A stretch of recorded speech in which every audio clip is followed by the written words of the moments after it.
Alright, wait, what's this? What's this? What's this? This is OBS. Catching up with reality. I'll be honest, I'm truly impressed by your skills. Thank you. And the quality of your content. As a female fan, I'd love to be a dedicated supporter and cheer you on all the way to the top. If that's not a bad idea, add you on Discord. At Jane Scott. Just tell me you're a potato, Vicky. Tell me you are a potato and not a bot. Got him. Hey, Ivar. The bots are learning. They're learning that the boys go feral for... I'm a female viewer. That's how we got him. We trapped him, boys. Truly impressed by your skills and the quality of your content. As a female fan...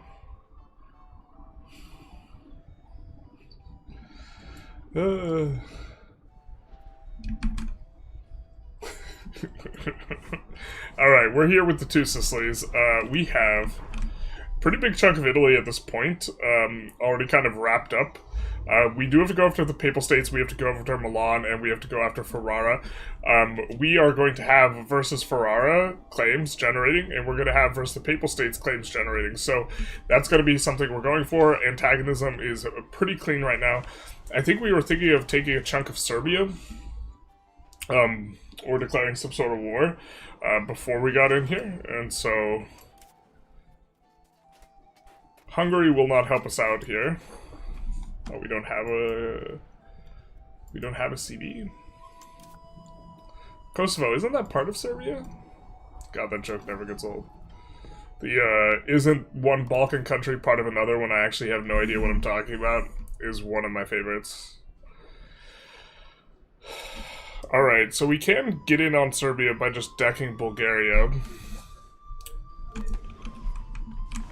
I mean... We still have some antag going down. We also, I realize, should be going after anyone. We should have taken an opportunity to go after Tlemcen. And at this point, we should go after anyone that has... I realized when I was doing a practice run with Korea last night that we don't have a tribes estate. And we probably should have a tribes estate for that sweet, sweet... those sweet, sweet bonuses. So... Why is Zab doing so well? Are they independent?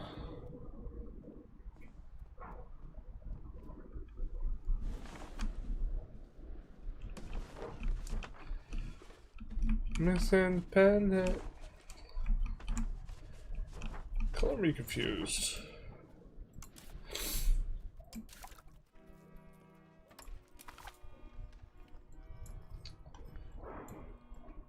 I mean, I guess we're not that far from Dea's fault.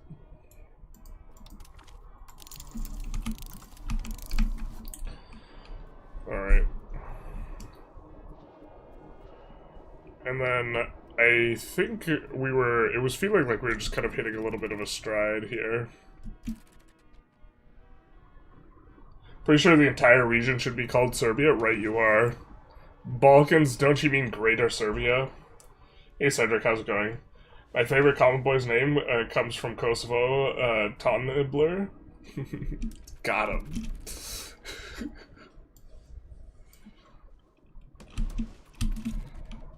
They're just kind of surrounded there. Alright, so maybe the next best war we could do is something into them. Into all of them, I guess. I don't know why. For some reason, I just feel spooked, and there's, like, no reason to feel spooked, like, whatsoever. I don't know why I feel spooked out. Aquileia lets us lock up some stuff. Looks like we just have this Northern Alliance here.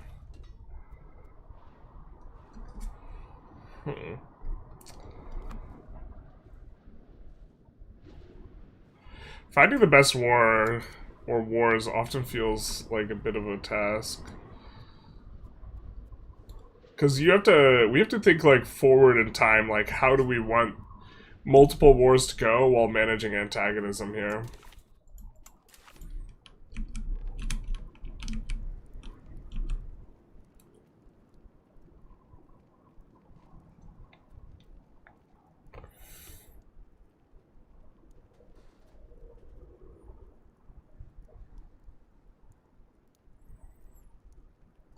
We have unsupported Diplo as well.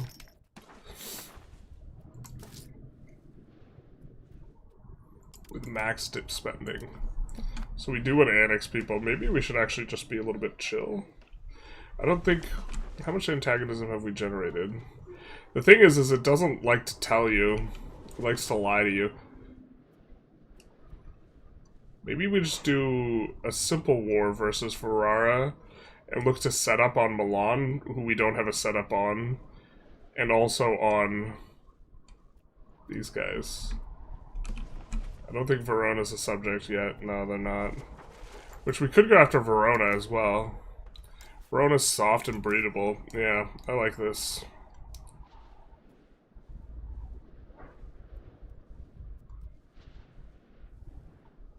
And I think they have cores in a couple spots.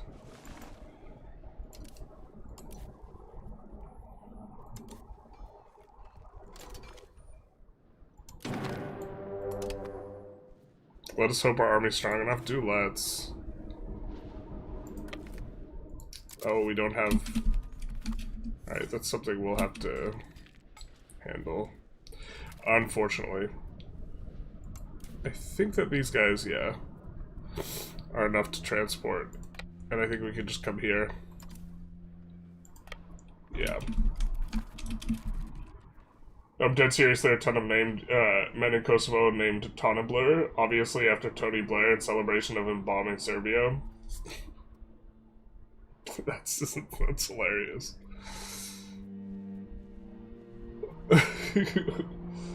How is Hungary so weak? What do you mean? Hungary's doing alright. They're a personal union, or they were a personal union for, with us for an extended period of time, and then the game decided fiefdoms should be strange and should brick our succession, so now we had to have our queen assume the throne, but she has no heir, and she's a commoner, and so we're desperately trying to get off of, being a monarchy. Monarchies just... The more we learn, the more we hate them, basically. And it's, like, not close, I think. They're just, like, being a monarchy is really bad.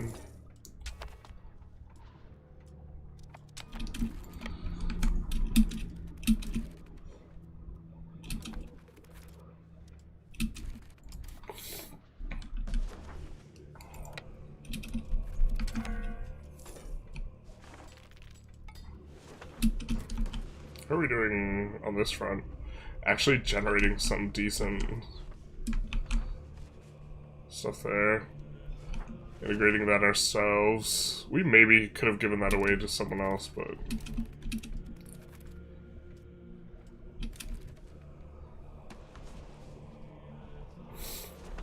We, like, kind of are a little bit hesitant to annex some of these really small guys, because we know that they're gonna get so much dev. The OPMs get, like, infinite dev because every 5 years they only have one place to host the parliament. So they just spin it up.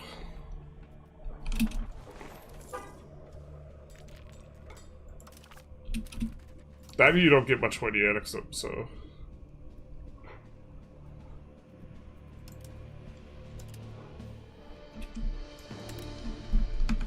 Does anyone have antagonism around here?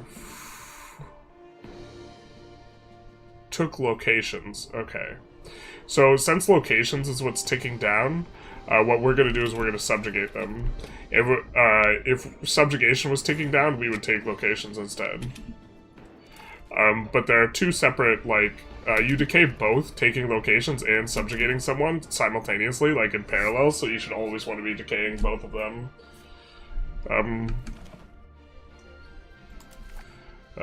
Maybe we make a video on this, a short little video. Okay, both.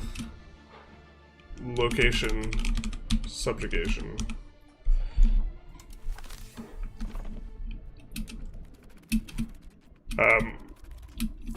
Like, or make it part of a video on, like, expansion in general.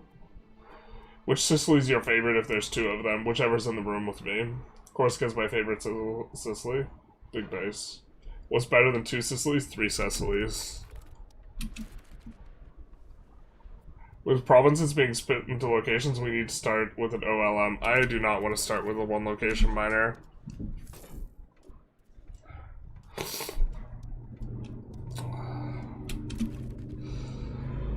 I mean, I guess we could try and figure out which one's the best to start with. I think whoever owns the market center, like Nuremberg, maybe makes some sense.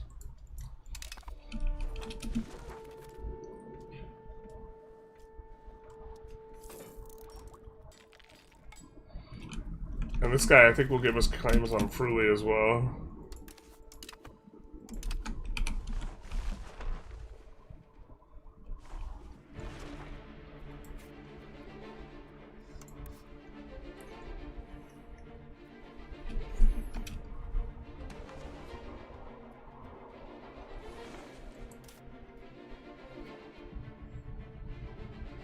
Wait, when do we get this guy? What the hell? Oh, he was... Byzantium had him. Alright, we'll have to keep in mind that we're maybe gonna have to face down some aggression there.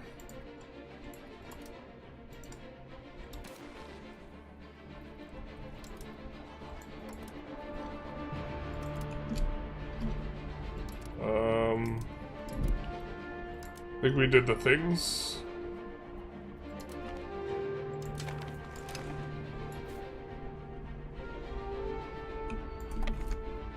Excuse me.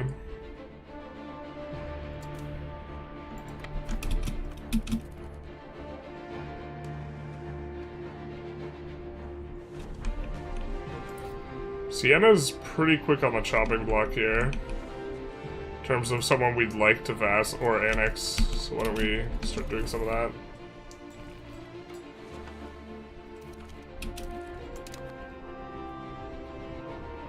Oh, just kidding.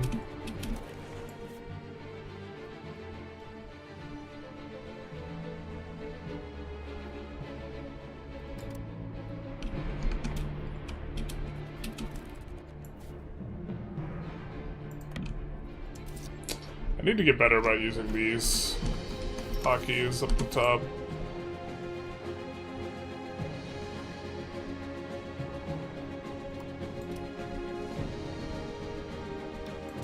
Looks like we could tax these guys more if we have some more of these. And we're pushing innovative right now, so let's get noble patronage of the arts.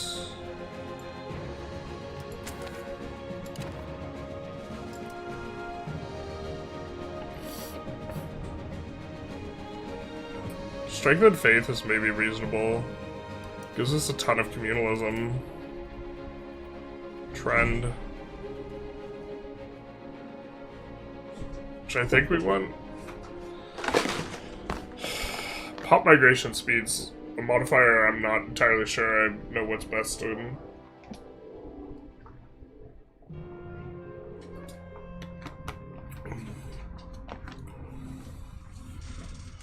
I meant the phrases, OPMs are no longer at the bottom.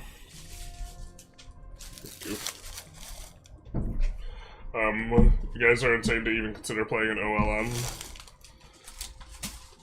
I like, even if it's doable, it's like, it's kind of like pulling teeth, you know?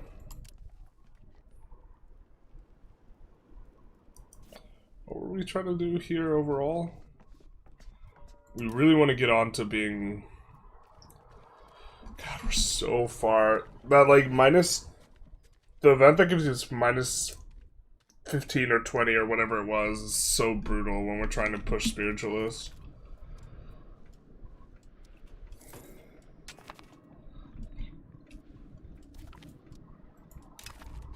I think we should be annexing someone. I guess we just gotta suck it up and pick someone to annex.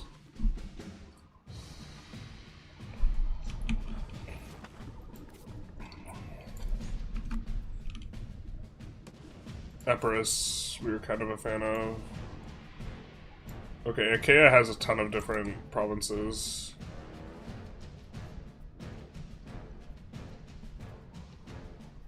Oh, we're annexing them. Fair. Okay, that's fine.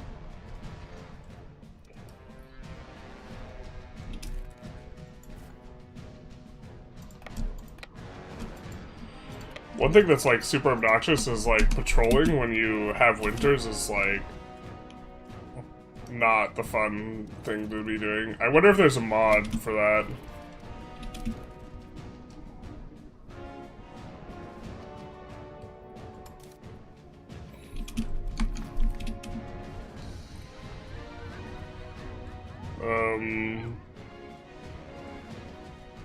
How much does 7 stab cost us?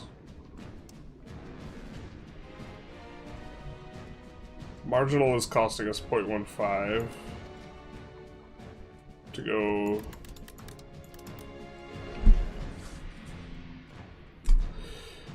If 0.15, let's call it, let's pretend it's 0.14 and it's calling us, well actually we could see what it is.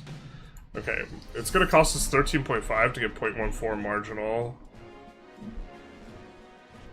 And I'm guessing this is not worth it if you don't have a lot of stab, and is worth it if you have a lot, but... okay, 0.14 marginal is costing us 14. Let's call it, ducats, because it will cost a little bit more as we get more stab. And so we would need to pay that... How many times?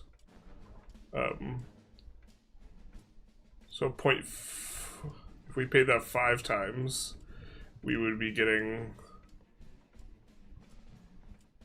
0.7, right? So we need to pay it 50 times. So 13.5 times 50. It's like not that much. 13.5 times 50, that's like 180 or whatever, right? Yeah, so we should just choose the bunny. Okay. Mr. Journalists, well, we're trying. I've been trying to get back into shape to, like, go to the gym. I'm, like, so out of shape right now. Do you know if there are known bugs with institutions not triggering on historic? I don't know, but you can go to the institutions and look at the requirements for spawning, because sometimes the requirement is just not fulfilled by any location in the world. I was a little confused watching your video where you say armories are half the price of training fields. Confused because the input goods are the same price, but it has something to do with ages. Yeah, it has to do with ages. The cost of all buildings, like, buildings will either be like an expensive building or a cheap building. The age that they are from will determine the cost. So, let's see. We have production buildings, right?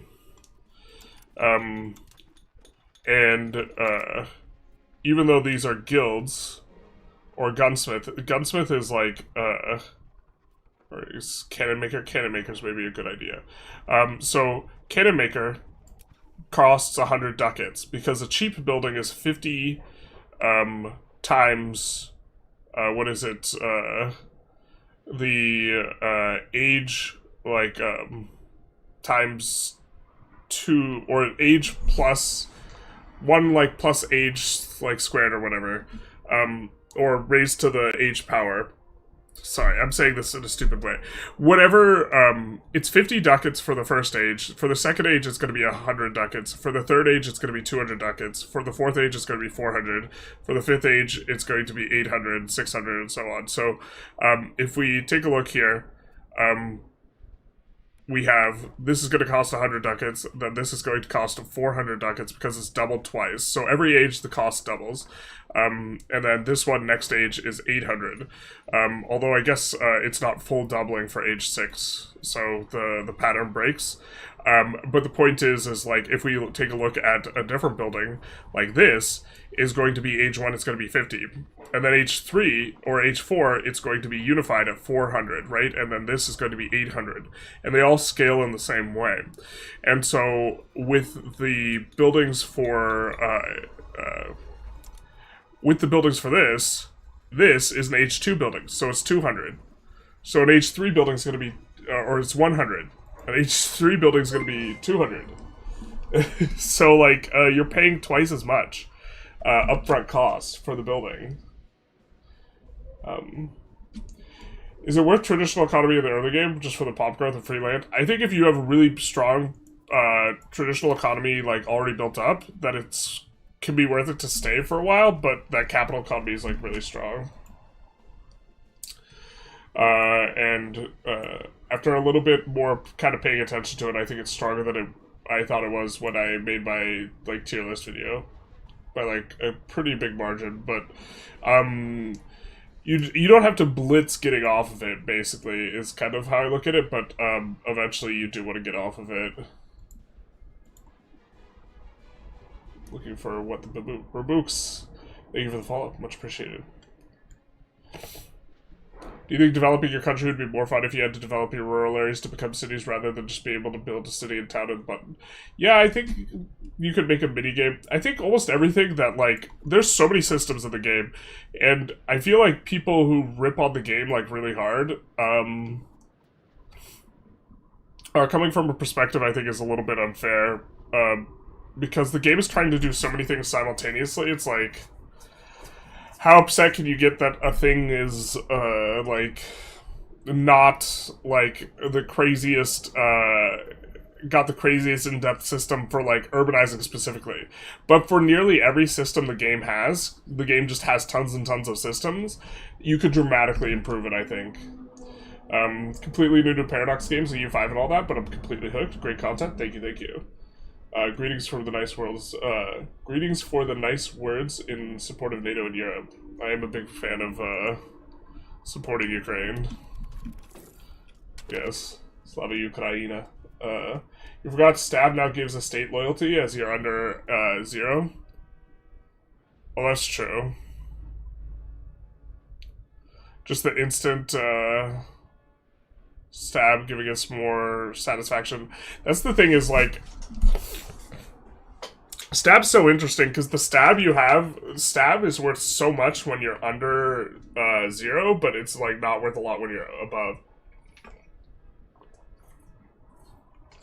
Oh, gotcha, the upgrade cost? Yeah. Would you consider doing a minor Turkophilic instead of the Ottomans to start off weak? Yeah. Ottomans did really poorly in the poll though, so I don't even know if I'm doing an Ottoman start now. I was practicing, I practiced, yesterday I practiced 3 run starts. I practiced Novgorod, I practiced Korean, I practiced the Mamluks.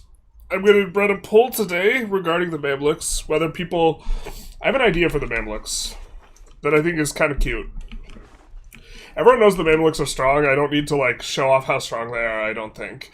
I think I'm going to try and do that with Korea and, like, be a little bit pushed with the Mamluks. I think I'm going to release everything that's not in Lower Egypt and only look to play one singular province. And I think, or one singular area. And I think the Mamluks, with just Lower Egypt, could really kind of show some stuff off in terms of playing tall. Like, maybe the best area in the entire game that's you can play as. Like, China might have better areas, and Orissa might be better.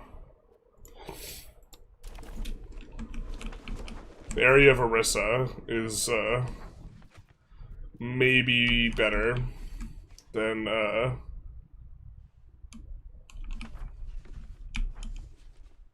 jungle's pretty rough though. I don't really know. I think the conversation for strongest area of the game is either like a variety of Chinese location or areas, Orissa, or like Lower Egypt. Maybe Lower Mekong you can make like some type of argument for. I think it's probably wrong. Java is an interesting idea too. There's a lot of pops in Java. Playing just from Java is kind of interesting. It's like Majapahit's doing alright in this this run. But there's some really big areas. Morocco is also really big, but it doesn't start off with a lot of pops. And geographically speaking, this is probably the strongest area for like trade and controlling like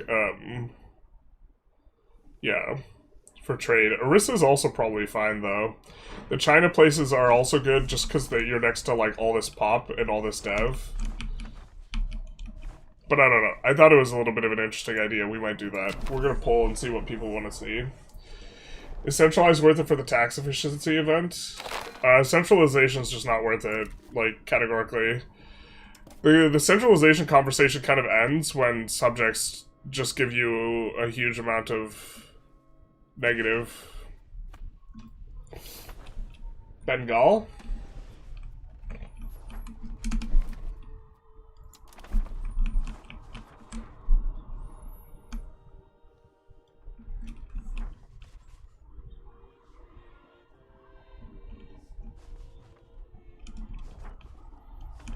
Maybe.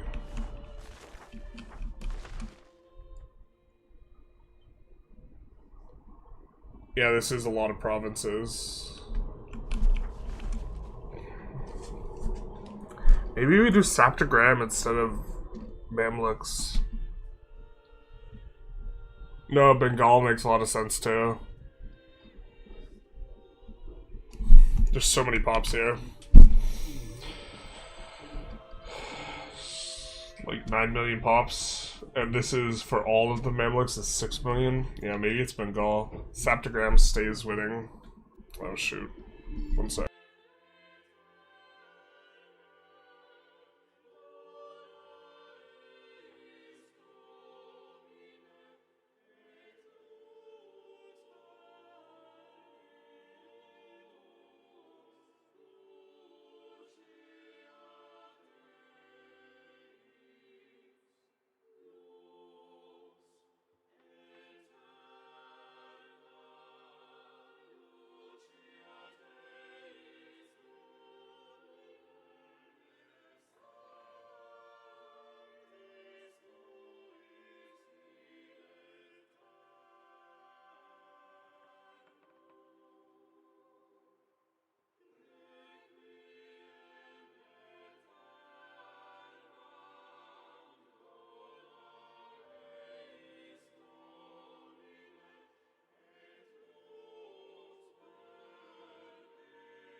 Alright guys, I'm back. Sorry about that.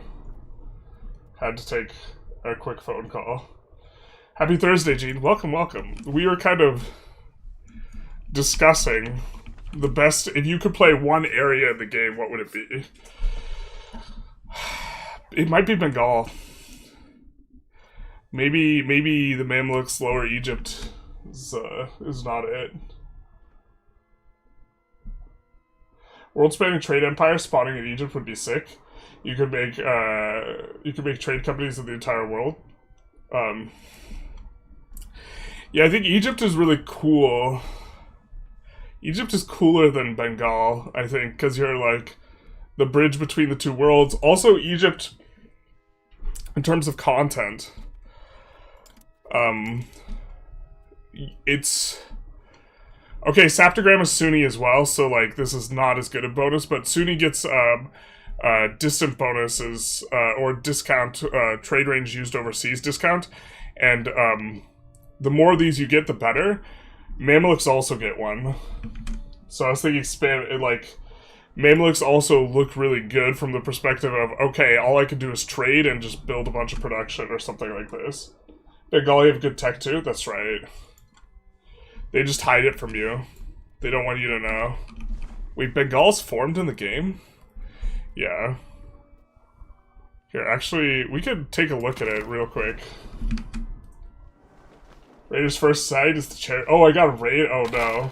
Ham, welcome, welcome. Sorry, catching up a little bit. Yeah, let's save real quick. Raiders first sight is the empty chair movie. Managing 5 to 9 subjects and still pushing centralization is very manageable, especially since the subjects actively can convert culture. Yeah. I mean, I just think having way more subjects is just so much better because you annex them so much faster too. Here, let's.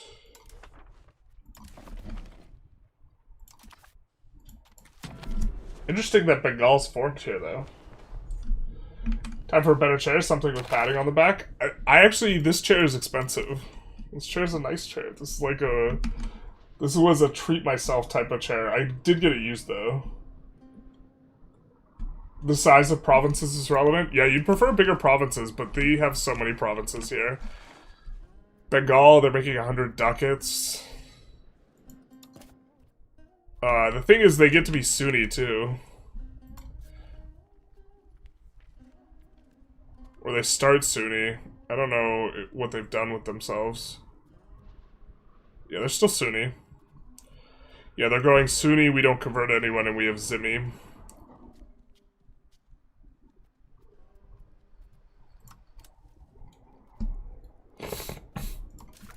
But wanted to show off the Bengali tech, because a lot of things are just completely opaque in terms of your ability to see them.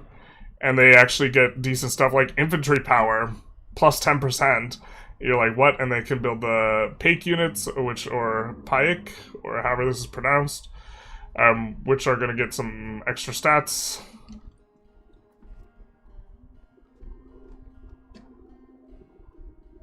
Oh, do you not even have to research this?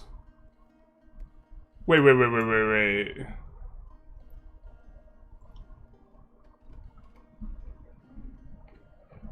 Is there not even Paik infantry?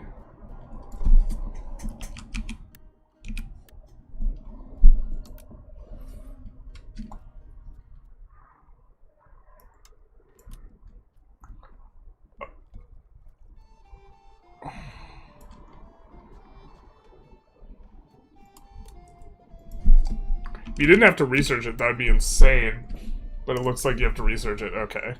In my head, I was like, what? They don't have to research the thing? Loyalty of subjects? Nice.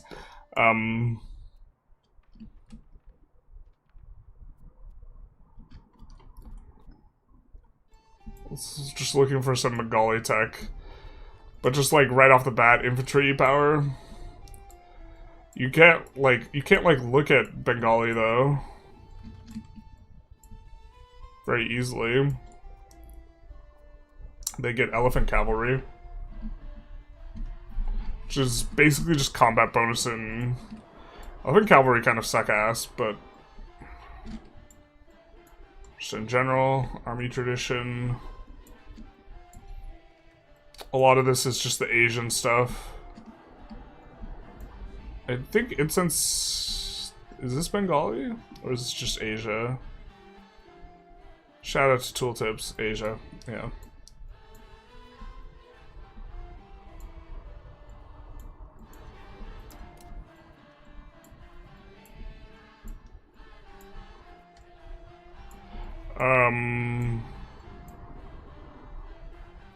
Bengali poetry is not very useful.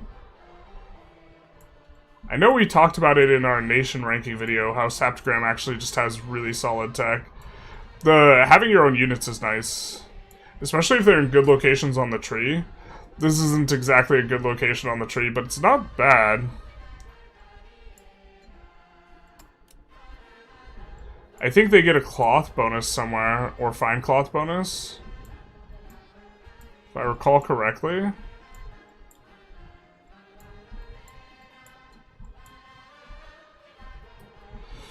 Getting artillery power is nice. Has the Bengali language. So that's the thing, is having the language is what drives that. I don't think changing your court language can force it. Is it really as late as age 5? Or I just missed the Bengali tech. Yeah. Look at this.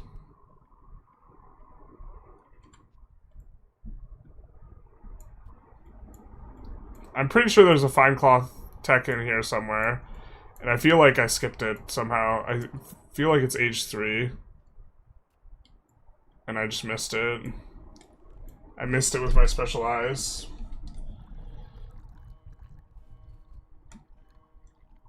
It just sounds cooler since you can expand in every direction, but the idea is you're not expanding. Sorry, raided the wrong time. Just raided the chair. Empty chair. How are you doing, Ham? Probably off to use the bathroom and get something to eat. Whatever.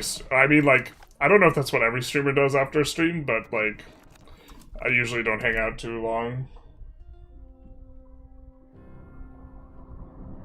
Watch Ham play the Ottomans, now generals Naples. Why can't the Greeks get a break? Womp womp. They are getting a break. They're getting converted. Why be Greek when you could be Italian?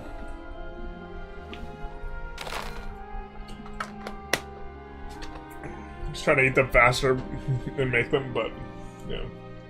The spreadsheet meme is your favorite? What meme? What spreadsheet meme? I don't know what you're talking about. I'm watching you with a girlfriend, and she said, is this the hide your children spreadsheet time guy and the loud helicopter outside guy? Yeah.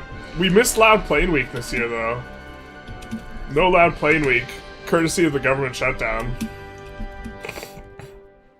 Probably the worst thing to come from the government shutdown. We lost loud plane week. That's insane rush build. Once you hit age, you can make it. Yeah, if that's the way it works. I don't think that's the way it works. I thought it was the way it works, and I was just like, bro, that's nuts. Cause just getting the tech like 30 years early is just such a big game. I don't think we want Bulgaria to join a coalition against us, so...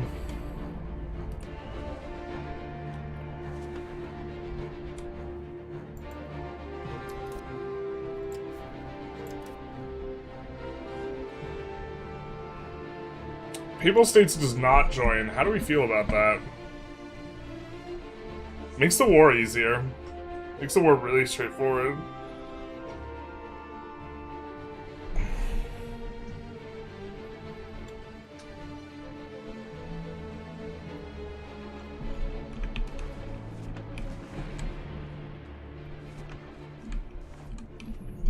Makes the war really straightforward.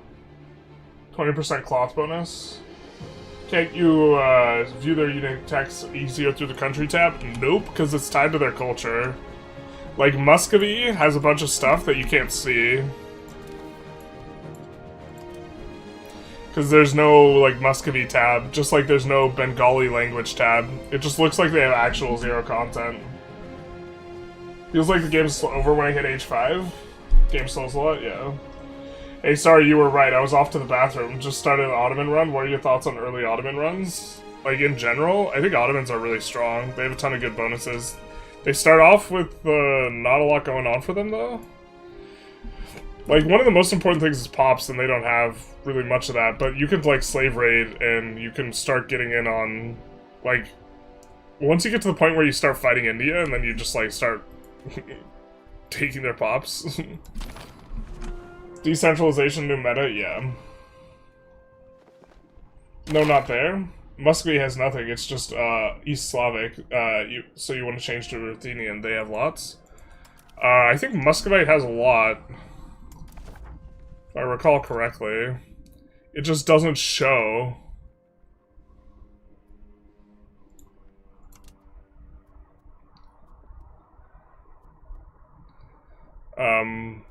And also, like, the stuff that they do have, like, is tied to... Like, my understanding is, so probably the best reform in the entire game is this. Oh, wait. Where is it? One of these unlocks a bunch of, cabinet actions. And it's probably the best, yeah, so this is probably the best government reform in the game. And my understanding is if you just convert to Muscovite, you get this as well. Although I think having played as Muscovy unlocks it, so like you could change your culture if you played as Muscovy. Maybe Bohemia? I haven't not looked at them, but they sound the same. Bohemia is real good. Are we talking about one area? Bohemia as an area? The thing is they don't have a lot of pops and they don't have slave raiding, so... Take Egypt's pops, problem solved, basically. All the Muscovy stuff is bound to the nation? Are you sure? Are we sure?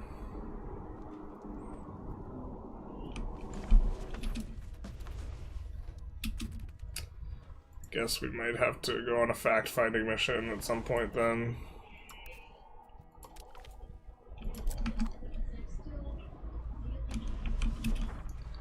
Alright.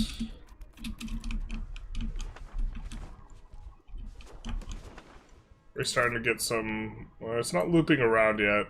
Yeah, this is what we're looking about.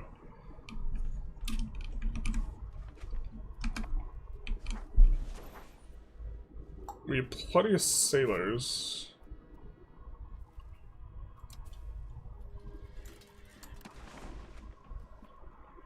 So this ramp up does take a while, generally. Try to be a little bit quick about it.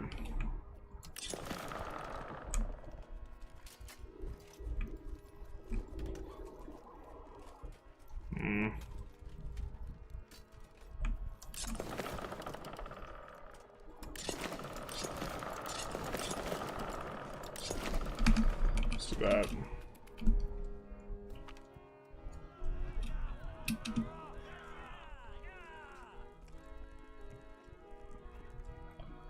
Don't want to take a stab hit over that. It's a bit unfortunate, though.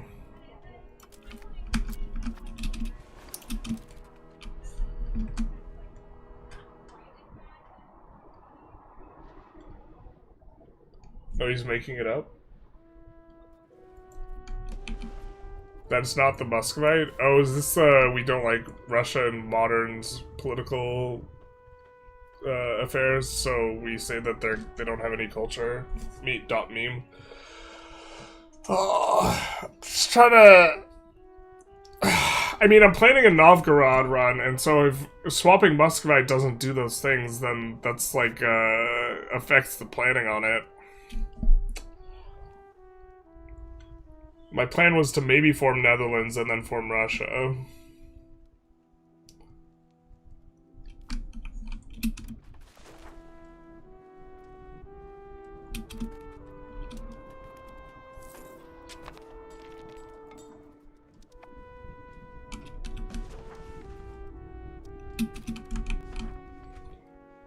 How are we doing in the other spots? Alright, we're kind of overkilling it. Here we barely have enough though, but here we're overkilling it. So this is way more micro than it should be. Alright, so we still have maintenance even with those 5 boats moved over. Should help us bring this up quicker.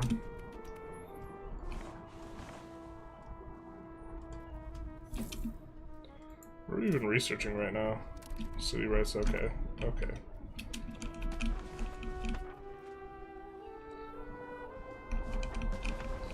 I know we've set up a lot of these to have auto expands, and then we're bemoaning the consequences of our actions.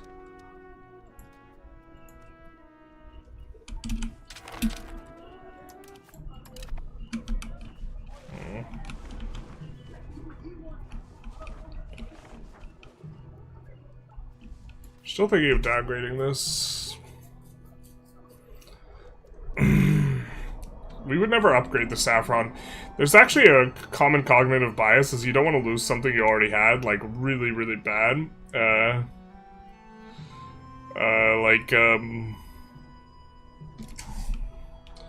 If something is framed as a loss instead of a gain, you're much more risk averse.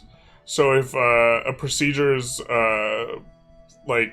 doctors will give a procedure or prescribe a procedure much more often if it's framed as having a 90% survival rate than a 10% mortality rate. And that probably that same type of bias is why we don't want to downgrade this city, is because we're like, well, we have a city though. But like we would prefer the city not on the saffron. The flip side of this is that we prefer urbanization where we have a lot of pops just generally, so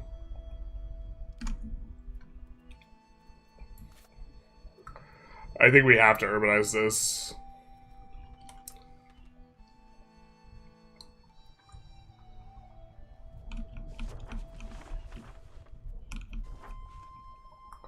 But part of this is us getting cathedrals and universities in some spots.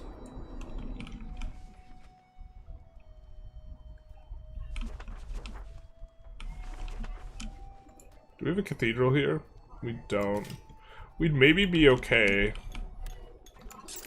with more pops coming here.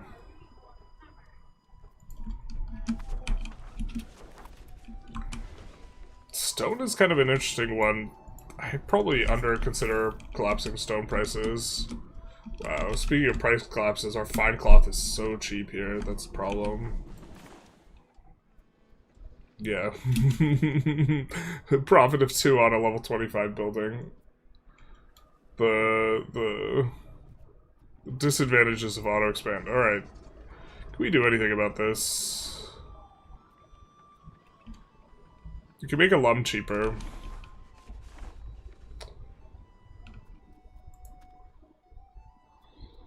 Not that much cheaper.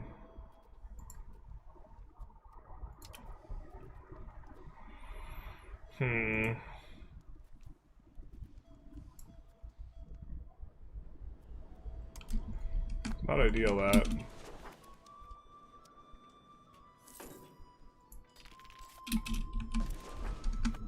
Fine cloth demand kicks in at 20 dev. We have a lot of stuff that's not that far under 20 dev. We've also been dev provincing up here. We might switch things up a little bit though.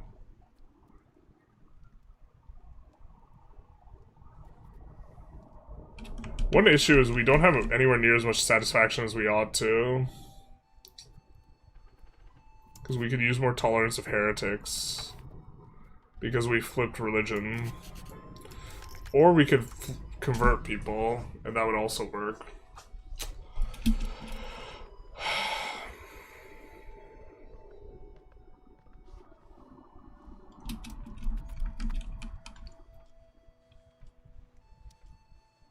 Us taking Constantinople helps a lot, though.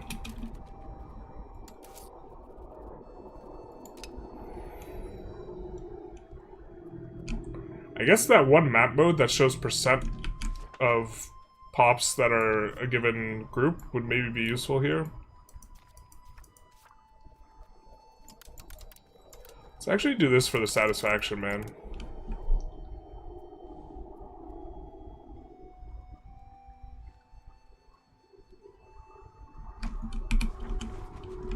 Because that's going to affect prosperity.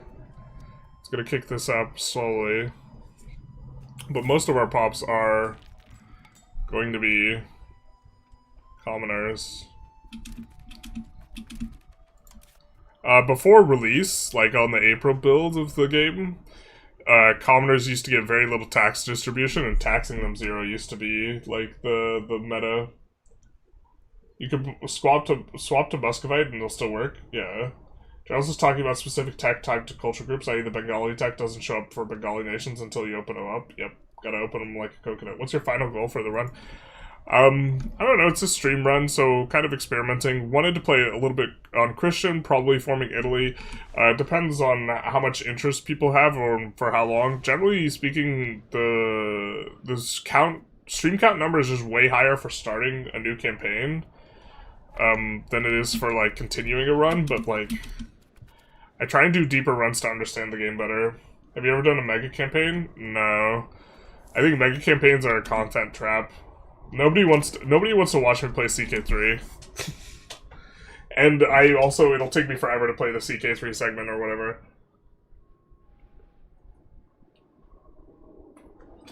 I turned almost all of Lower Egypt into a city because population big. Yeah, that works. It's definitely okay.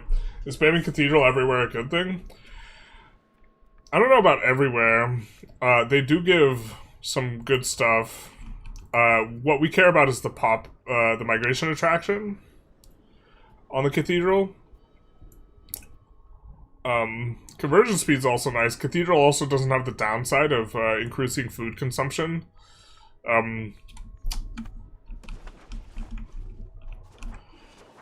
Eventually we do want to flip these guys like full Waldensian, but flipping them slowly is probably better.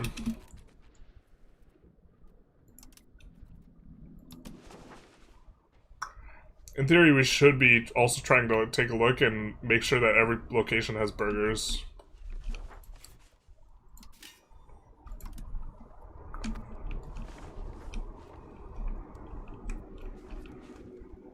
Like, we're either upgrading it to a city or we're giving it a market village.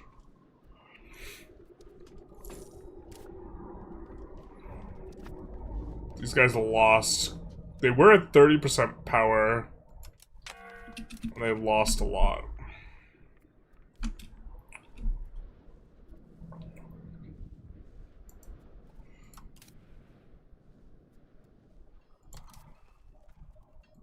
I think we kind of want the heat here.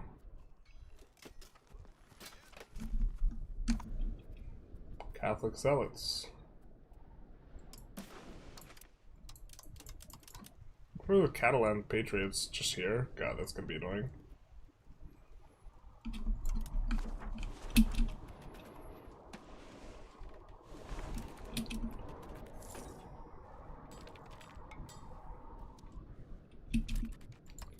How big is this?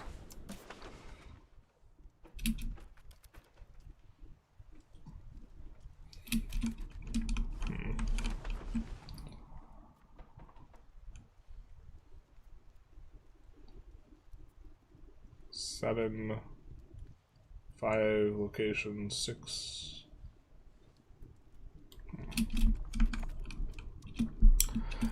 Trying to figure out where we should be deving province. We're deving province here because we do cut through here, so the extra stuff here is kind of okay, and also got some decent resources, but also is roughish terrain. Maybe it's just be better down here.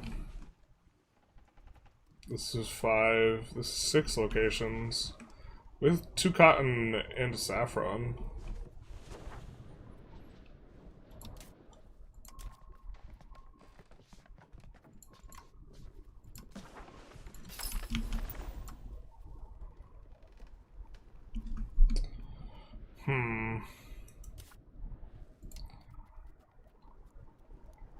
Wait, what? Bro, where are you king of? Oh, he was king of Albania. Womp womp. What's that like, my guy? Can you do EU5 into Vic? I haven't played the final age of EU5, so playing playing EU5 to the end date takes forever. terms of being like content trap. You could turn off the building and everywhere have max clergy everywhere, not really a downside. Yeah. Today I found out, that's another thing is like, you get the potential things even if you don't fund the building, which you probably shouldn't. I found in army-based countries having subjects doesn't count for their own requirement for formables, so a Khanate formable is just broken without cheats. Wait, what?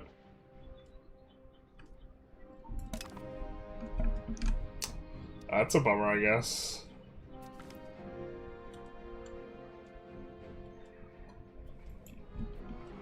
Isn't that way for every type of country?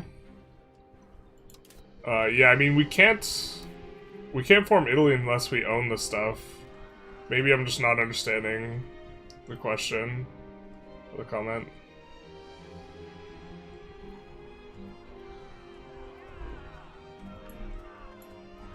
The fine cloth Bengal gets is age 6, big sad. Is it really? I thought it was so much earlier. We got 65 people watching on only 14 likes on stream. It do be like that sometimes. It's 20% cloth and 20% fine cloth. Do finish integrating.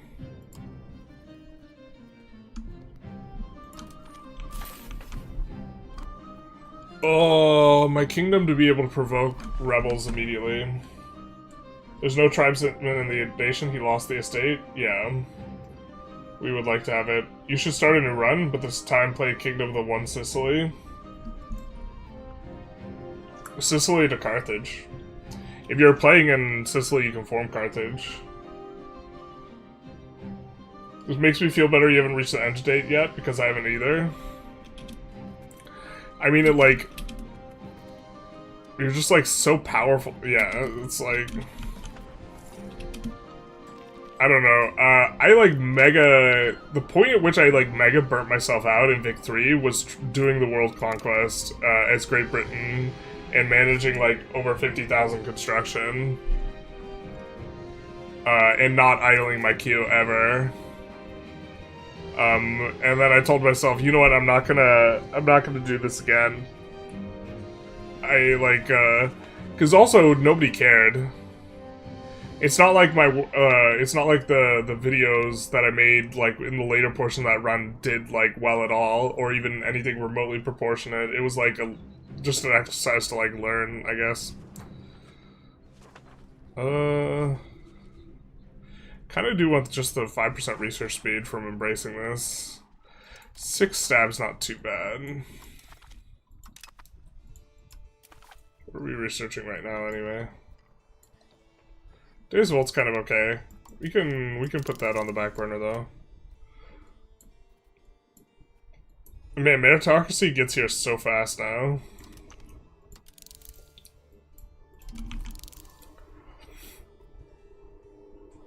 All estate equilibrium? Brother, sign me up.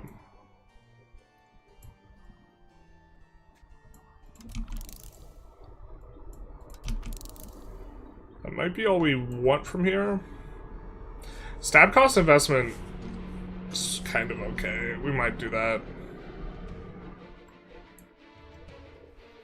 I wish art wasn't so useless, man. We do also want to research this before the end of the age. Oh, Diplocap's like something we're like brushing up on, so this will be nice. We'll research those, we'll get the bonus speed. Carthago, Del into S. Someone time this man out.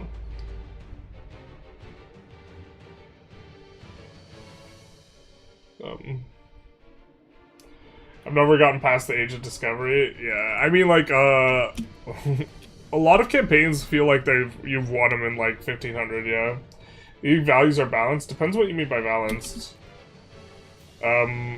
So I actually liked where centralization was at before, even though centralization was just better than decentralization, and you always went centralization, because the interesting thing wasn't the choice of whether or not to go centralization, it was how you were going to go centralization, what things you were going to give up in order to be able to do it, because most of the good stuff was decentralization.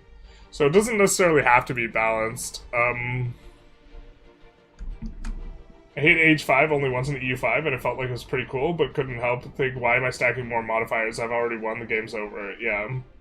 This is the thing. Blobbing is, like, stronger than I'd like it to be. Why is it taking so long to annex this dude? Oh, whoa. See, Frankian cultural tradition. Womp womp. This might not even be worth trying to do right now.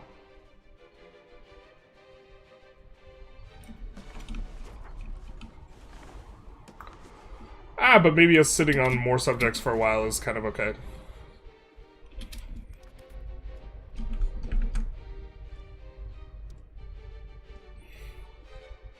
I think last stage is just not worth playing. The game kind of falls apart. Yeah. I've not even entered the last stage yet. I don't know. If I wanted to click a bunch, maybe I'd do a world conquest. Alright, how are we doing on this? Closer. Comfortably maintaining there.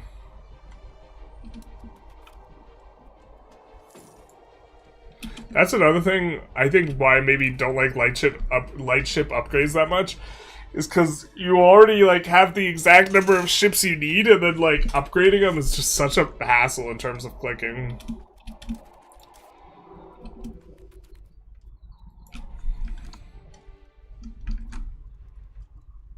We should do things that one particular person enjoys, but we should change which person it is every day. Got it, boss? Hell yeah.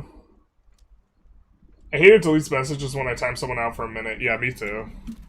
Well, I mean, actually, I think it's good, but, like, there should be a joke timeout button where, like, timing someone out just makes it so they can't chat.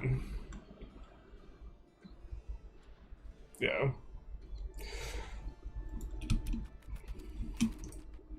Gotta do a no vassal challenge if you want to have fun later on. Yeah, I mean, self-limiting makes things interesting. That's kind of what I was thinking with the Mamluks. That just playing with one area only, and then watching France and Bohemia swell up and trying to fight them with just one area would be interesting.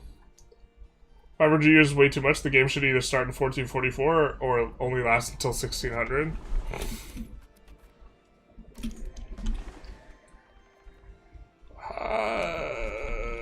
I think that I like the idea of them having 500 years in case they kind of fill things out and improve performance and make the game take a lot less clicking. There's a theoretical world in my mind where 500 years makes sense.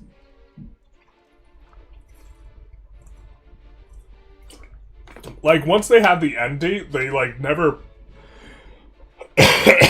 With these games, they don't push them back ever, so I'd rather have extra room. Absolutism kind of sucks because you can't make court and country go any faster if you have in place the little ice age. Bad, you just sit around. Little ice age is a little bit rough, but that's history, baby.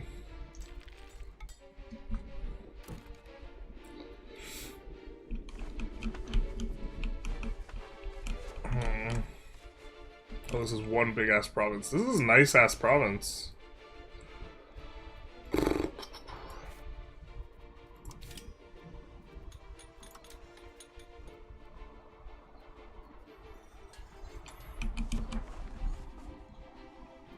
That's so weird that it's in Naples.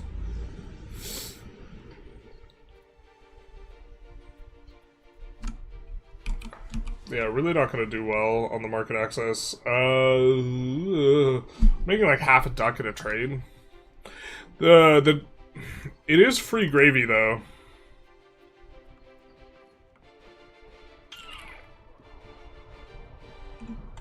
Spices.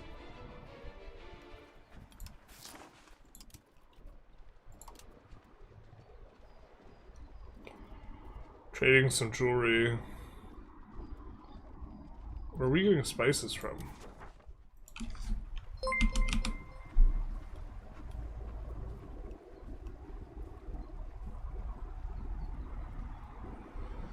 Egypt is sending us spices. Sick, bro. Cthulhu's pigeon. Thank you for the sub.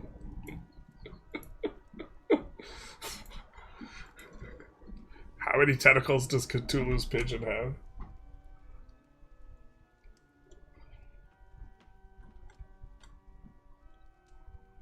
Only reason I want to go deeper on a run is to see control numbers go up. Yeah. I don't know. If the AI was like way... If the AI is way better, it's just such a pipe dream though. Right? Game should only last 37, 38. I want to do things like decide which toothpaste my kingdom does. That's why we have CK.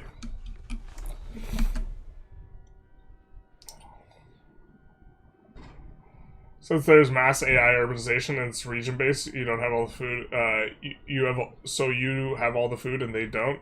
Yeah, fortunately, like if you have net positive food places and you're sharing like a market, they will be buying food from you.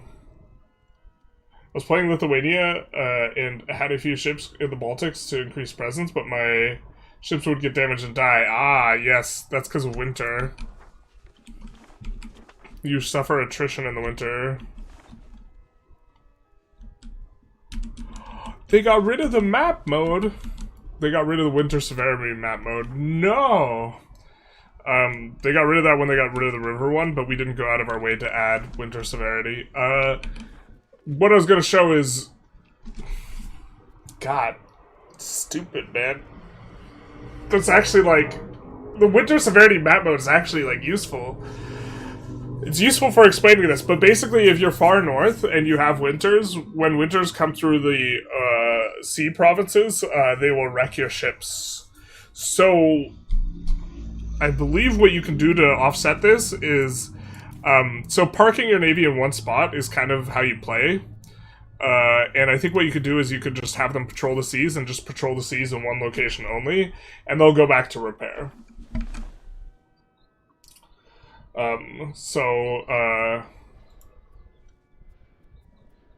But yeah, the fact that the way that you have to play in order to actually get presence in sea zones is to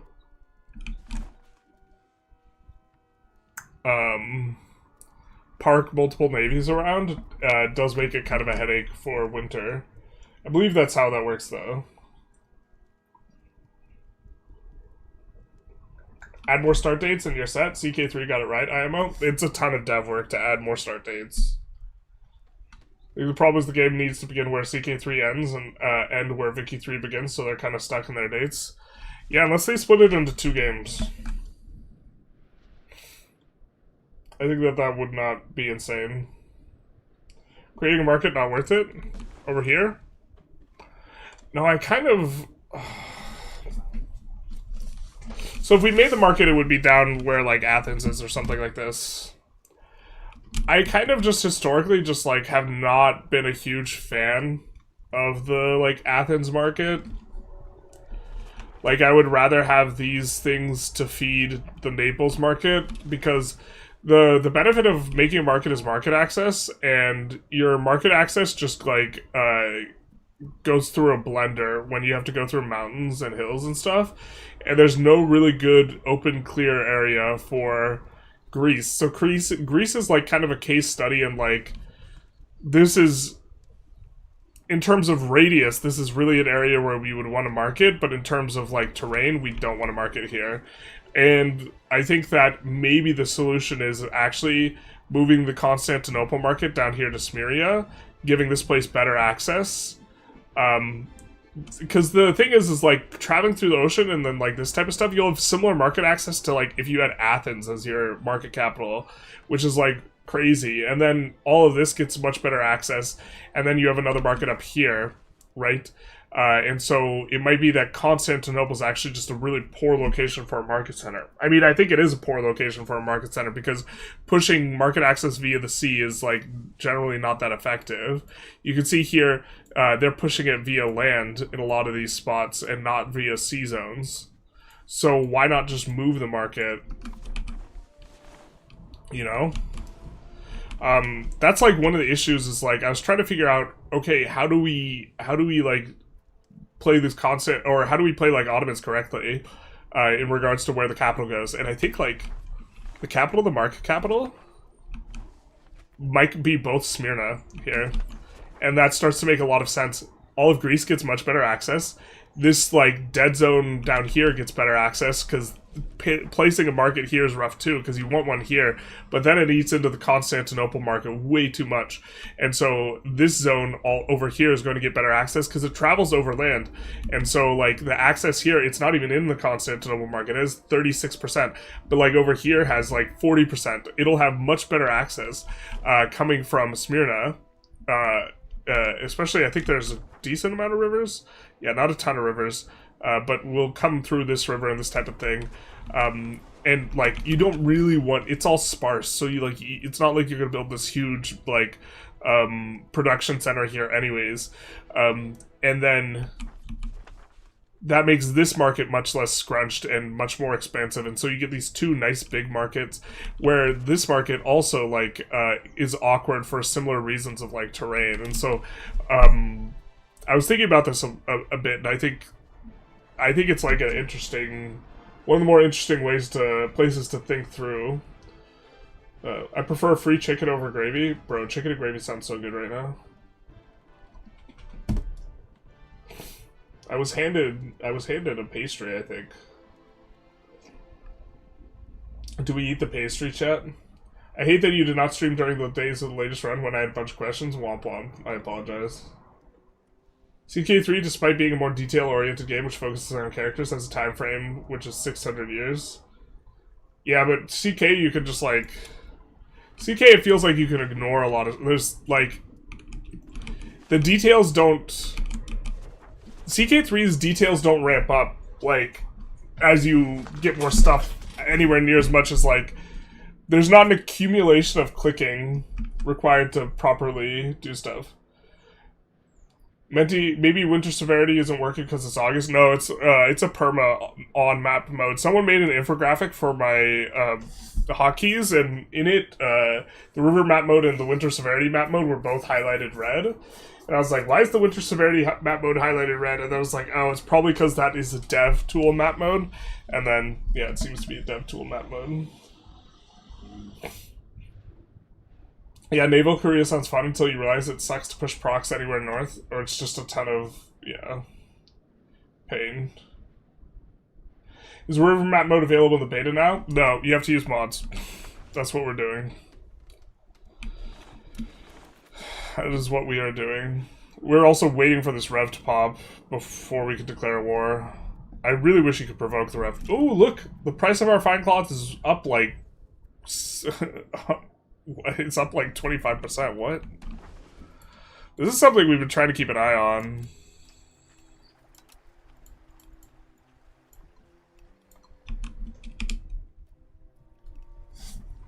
I think we do have a pastry. What is this? It's an apple fritter. Parking navies and by sea zones is my favorite gameplay. Hell yeah, brother. Blah, blah.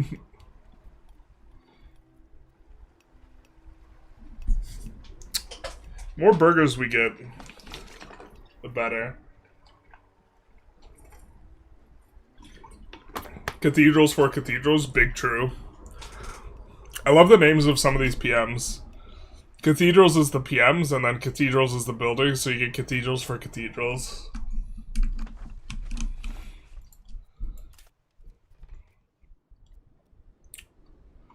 Alright.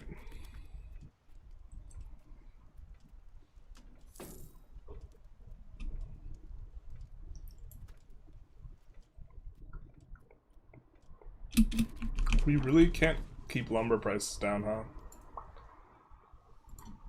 I think we already checked this like not too long ago.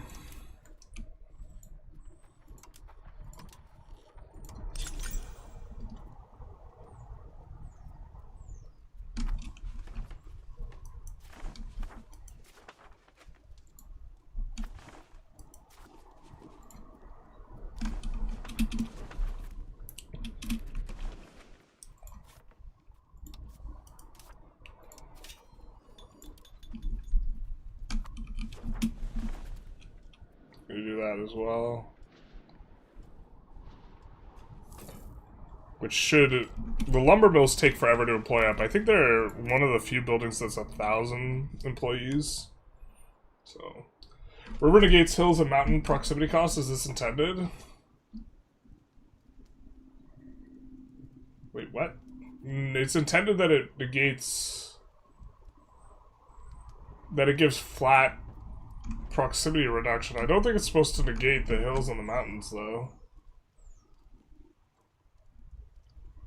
Wouldn't Thessaloniki work better?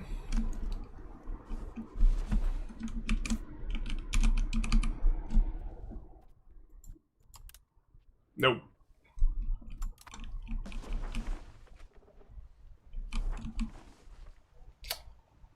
Or you're talking about for a Greek capital?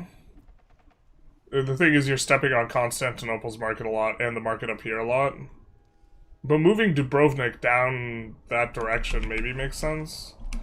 If you mean a capital for the Ottomans specifically, is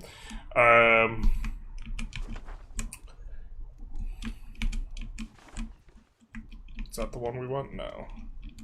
Do we not have continents bound? There we go. If your capital's in Asia, you get a bunch of really good tech. If it's in Europe, you don't. So, if it's remotely close, you would prefer to have your capital in Asia. Also, then you have this massive dead zone over here. You could make a market over here, like in here, and then do that. That's actually maybe fine. I could get behind that, because you have this big-ass clearing. It's just that you don't want to step on the other markets too much. But this could make some sense, yeah.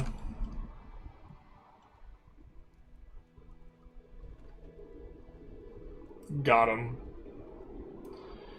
They should make text to make market access via C better. This is like a non-trivial improvement because, like, proximity is like a modifier for your nation, right?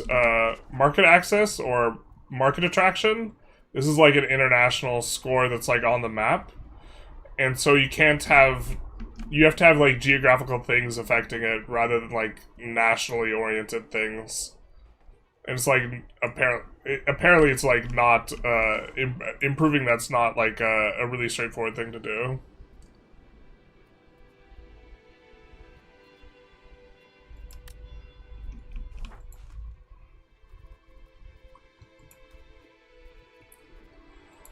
We said the next thing we were going to do was urbanize that. Yeah, urbanizing this is going to bring us so many higher tier pops, because now there's 100,000 pops here. I feel like maybe the migration going down would actually help us a lot. I don't know how I feel about all the pops coming to like this region here. If they got themselves down to like territory where we could build settlements, we'd maybe be into it, but both capital and market capital are better in Smyrna for autos because you get Asian tech, yeah. We lost cores. Wait, what? Oh. Wait, that's our civil war? I mean, I guess.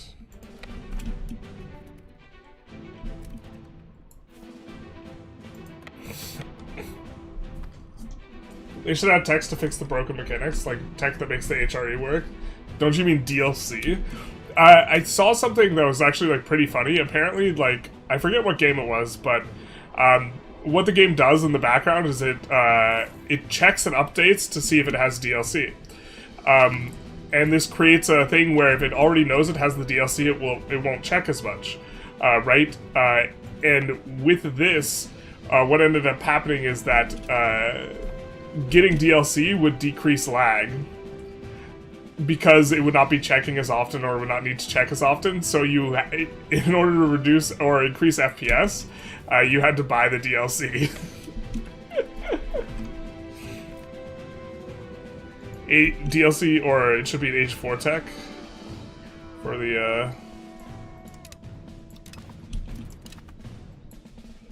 it's just generally kind of a huge pain to push offensive and defensive. I don't think we'll need to occupy Venice.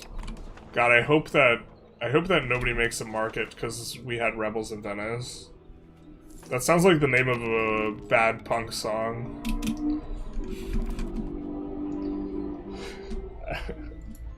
I hope no one makes a market because we have rebels in Venice. I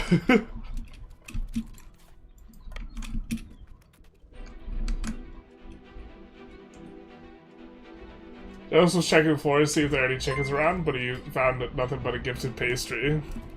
Big true. I think it's a gifted pastry. Digiking, thank you for the Prime sub. Much appreciated, my guy.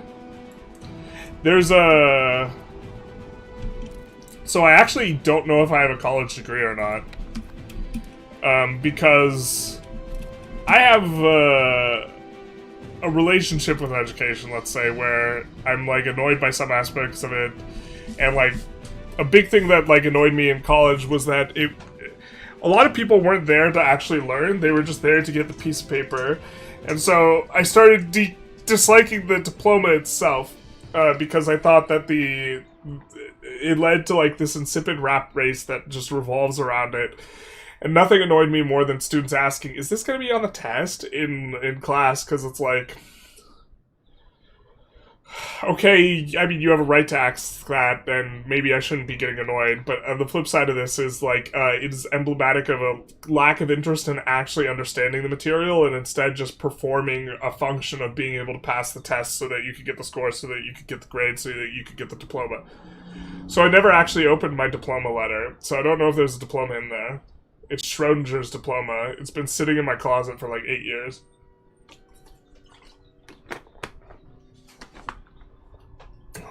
Me at the burger place, the more burgers we get, the better. Brother. In and out. 4x4. So good. How we drew it up.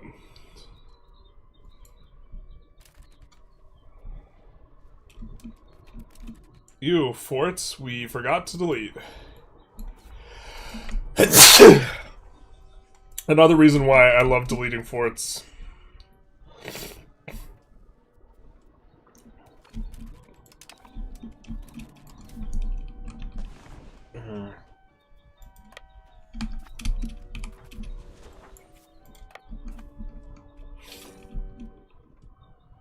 Most of the labor buildings are 1K. A lot of them aren't. It's the, like, it's the raw material ones that are all 1K, right? The sand, the stone, the clay, salt is too.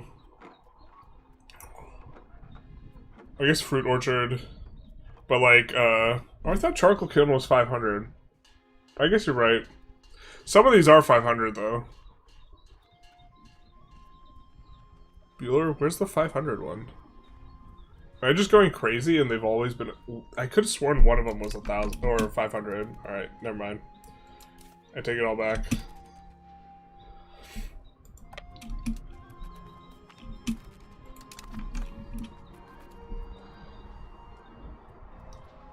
We get a breach on the first try. Hey, yo. Oh, I forgot we want to buy more cannons, too. We have a lot of diplomats laying around. We should not be doing that. Let's urbanize this. The price collapse has been sticky, so we're just going to do our thing. And then...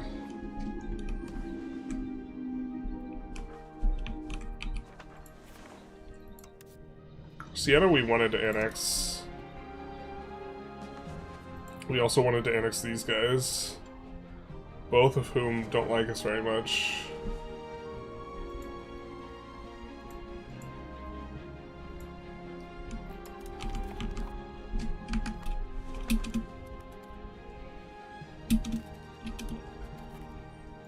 I wish you had a little bit of a kind of understanding of when the rebels were going to flip. Because we don't know how many things we need to take. I guess we're just going to siege both the provinces that are siegeable.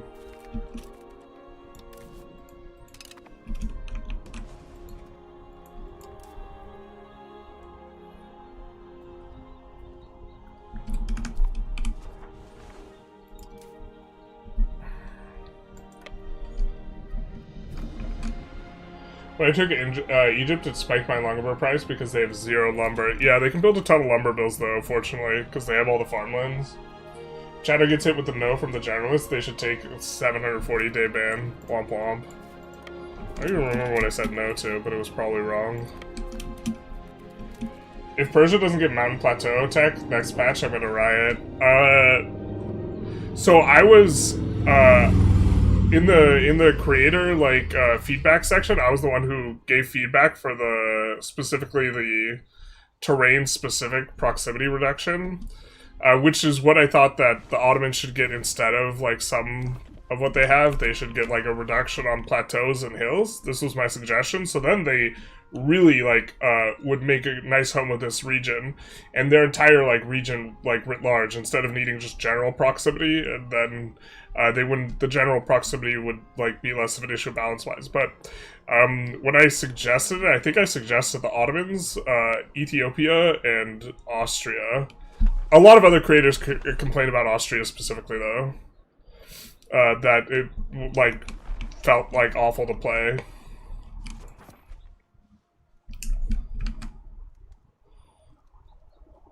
If Persia doesn't get it, yeah.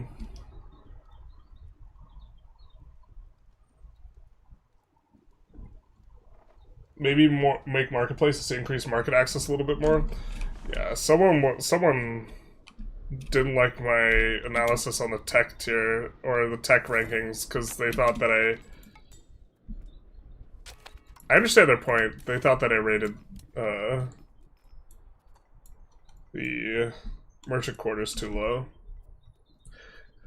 It really suffers from just being in an ass spot on the tree. You have to go through so much useless tech, bad tech, bad tech, bad tech. Or this gets good later, but it's bad at this point in time.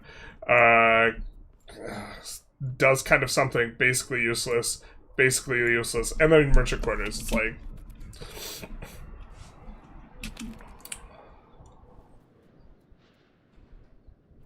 we don't really need them.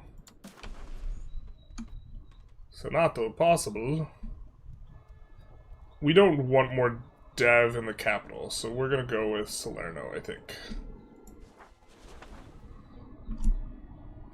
Naval infrastructure, we have to pass this. Unfortunate. Oh no. Oh god. I wish the ring never came to me. We both really have to go high spiritualist and we have to get more naval. I wish the ring never came to me, Gandalf. I wish the parliament never came to me. God. I mean, which one? This is gonna give more spiritualist. Jesus.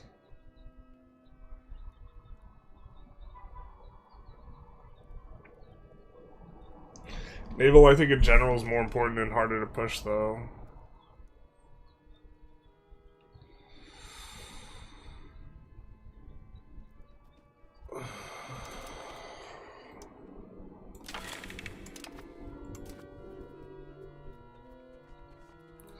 He hates it.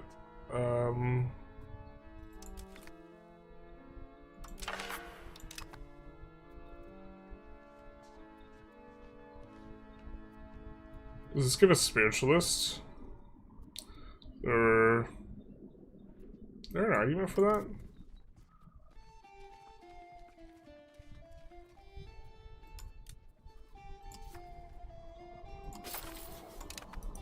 We need a little bit more conciliatory trend. No, we're not going to get enough spiritualist trend to be able to push anything up. God. It would be a lot easier if we had pushed it from the start, but we didn't.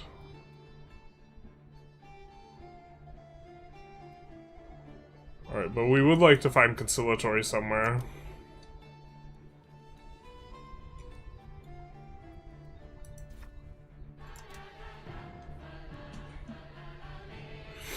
Innovative too, we would want. So we could push over 50 innovative. Oh, I guess we're just not gonna find it.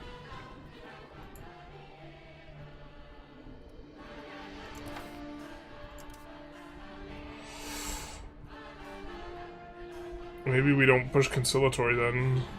We could push communalism. We could push quant, but when we flip off a monarchy, we're gonna lose our trend towards it.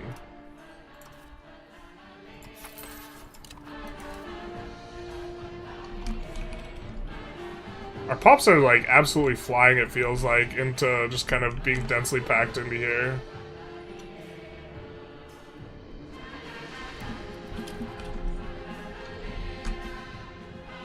Market attractions should just be removed and make your own market access efficiencies for markets you own.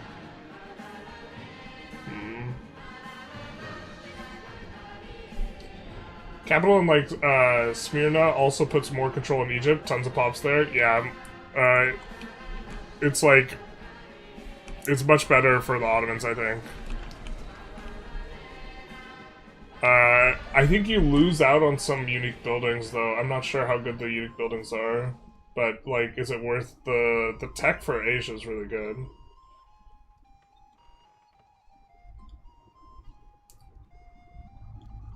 Monster Hunter Wilds.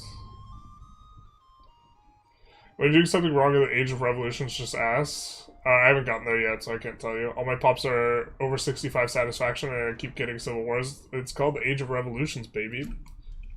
Lakes are broken. There's a dot lake that removed from the hill coast. I thought it was the river. Yeah. That would make sense. This is rank going to be on the test, Professor? Yeah, basically.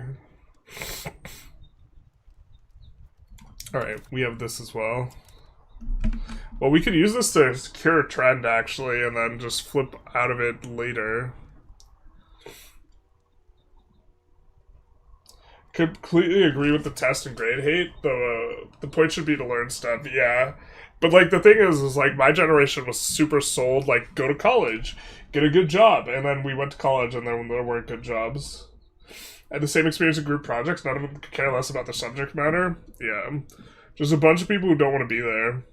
I understand that that's, like, rehearsal for work, and that you're not going to want to be there at work, too, but, like... Oh my god, I feel sneezy. Did I have Kleenex? I thought I have Kleenex down here. No. Where'd it go? I miss you so. Was it, like, right by my foot? Oh my god. I have a napkin over here.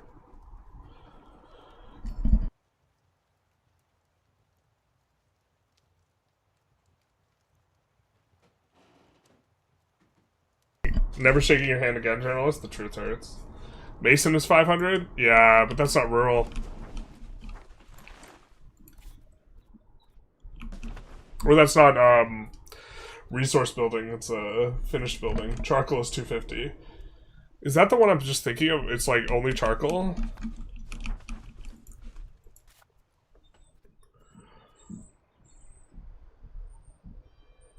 Charcoal's 1K. What the hell? I swear to God, I noticed some of these being 500. Did they get changed?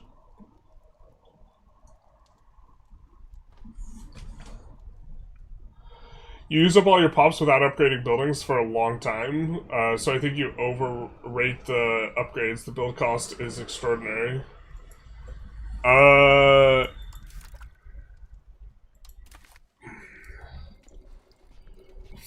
I've noticed a very strong correlation between getting printing press and paper workshop and popping the fuck off. And then I've done the math for it, and it basically allows you to double the output in a lot of cases. And if you're not making money, it like 10x's the output in terms of how much these buildings are, or how much the stack of buildings is adding to your tax base.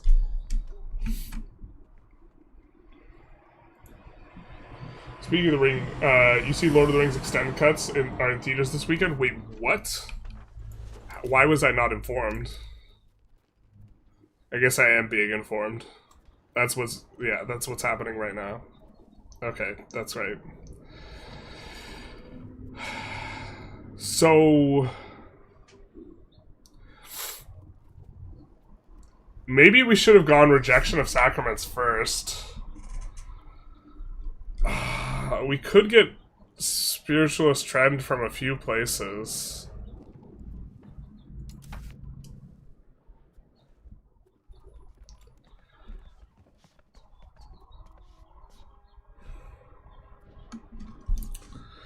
We prefer legislative efficiency, but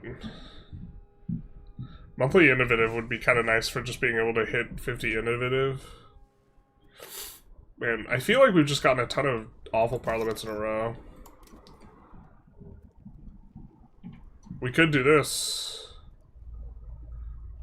Peasant to state sat. I think we're just going to do the thing that's good, which is this.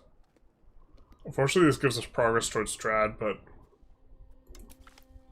we want the procs, bros. Look at our procs. Why don't you get harbor administration? Don't you get harbor administration with 50 naval? Big fan of that. We do. So I keep running an issue where expenses outgrow my income. As Milan, I have tax base of 400, but I keep getting cost of 650 due to trade. I tried deleting all your markets. I'd have to take a closer look at what's going on, but you can actually overbuild fairly easily in this game. Like, this is the profit's back up to... We were going to show that the profit here was only 2 ducats, but it's back up to 24. Is it flipping between cloth and... Is this the issue? Is it flipping PMs? Between cloth and silk?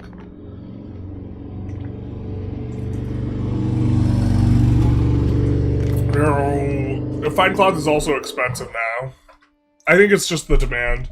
The fine cloth price has been so volatile because I think the demand is flipping on and off. Oh, we see Genoa over there.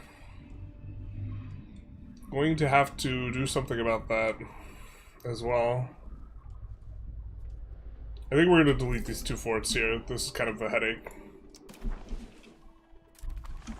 Hopefully we get a parliament event so we can click more buttons.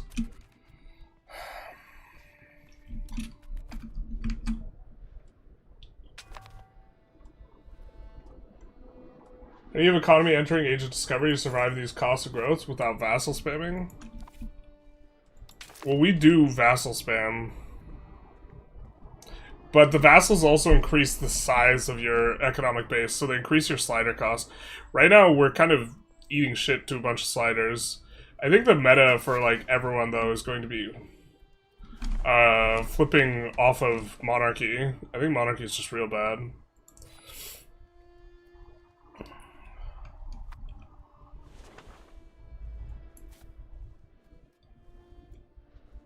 Okay. I guess we're gonna go start sieging Genova. Actually, maybe we could just siege all of these locations individually. And it'll give us the Civil War being finished. Because then we only have 2 locations not taken, right? Or Constantinople? Nope, of course they don't flip. Okay.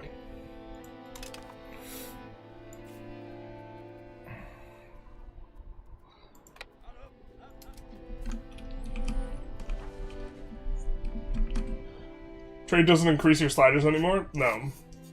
Why? What sliders are high? They changed it in a patch? It totally does, etc. No, it doesn't increase your sliders anymore, unless you're like a building-based country or something like this. Does Theocracy or Republic have more procs bonuses? Theocracy has 10% land, Republic has 5% all, so it depends what you're spending most of your procs on, whether it's naval or not. Keep your production efficiency high by concentrating production in singular locations. Yeah, don't just spam a bunch of buildings all over the place. You do want to build, have highly specialized. Maybe that's a video.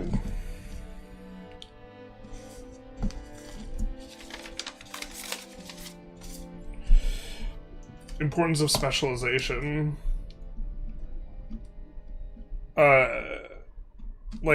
You really don't want to just have a bunch of random low-level stuff out and about. Okay. What area is this? Albania. And then northern Greece. Alright, eventually I think we'll convert that.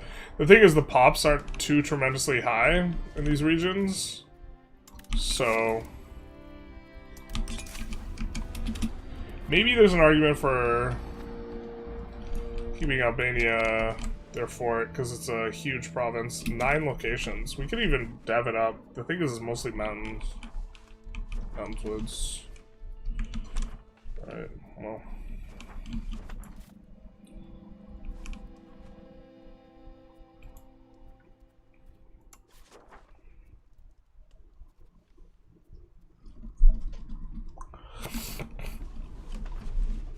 now it's in the Dubrovnik market. Is that going to stay? Or is it going to get pulled back into the Naples market? It was all Naples before. Very curious. I wonder if the roads helped it to move there.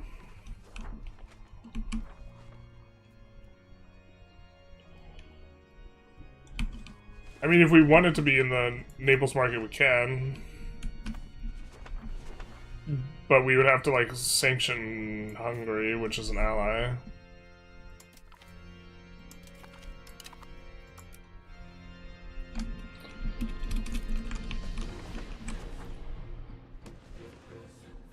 Bosnians are getting converted.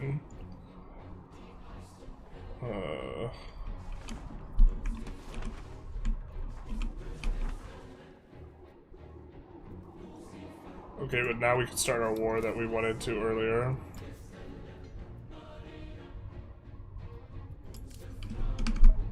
What about starting war with these guys?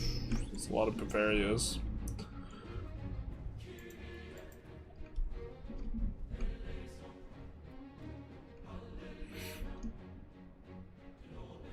Image link, look at tax base and eco base. You talking about on the Discord?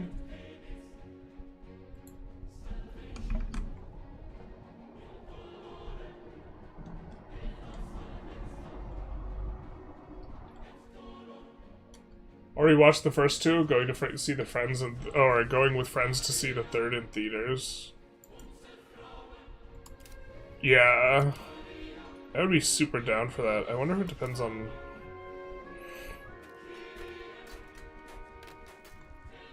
Levy's raised.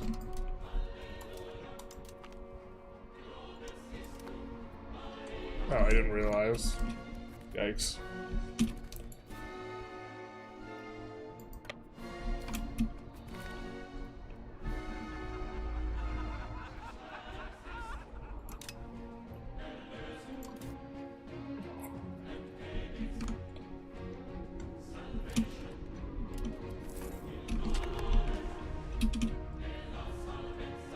Alright, approaching the 100 mark here. But not everywhere.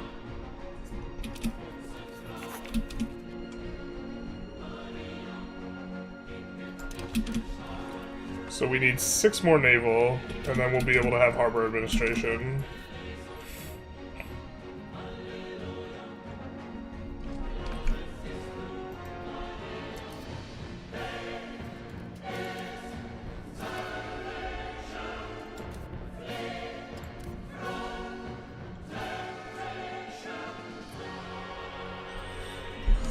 I don't think we co-belligerate anyone, but I think this is a solid war for us. Let's raise all. Let's not do these or that one.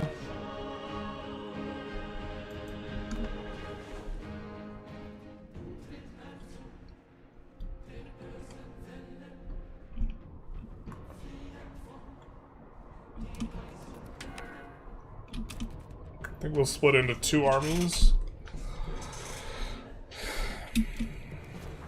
and look to chip-shot the Papal States a little bit. They're not a co-belligerant, but we'll see how expensive stuff is.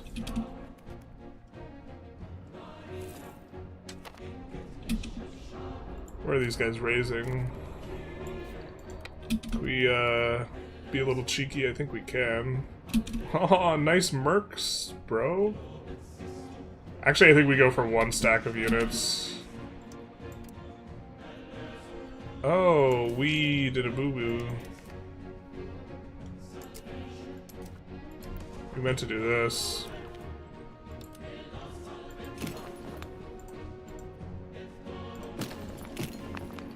Not raise the naval levies.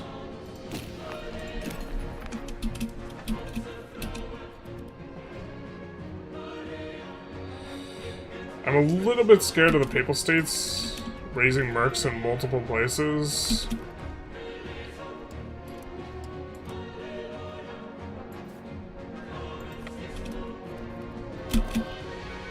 No, we mismicroed. Not like this. We want to break whatever, like, 1k gold expenditure this was. Okay, you gotta go back.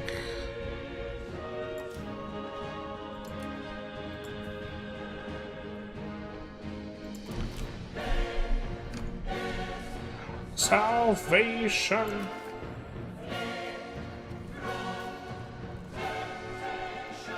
How scary are your boats? You got 11 heavies? Holy shit. Alright. Hide the kids.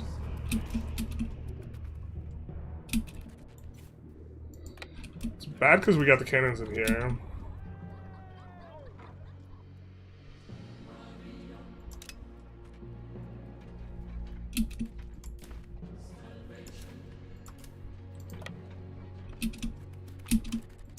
Nice. I think those are probably mercs.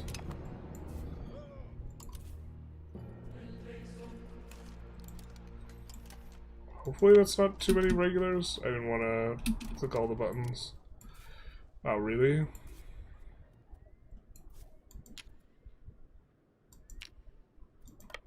I guess these guys are gonna have to stand there so the mercs don't pop.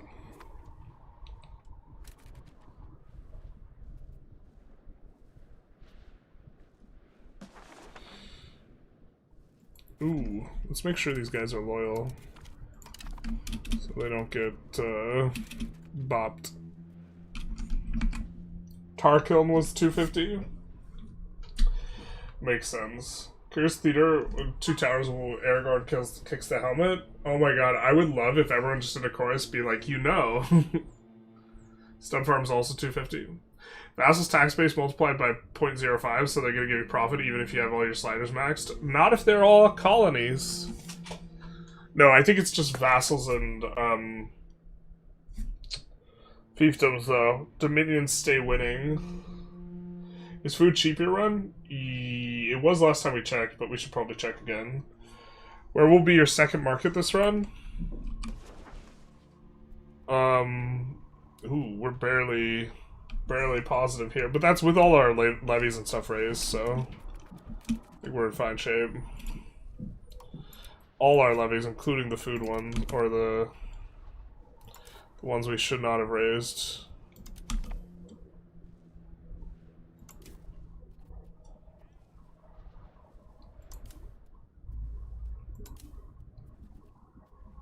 Let's kind of lower these.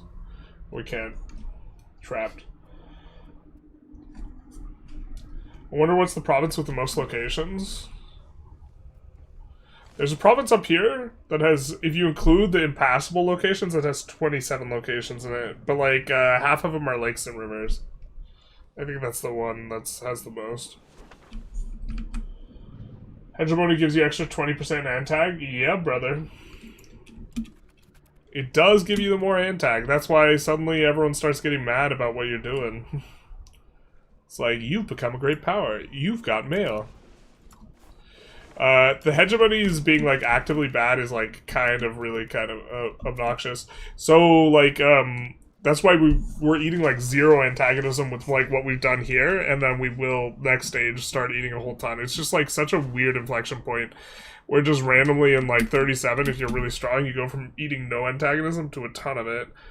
Like, overall, the thing is, like, discount modifiers, like, shouldn't be a thing. And with antagonism, it's very, very pronounced. And eventually you get bopped by the eventually, effectively, you get bopped, right? On the antagonism by just getting to being a great power and having a bunch of these hegemonies. But before hegemony spawn, like, everything's free. Real estate. Like, this is our antagonism map mode. The only people who are mad at us are, like, Muslims, and that's because they're Muslim, not because they're actually mad at us. Who's your favorite Italian in all of history? Da Vinci. Whoever invented Alfredo sauce has to be up there. I had, like, a bad experience with that, like, white sauce as a kid. And, like, now, like, I either, like, whenever I have white sauce, I either get PTSD or I love it. So it's really hit or miss. It was like a camping trip.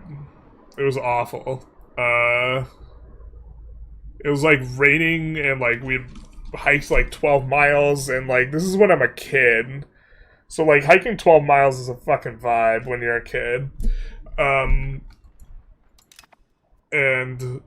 what we had to eat was, like, this white sauce, but I think the water was off. Like, we filtered it or something, but I think it was still off, and, it made, like, my brother really sick. I think I just, like, kind of tolerated it, but it was, like, kind of nasty, and just, like, ever since then, just, like, white sauce sometimes sets me off. Mario, it's a me. You had a big experience with white sauce on the camping trip? Yeah, basically. Shout out to hanging with the boys, huh? It was sus, yeah. It was like 8 or something. It was bad. It was not a fun time.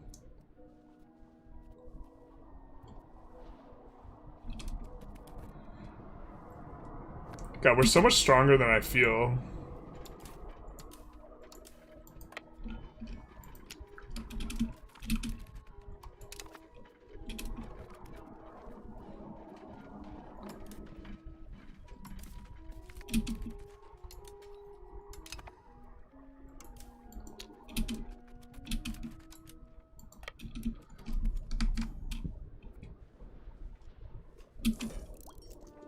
Oh, we need to have someone parked there. Or it flips, right? Well, actually, if it flips, let's see if the mercs are still hiring when they flip. Oh, no! Are you Italian-American? No. I am not Italian-American.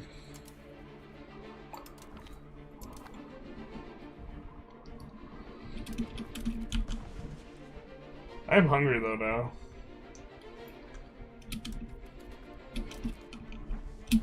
Let's talk about white sauce.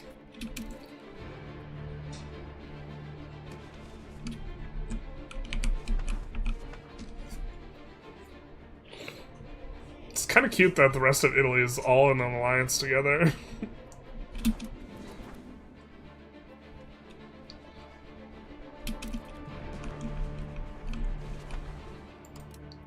The war's on Ferrara.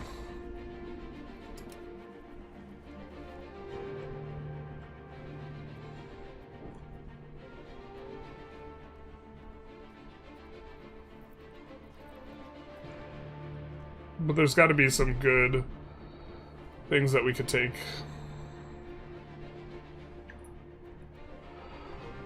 Also, like, finishing off this guy's province is, like, something we're have a mind to do.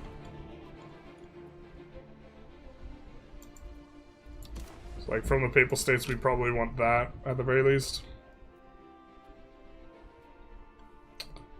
Maybe want to generate like a decent chunk of antagonism, considering right now we're gonna get hegemony next stage. Like, speaking of hegemonies, Giles is a Kardashian. So true, bestie. They just disowned him for being bald. Bald is beautiful. Don't let anyone tell you otherwise. Well, this guy will probably send over. I think we might subjugate Aquileia. Barely enough to do it. Hell yeah. That's how we drew it up. Of course, we'll be able to subjugate them for cheaper once we take their forts, so it's actually not barely enough, but that'll be a lot of antag. This is going to be kind of a big antag war, I think. We maybe should have co-belligerated some of these guys. Yeah.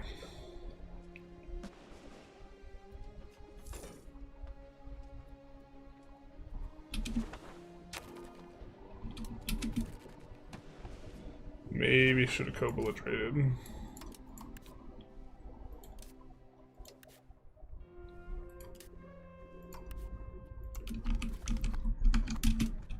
Just looking to make sure we keep the Diplo spending. So much stronger than how we feel. Precursor to games, basically.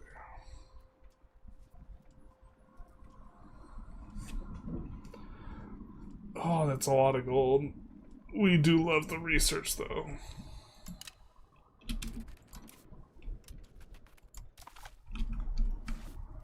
Have a hegemony for threat and war is insane. Otherwise, I can't do without it, really.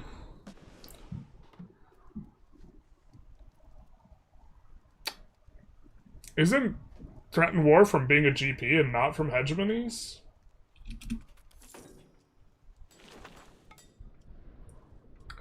Maybe I'm crossing my streams there. I think that's from being a GP. Having people in the TMAR system for the autos, 20% cavalry power and maintenance for this patch. Been really enjoying it in the third age, right before it falls off. Alright, we should get something going here, maybe. What would be the most profitable building for us to build? Paper maker.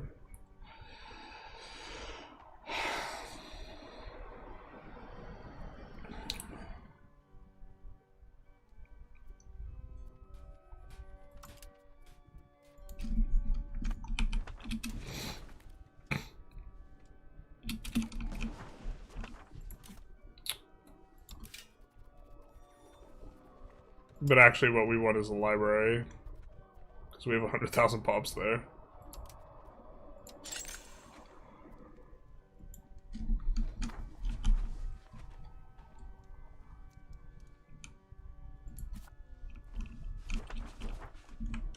We still have, we don't have, here we need some road for the road bonus.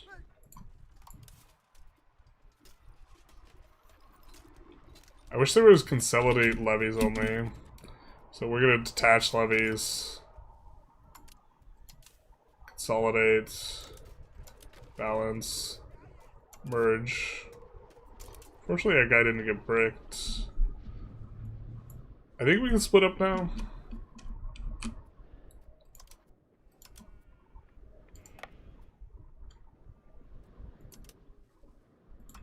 Guy who's staying behind, we'll give like a high admin military guy, yeah. Better for sieging. And then we'll send this guy out on his way to deal with some of this stuff.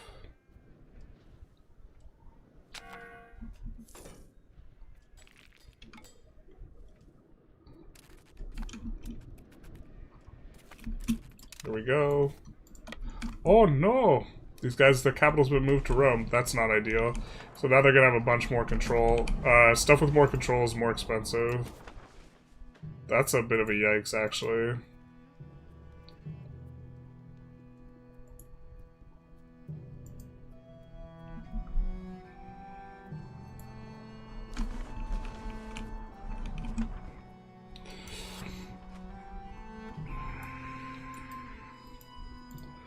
Well, I don't know if we can give him the bull either. Did someone take Avignon?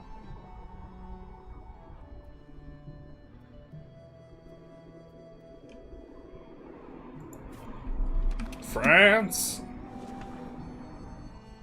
Why do you do this to us?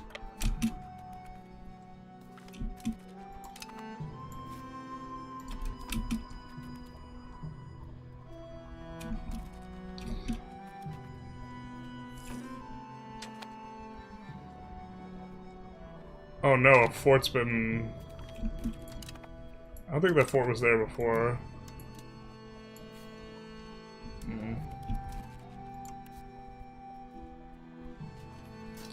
The amount of antagonism it used to give is so much lower now.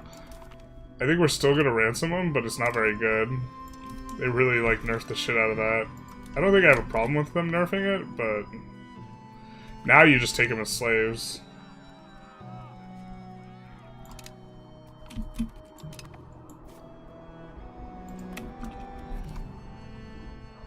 I guess we're just gonna go for the war goal here.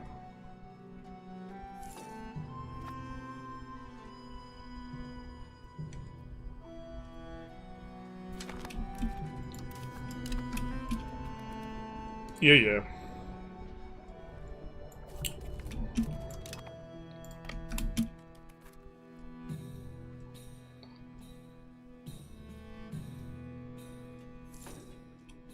I don't know what we take off the Papal States.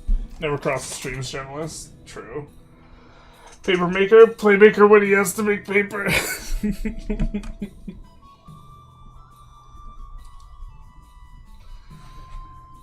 The diplo action for a ton of diplomats is pretty great. I agree.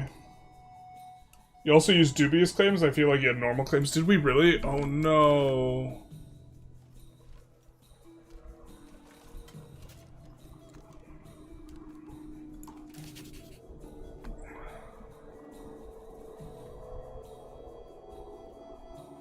If we did, I want to reload over that. That's not good.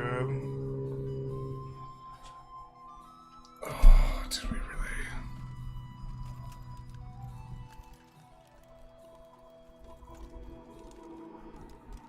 How do we check that?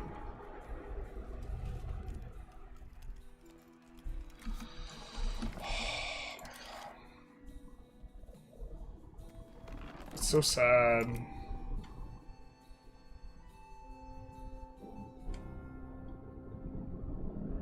Chat is cheesy to turn the AI difficulty in low pop areas because vassals get the 0.1% pop growth modifier.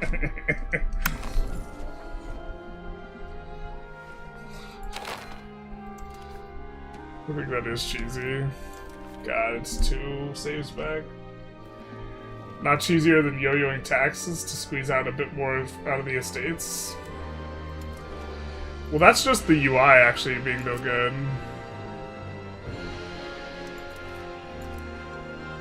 I know it sounds ridiculous, but Renaissance era comes, every country automatically has Deus Vult CVs. Would the game be ruined? It used to work like that. It's in the Sue for Peace in the top left.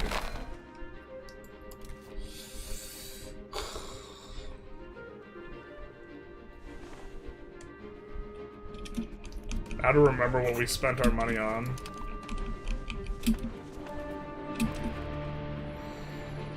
Oh, that's so sad, dude.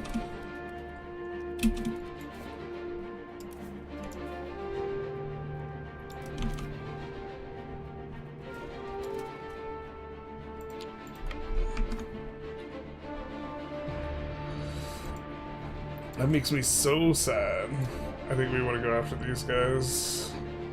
This invites in the Bavarias, but the Bavarias really aren't that strong. And we know we just want to straight up subjugate them. So we'll use claims on province. There's maybe like a UI story in there somewhere where the UI could just be better, but it's also a skill issue, right?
I missed what an ad said. Because I missed what you said because an ad came on as you were talking. I think there's fewer ads on YouTube. TBH. Just siege that there.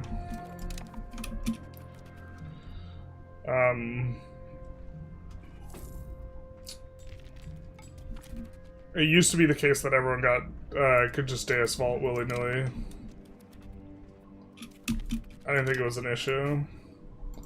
Other than it made the tech useless. They haven't changed this yet. Secret mission time, boys. Oh, they did change it. Okay. You used to be able to siege, you used to be able to use, what is it, the guys who had been captured to siege stuff. Siege it with their own boys. It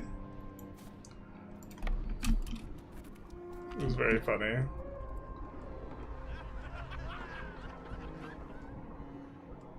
Sailor community.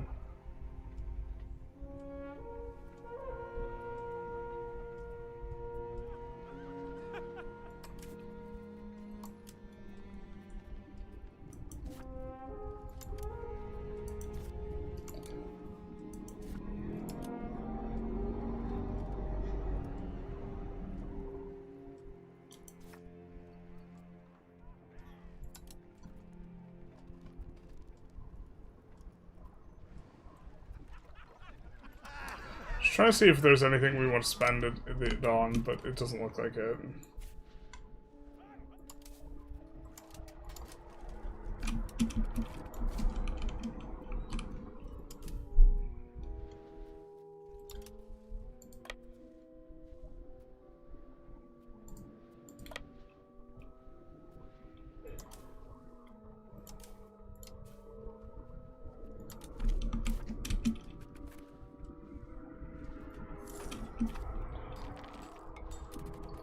Now I see the Senato agrees pop up, I pinch my fingers. Senato.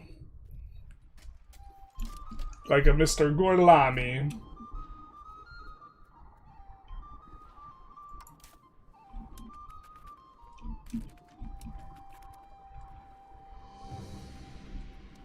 I don't declare wars for my subjects' cores. Is it just RNG if they get a CB?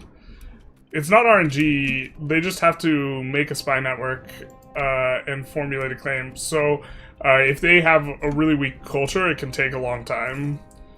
This is perhaps a reason to culture flip them. But overall, it's kind of probably a little bit marginal too. Actually, I think we should just try and go after stacks here.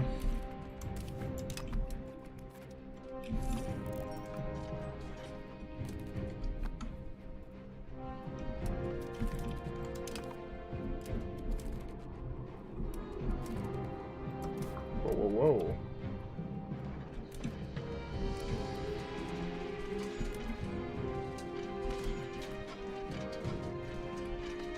A little bit of a close one here.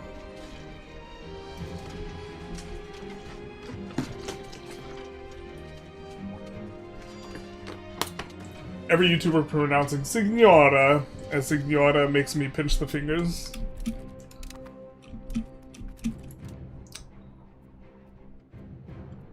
Let's unsiege this-ish.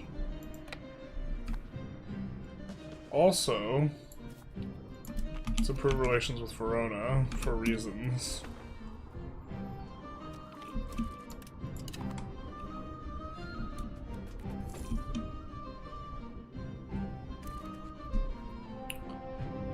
There is a fort over there, so if we want to take that, we probably need to grab the fort.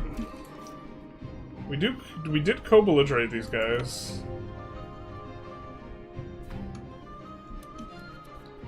With the intention of going after them. God, that's gonna take forever. We might risky to get the biscuit here.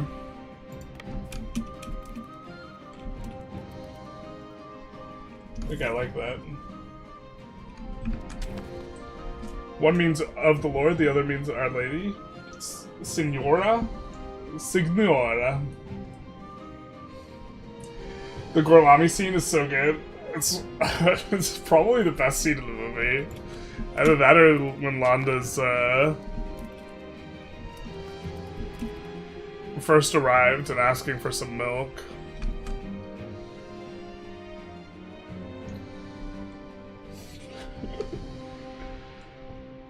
It sounded like a lot like yes if it's RNG, if they decide to or not. They are very aggressive about doing it. Usually it's just a matter of time.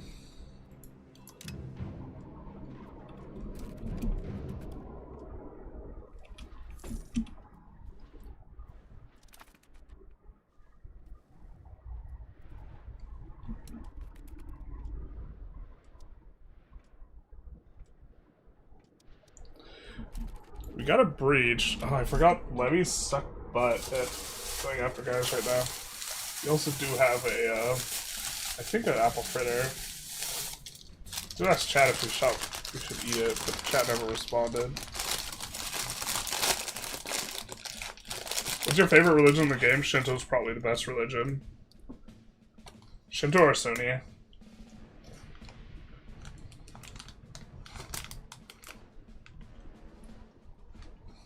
Well, I guess favorite's a different question, right?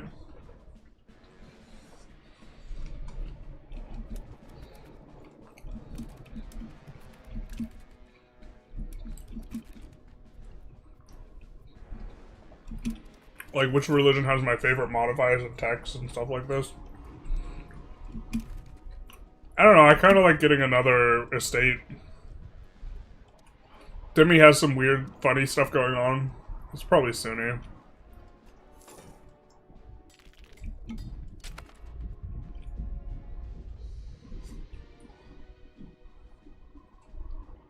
Why not eat the pastry? Some people really don't like it when you eat food on stream.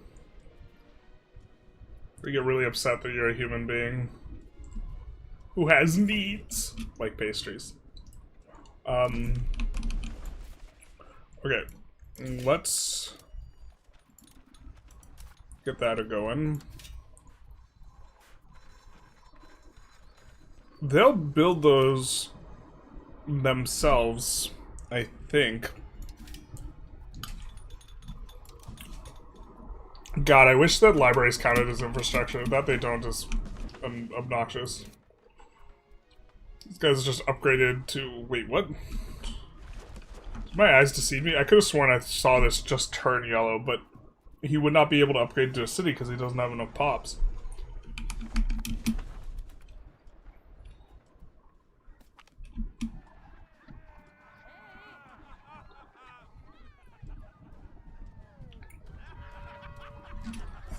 Little Waldensian conversion here.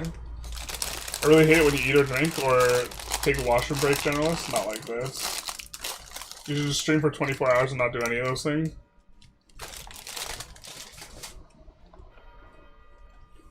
Terrible. My bad.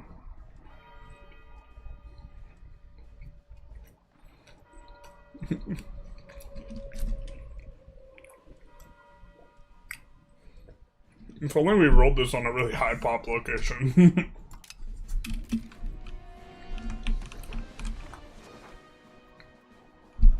We don't want to convert that fast anyway, though. Because it's gonna hurt our literacy if we convert super fast. He didn't win that, does he? We have so many professionals. Speaking of, I think we could use more cannons.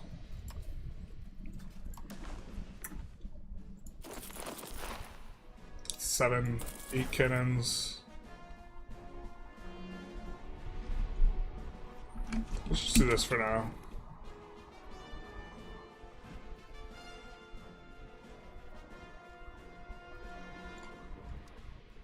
We would just want a separate piece Aquilea out. Wouldn't mind separate piecing the... Jesus. Bohemia's going hard in the paint.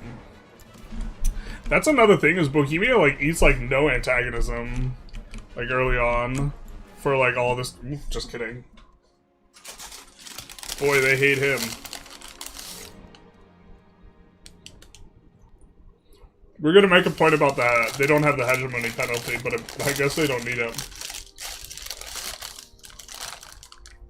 Can you lock others from institutions if you spawned it and close borders, no trade?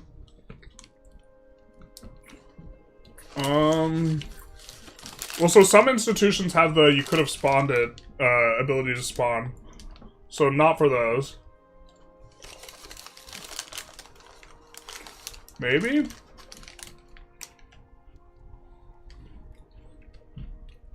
I don't think so. If they can find a way into your market, and then they can spread it to locations within the market. But you're saying you deny them access. Maybe.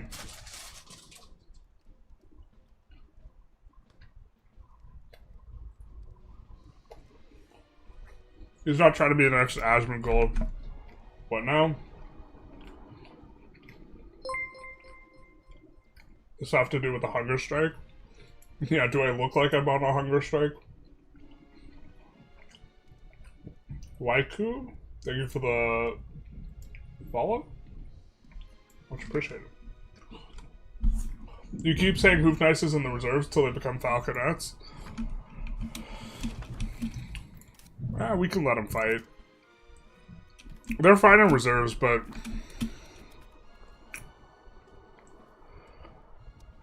they're not that bad at combat that, like, you, like, actively, like, if you can't saturate frontage, I think you'd rather saturate frontage than, like, just not bring their stats into the battle. Because if the battle's not close, you're gonna run over them anyways, and if the battle's close, then you might need them.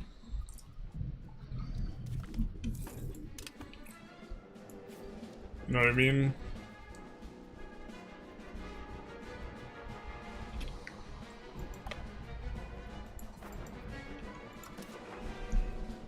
Gorlami.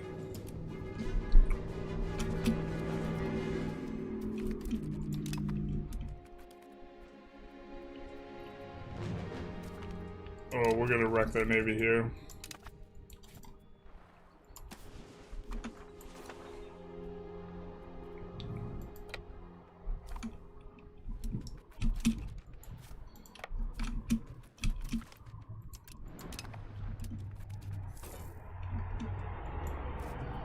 Gonna wreck it again.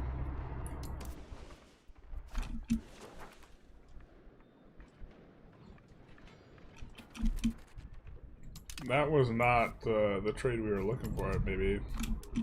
That hurt.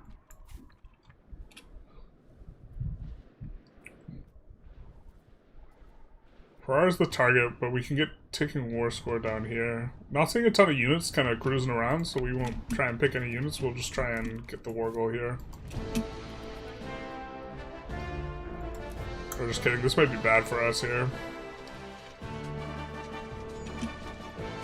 Well, looks like they did not... They forgot to reorganize their army at the start. We saw a ton of guys in reserve.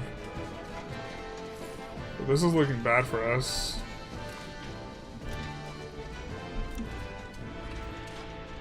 Yeah, okay.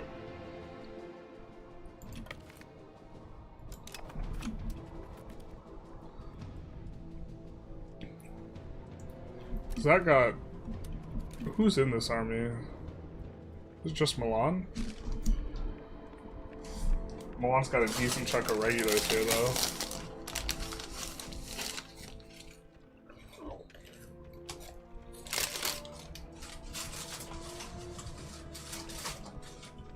Boarding spreads too? No. I think it doesn't if you're not friendly.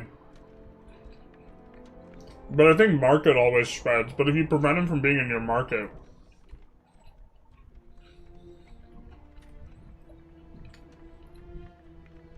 Is there a meta for galleys to dodge naval hegemon? Well, getting chain embargo is really annoying. But I guess you could just not build heavies, yeah.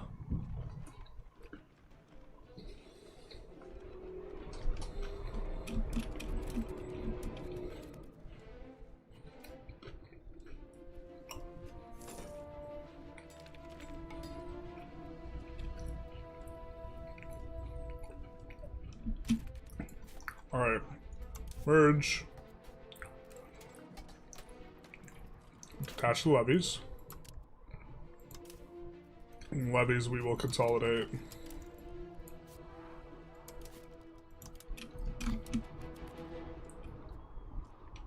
Something like this.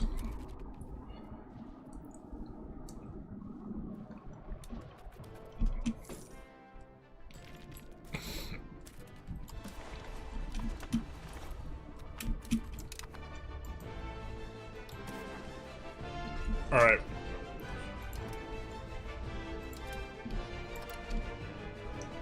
Let's do this.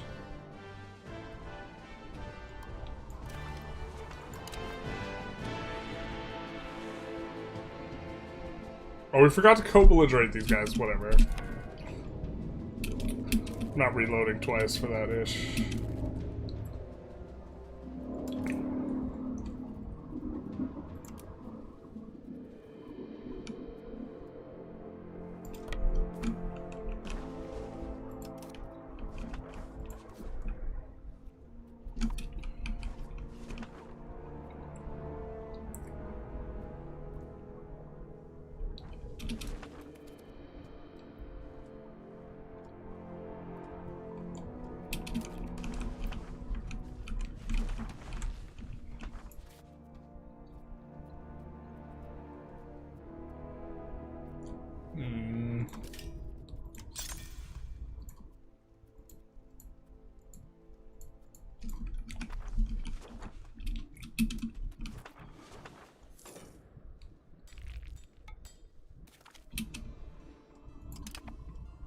Okay.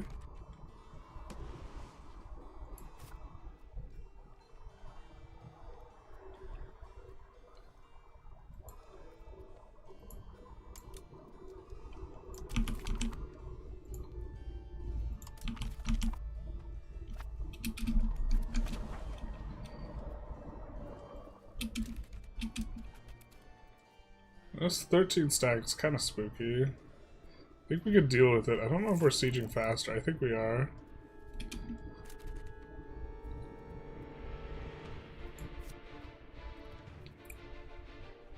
Aquilea, I guess we should also improve relations with. They're not gonna be fans of us. Game just think artillery should charge just like Cav. Well, they don't have much initiative. They don't get on the fronts very easy.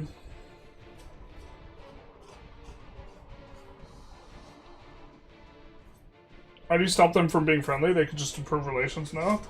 I think you can deny them access to your market to pop them out of the market. But yeah, in regards to friendly border, it might not be a good way to do that.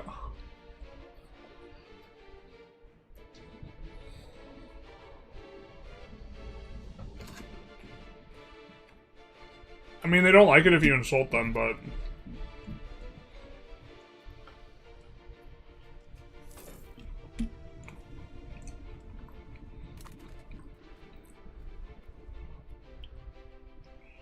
Are there nerf modifiers for anything like army or navy composition? Like victory if you aren't half-light ships or infantry? No, there isn't.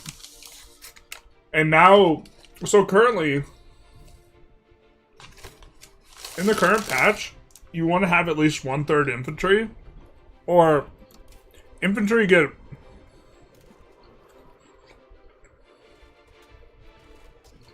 Not that one. This one. Infantry get a big bonus to defense from secure flanks.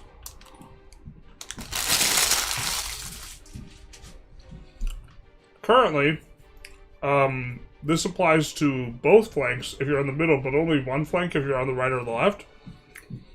So, if the units are close to power, in power level, you want to have all infantry in the middle and cavalry on the flanks.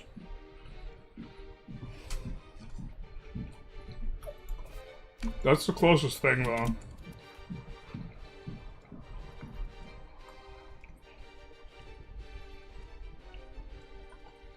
Artillery's in the bombard phase, they should not need initiative to fight right after it.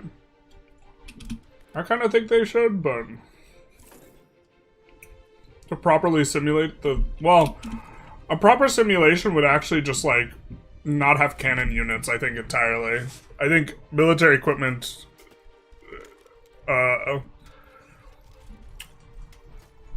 Look, like, these cannon units are not...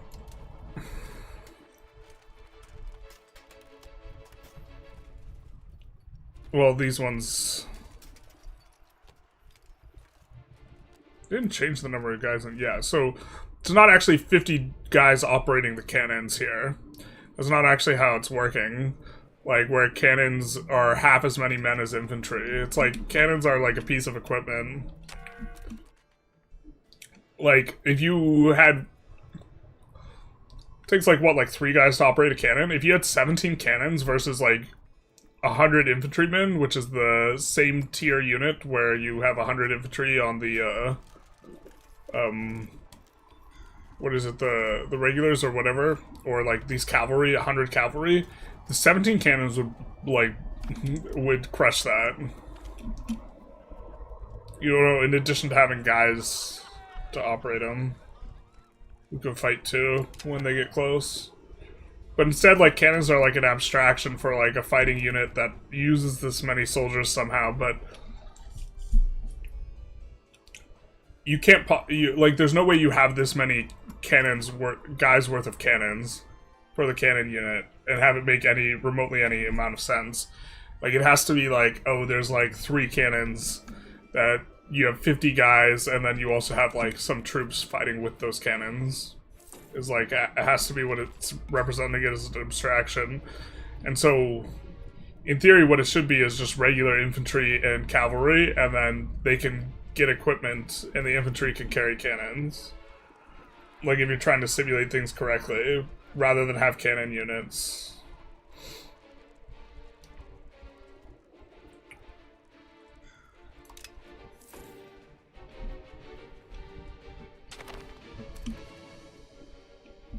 That's starting to get in the weeds, though, I think. Like, that's kind of how Hoey does it.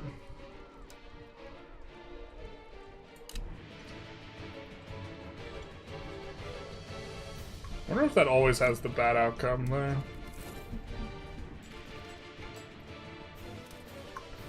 I felt like we just started this war, dude. Do we have a... We have a double breach, but we have, like, no regular infantry, so we can't assault anything, really, very well.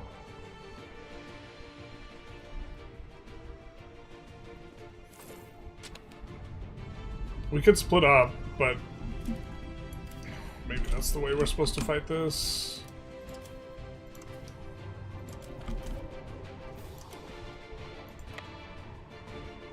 And go take the war goal.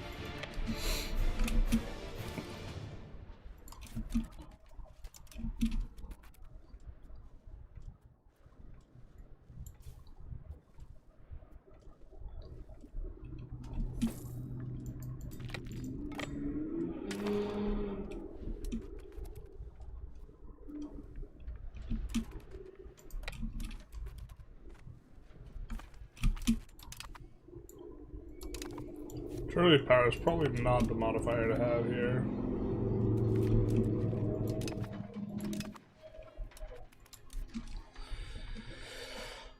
Okay, that works. And then let's take...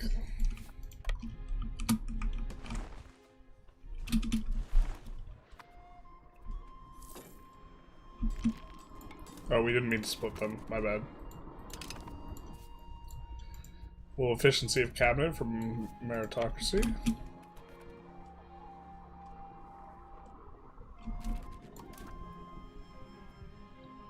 I think we want the progress towards spiritualist anyways.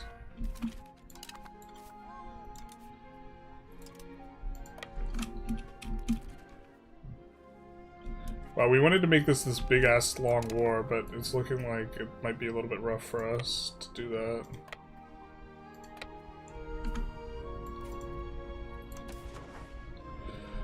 These guys at least really want peace, and then we can wait for those things to kick in.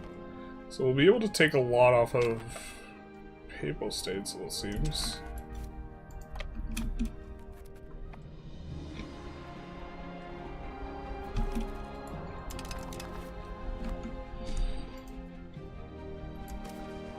Alright. Unfortunately, stuff was going to cost a lot more than we'd like.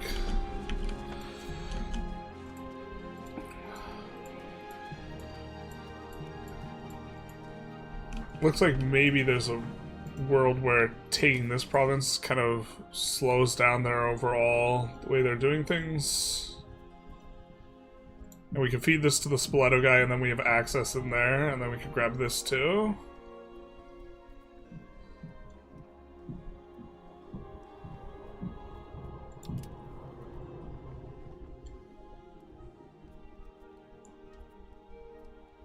I don't think we can get a cutoff.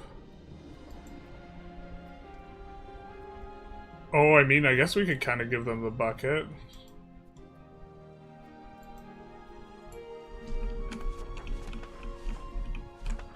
Problem is we don't have access there.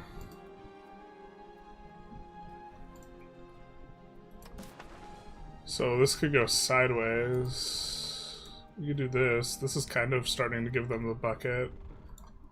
We just can't take that too.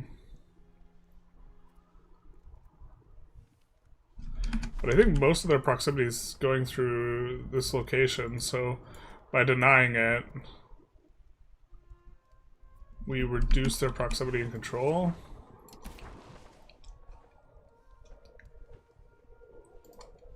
Oh, wait, maybe we can't give them the bucket.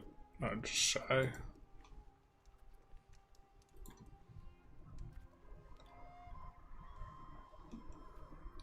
We also really want to take war reparations off of them because they give us a lot for war reps.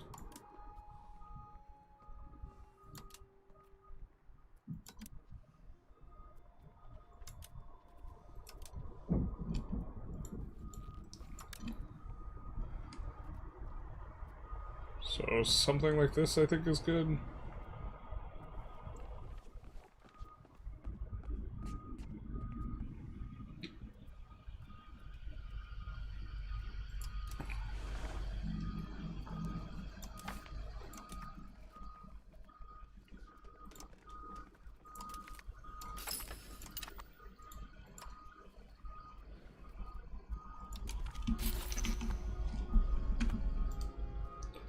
Going to decrease antagonism by quite a bit on some of these, like, secondary, tertiary guys.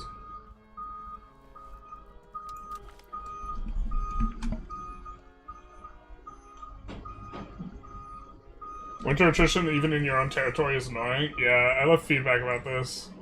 Hello, Milton. I feel like it shouldn't happen if you're in your own core territory. I think cores is maybe okay instead of just stuff you control, but... The fact that the pops that are just chilling in the province normally can survive, but the soldiers can't is, like, silly. I'd also be okay with, like barracks, barracks buildings or manpower buildings, like, turning off the attrition for this. Maybe that'd be okay.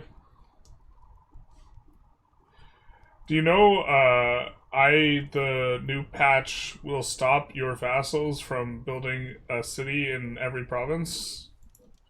Not sure how to answer that. I have not read anything to the extent that mentions QOL buff of preventing the AI from over-urbanizing. I hope that answers that question.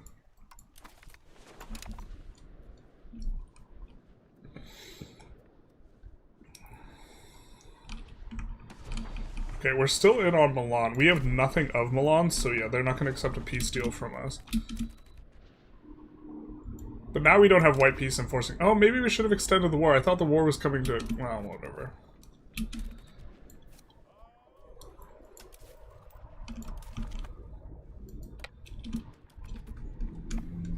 We'll try and get something going with Milan.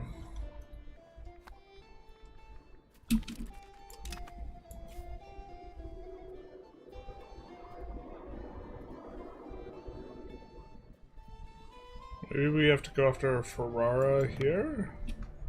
We could also use Ferrara and War Score to take Milanese stuff.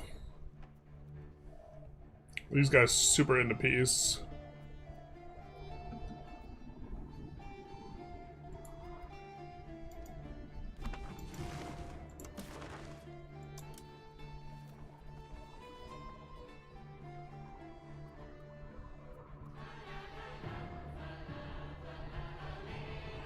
We need stuff that we're adjacent to is one of our issues here. I guess we could release Parma with this. The problem is that cuts off their thing. Oh, we can't even...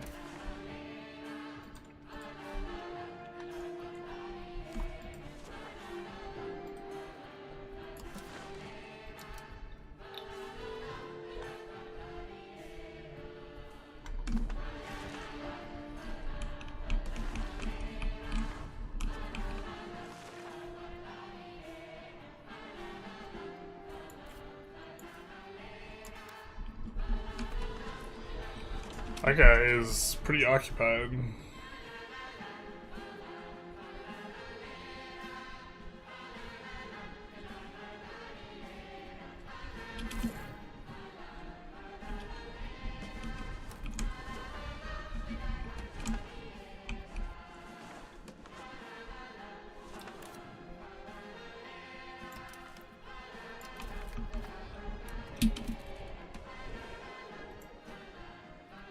Can't annex this guy yet. Close on this guy.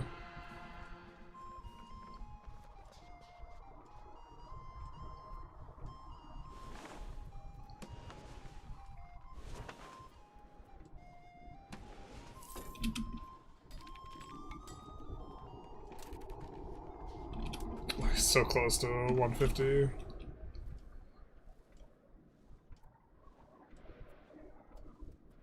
Little bit of a breach there. I think we're gonna go for like an exclave Parma so that we can get CBs on Milan. Oh, what did we do? What have we done? That was silly of me. Because we want to keep ticking.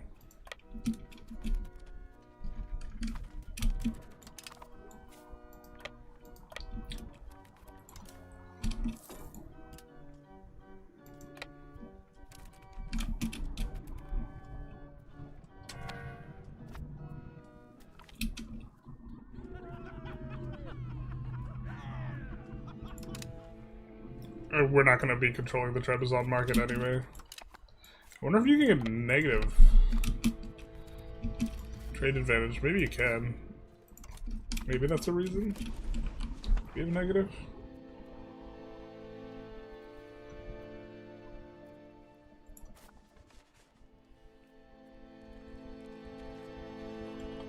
I know we don't have a high because it's not showing us on the UI here. I just don't know how to check it otherwise.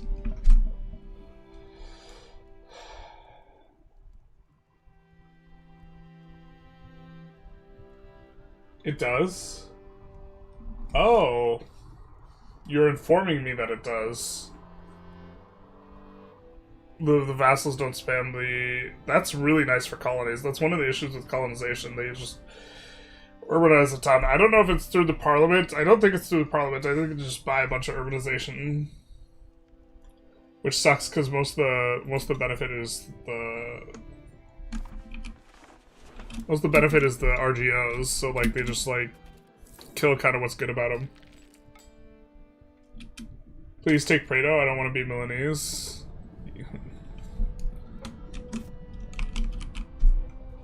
Might have bad news for your friend.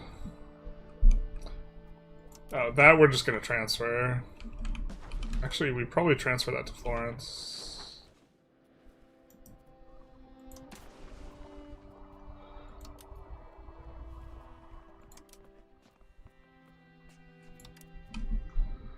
Yeah. Because it decays in parallel. Like, getting Montferrat is also going to be useful for us. I think they might even have cores anyways, so... Try and make sure we grab that. Nope, nope, nope. Not gonna let it happen again.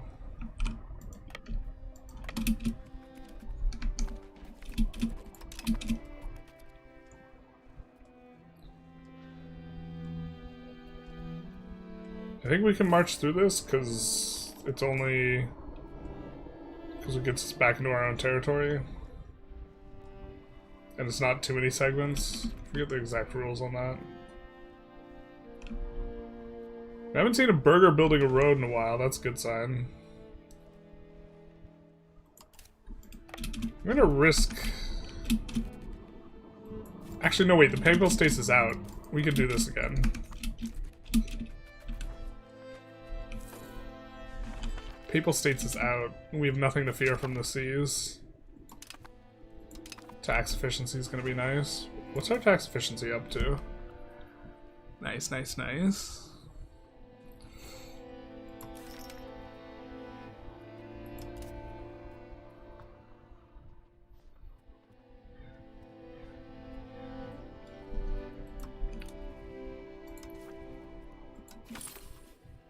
Oh.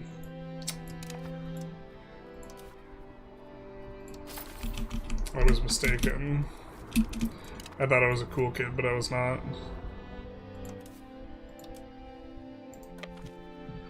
Okay, so... maybe we grab a couple of these. What's the issue here? The issue is this we can't go through. It's not a through street. Damn it. Because we do have to occupy Montferrat to transfer it.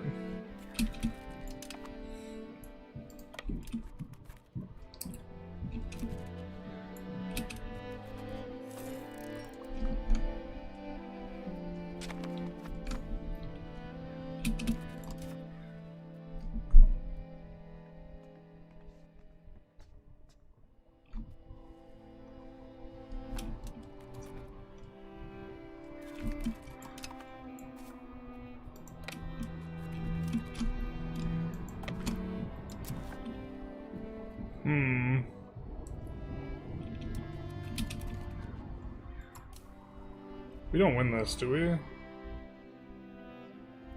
No, we don't win versus 3 galleys.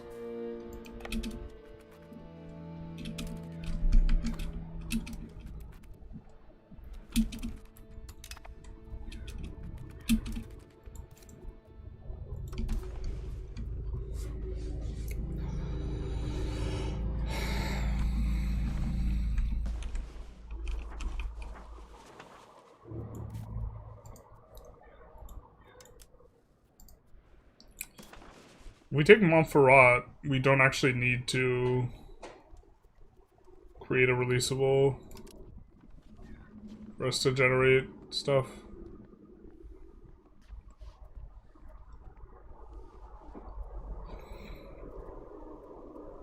We can take the rest of this guy's stuff.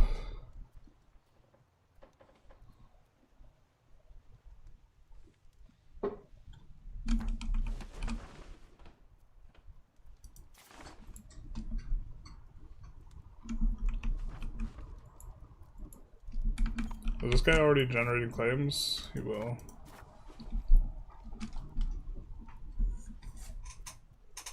Just trying to get more provinces, or complete provinces for the guys who are using dev province, almost certainly.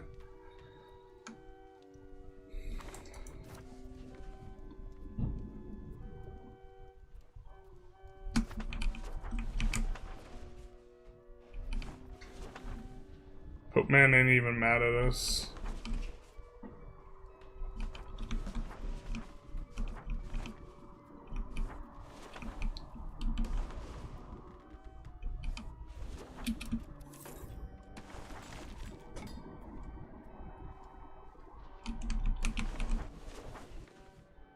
I wonder what percentage of possible Dunsian now. 7%.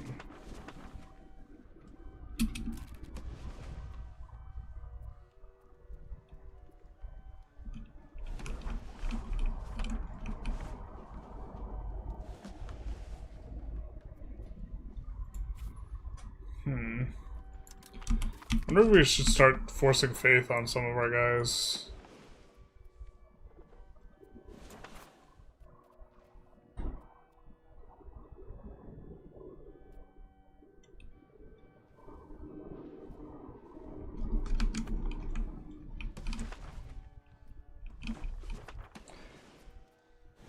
We were planning on having peace with her forever. Because they have claims to this stuff down here.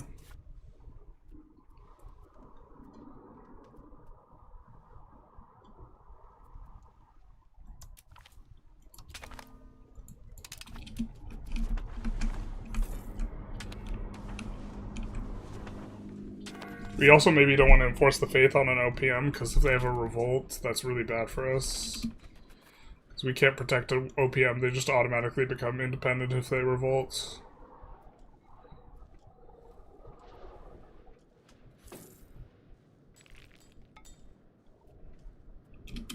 We're playing open beta? We are. So flipping them to our culture is going to be nice. Leave Prado as a Milanese exclave in your country despite Lucca. Womp womp. You notice they changed proximity costs from going sea location with a river that goes from 40 to 10? Yeah, the river bonus is applying to like the sea stuff, yeah. Because I think that happened when they added like the upstream river bonus. Well, Denzi and literacy check. Why don't we show you a place where they're gonna have high literacy in towns and cities, but in so these guys 14%, not too bad, not too bad. In the capital they're gonna be kind of fine. Yeah. Because they have all these infrastructure buildings or whatever. I think we want to add a university here, though.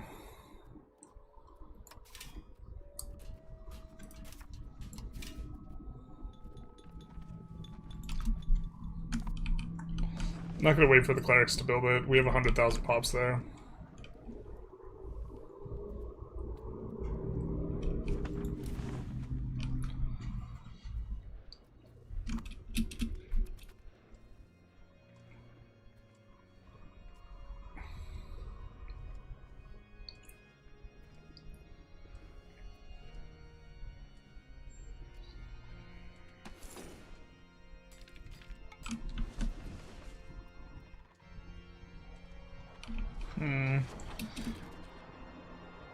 I mean, we could look to trap in their navy.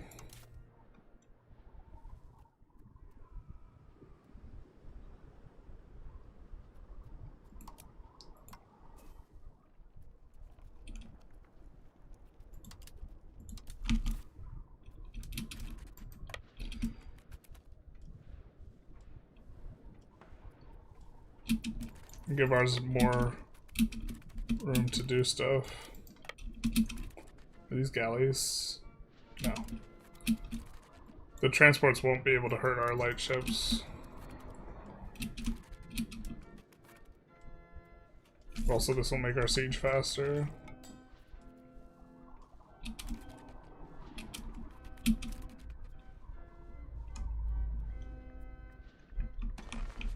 Wait, what?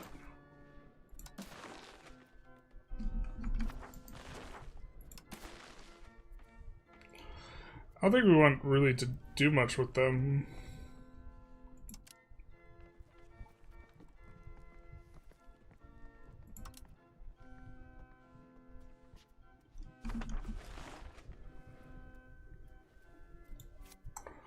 Only thing I could think of is fries and whatever.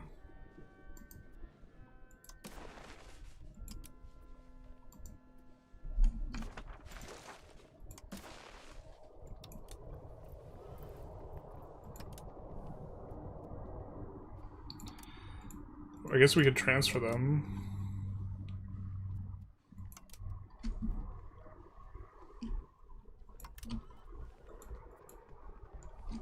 They have claims.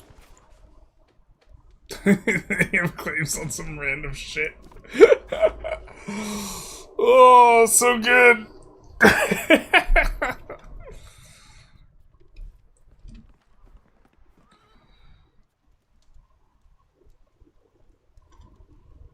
Yeah, I think we do that.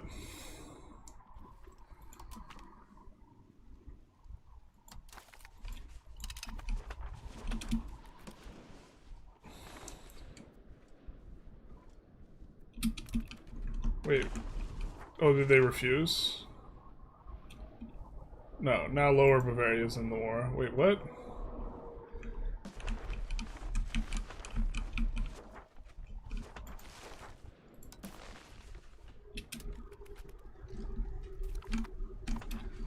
Okay.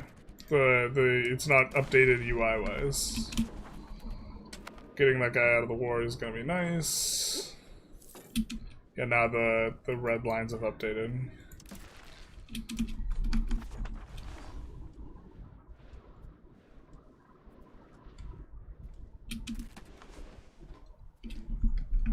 What makes Shinto so good? You get just like free ducats off of free mana from heaven from ducats, and then you get like the best CB in the game. You also get 10% tax efficiency, a good literacy bonus as well, really strong events, just a lot of stuff. How do you determine your space spread of the number of maritime provinces for naval? It's based on province. So it happens at a province level. And what we do is we just kind of watch whatever the weakest province, weakest location in that province is. And if we can cap out the weakest location, then we know that we kind of have things set up. And so once we cap out and are just like maintaining on the very weakest location, that's enough boats, and then we make a new stack for the other boats. But it's per province. So it doesn't matter where you park I don't think it matters where you park the navy in terms of the province, but every province needs like a little boat stack.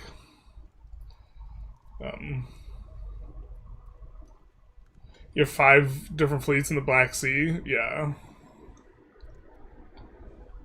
So you need 1, 2, 3, 4, 5, 6 by the looks of it, different fleets to cover everything perfectly.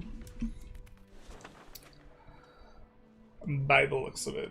Do you think theaters are worth building as ecosystem? Probably not. I don't even research it. I guess I haven't looked at it in a while though. I don't even know what it employs. I think it employs clergy. No, it employs burghers. Yeah, I think you'd rather just have a different building. I think you'd rather just have a production building. I mean, creating a demand for fine cloth is good, but it doesn't create that much demand for fine cloth. Cloth and paper are okay, I guess, but I don't think it moves the needle enough. I think not worth.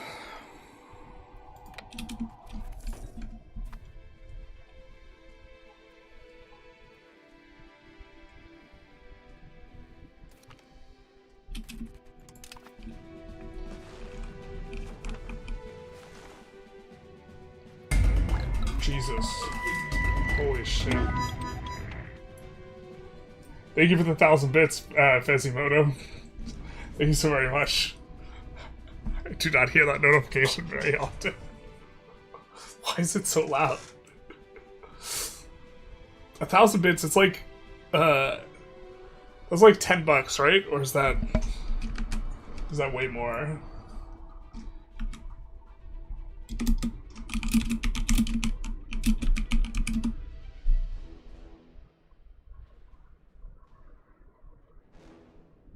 Okay, thank you so very much. Much appreciated. That startled me. So loud. Please take a hold of Johan and shake him until he fixes when you scroll, it gets exactly one building up or down. I may need to move my mouse every 3 scrolls. What? I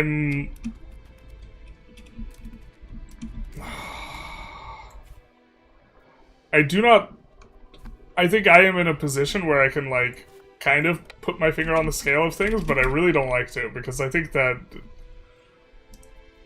I've seen content creators just, like, super bug Johan about stuff, and I think it's really obnoxious. Like, he's got a lot of stuff he's focused on. I don't know.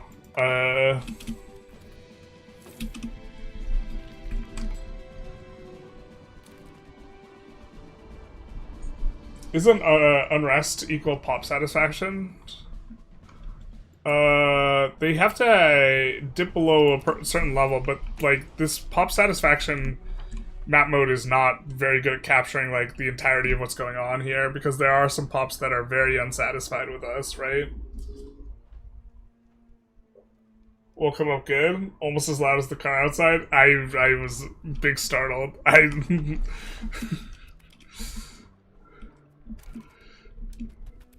think that it's so loud. Thank you, Fezimoto.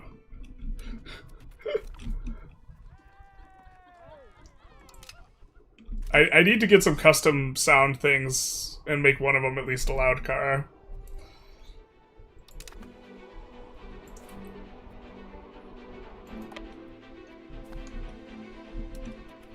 Oh, that's not adjacent. Yeah, maybe we could do Cremona. And then take the fort next to it.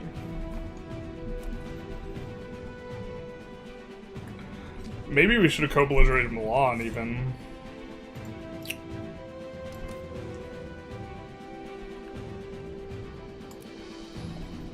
So, doing this seems good. Taking them off the coast would maybe be reasonable. We'd have to lose an ability to gain claims.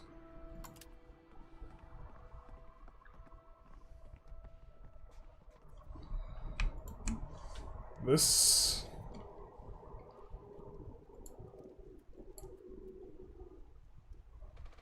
may be good.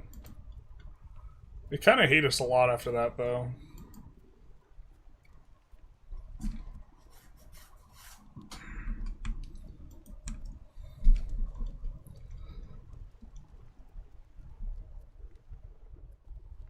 But importantly, we're not generating much antagonism with other people now, which we will later.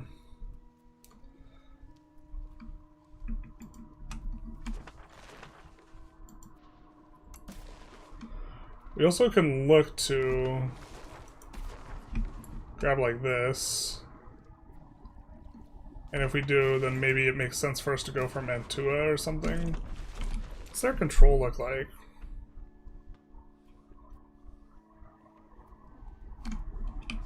It's got some bad control.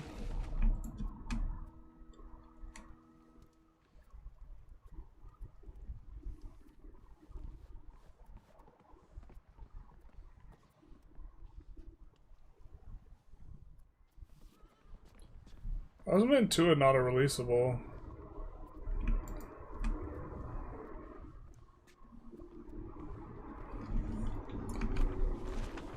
Is there capital over here or something?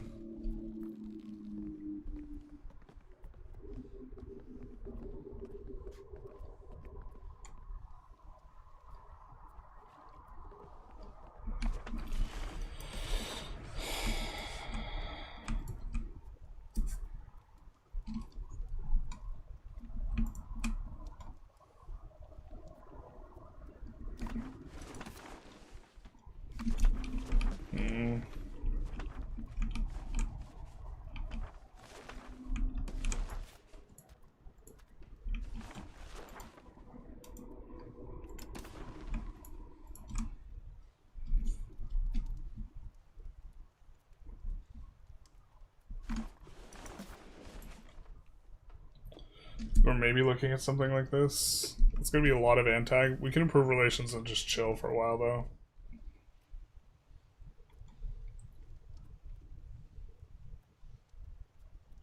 Maybe we don't want that. We just want to feed Bologna a little bit. We don't actually want all of Modena. We just want at least 2 locations, something like this. Maybe a little more tight.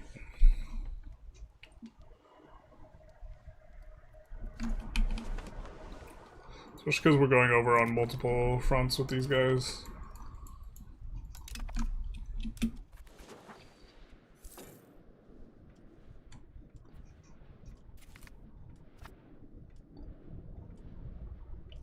Everyone hates Milan, so who cares what they think? True. Big true. Now someone's thinking with their brain. We can go here.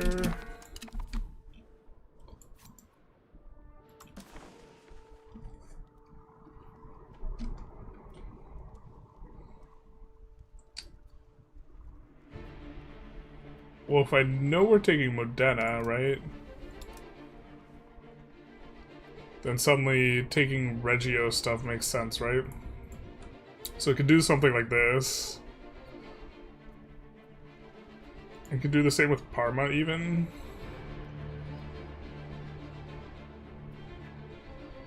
And then we will have a ton of CB generators.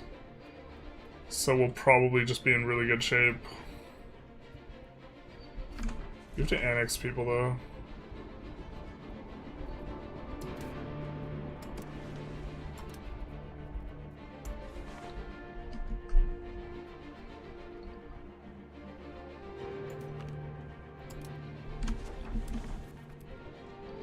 Yeah, that's what we're talking about. That's that good stuff.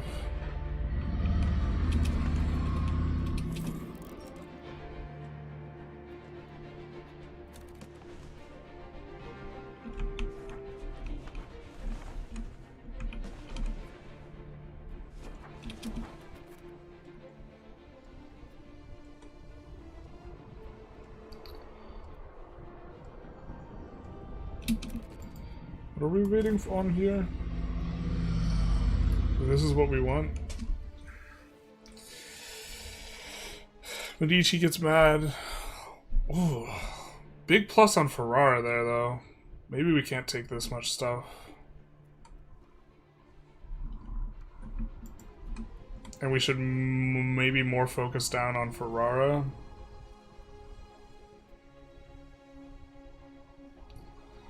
I think this is probably fine too.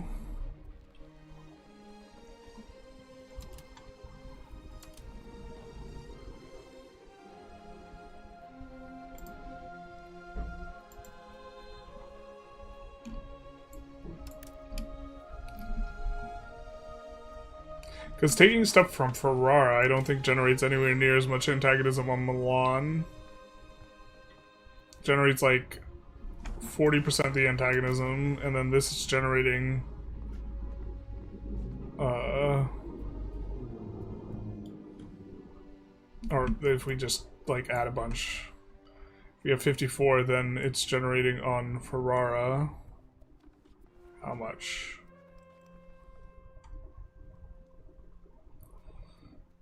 Like 80% crossover antagonism because of the war goal.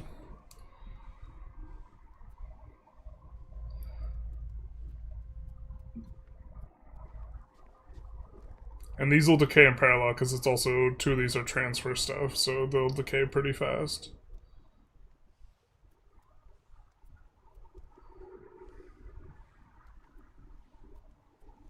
Yeah.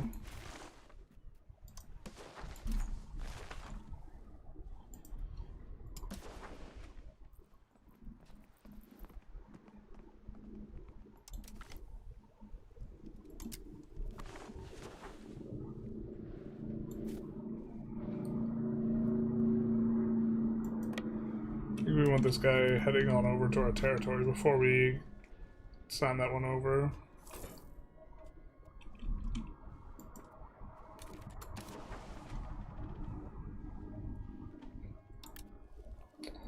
We lost some ducats while we were at it. Darn. It's because we don't have the active siege, but it's not that big a deal.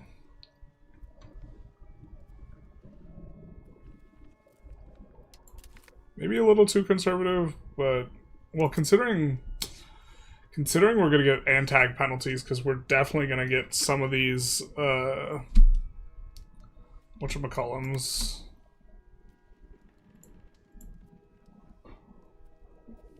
Maybe we do this a little bit more aggressive. I think they still don't have much control. Yeah.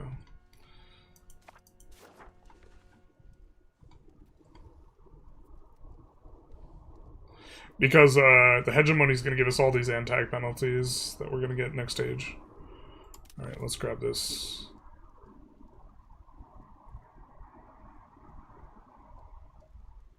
Oh, we got to transfer this back over. We want this to be a vassal of Florence, because Florence will annex it for us. See, Prato becomes a vassal of Florence.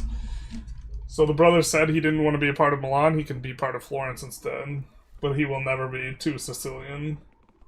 Get it? Do you think Hungary's capital's worth moving south? Probably. I think it's, with the new changes, like, moving downriver is not bad at all. Before, you used to want to keep it upriver because the, like, the equivalent of modern roads on the rivers, but, yeah.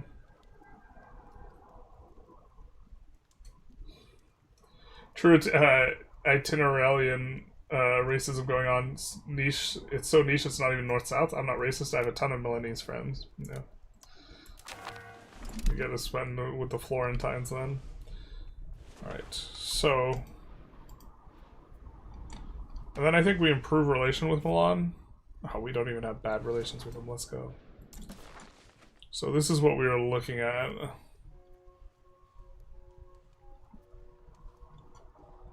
Make sure we can't just subjugate them if we want in. How much is that? Not a lot more. Makes a whole lot more sense, doesn't it? Alright, well.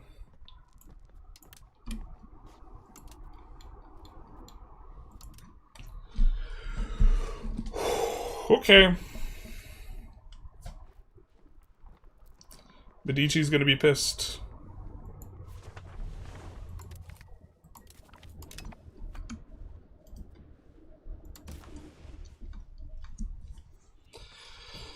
Yeah, I mean...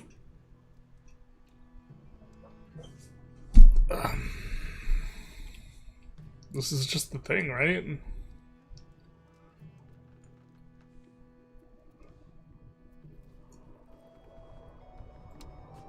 Okay.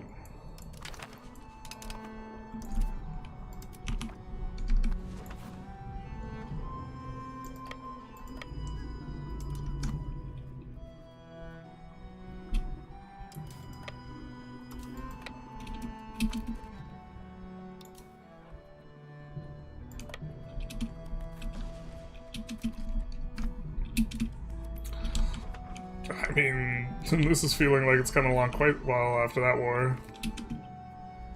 I mean, the title did say we were prepping Italy.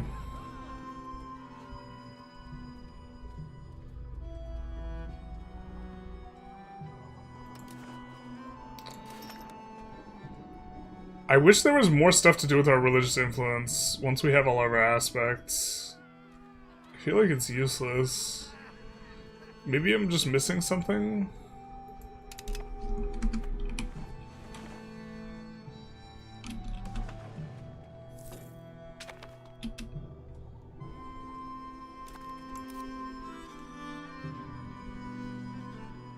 I think it won't take more than 10 barks. Or sorry, more than 20 barks.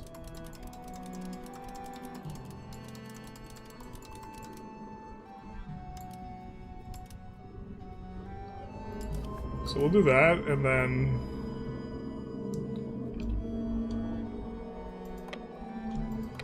we're gonna have these guys patrol into here.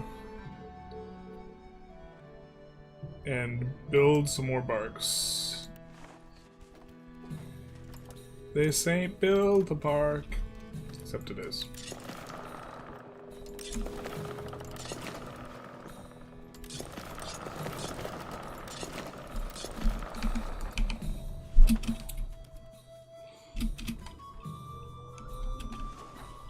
Excellent. God, annexing this guy was such a stupid mistake. It just, like, doesn't make sense.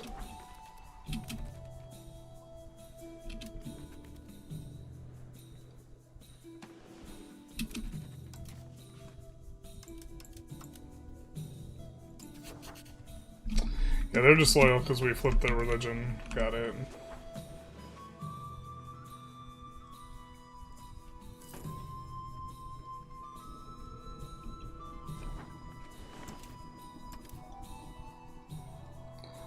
Coming up on our communalism cap here, so I don't think we can push free subjects anymore. Oh, looks like we can actually. Well, no, looks like we probably can't.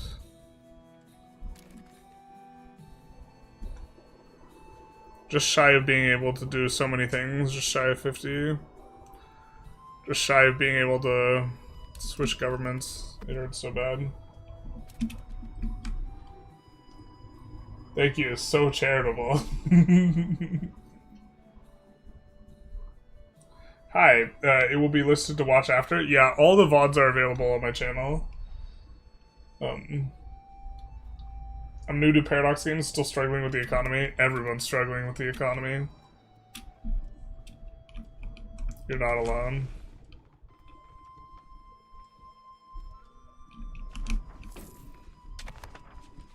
I think we are thinking about upgrading to a city now. I think this E4 is kind of calling to us for a city. But okay.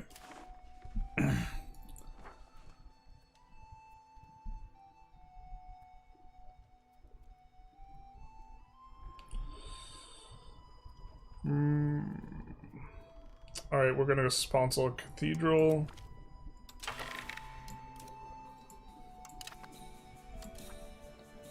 So we can push spiritualist. This gives us 0.5 trend. So we're gonna pick up another 6-ish spiritualists here. Up to 83, we have to beat 95 to flip. It hurts so bad. We roll humanist. Not exactly what we wanted. We don't have to pass this through, but can we maybe...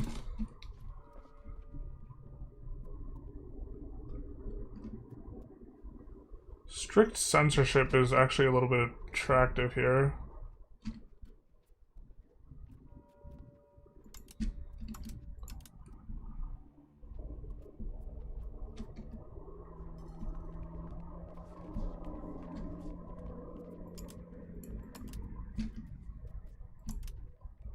I don't think there's a... Yeah, there's not a clergy mining thing. Devout education, though. We could go religious teachings instead.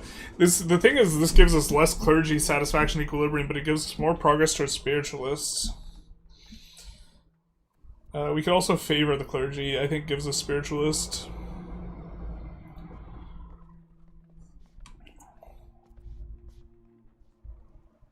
Okay.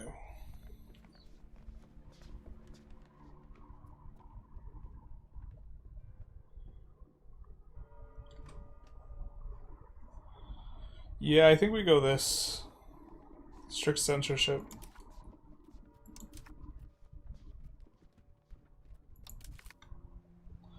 Feels bad that we just have to click that basically for only that.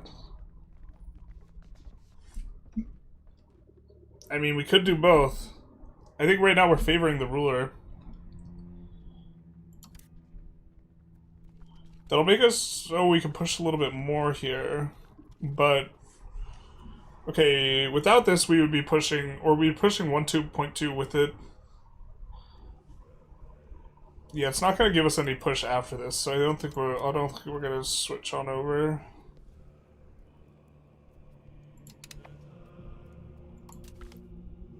I think this is just nice to get a little bit more. Not way more, but when we roll this parliament specifically, God, we've just had like... I think we've had like 4 awful parliaments in a row where we don't get to click anything for values.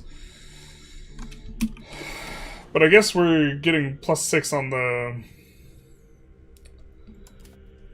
+6 towards spiritualist here, at the very least.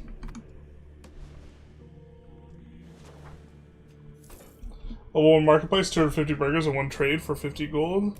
Level 3, 250 burgers, 2 trade for 800 gold value. Well, you also get more max levels as you upgrade to the higher tier buildings, or the later buildings from later ages. So, it's not nothing, but yeah. Someone was upset with me,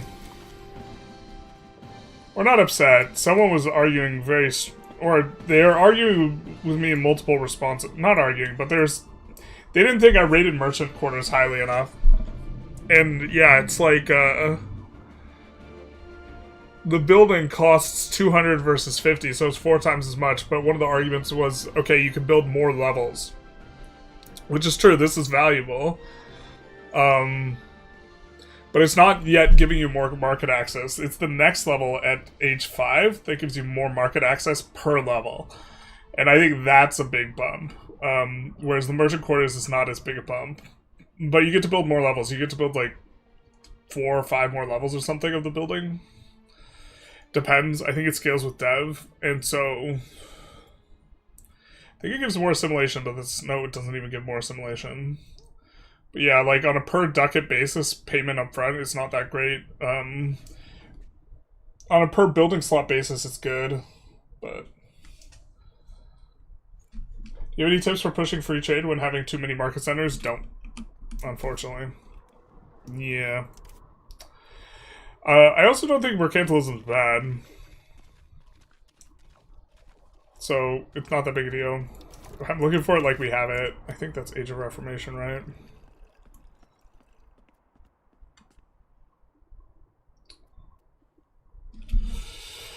Trade maintenance is actually like an okay modifier now. Especially if you stack a bunch of it.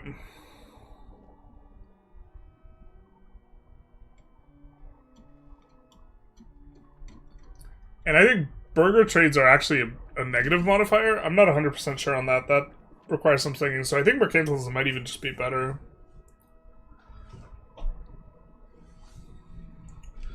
You kind of don't like market protection, though. Or at least I don't. You don't care about the levels at all? You want to put them further away since no penalty for market access or control? Kind of. I don't think anymore. That was the way you used to think about it, but like, okay. This place has 100 control, right? We absolutely would love to have 100 market access here, and we do, basically. This area doesn't have, we would love to have 100 market access here, so we'll probably add 3 marketplaces. And so I think that you want to create this, like, pocket of really high market access very often around, like, the market center. So I do think it is valuable now. But the thing is also it's taking up building slots to be able to do it. Which you're not abundantly thrilled with, but...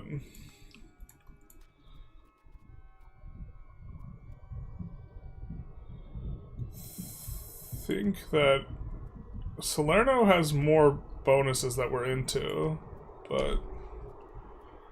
not as many pops. I think we go here.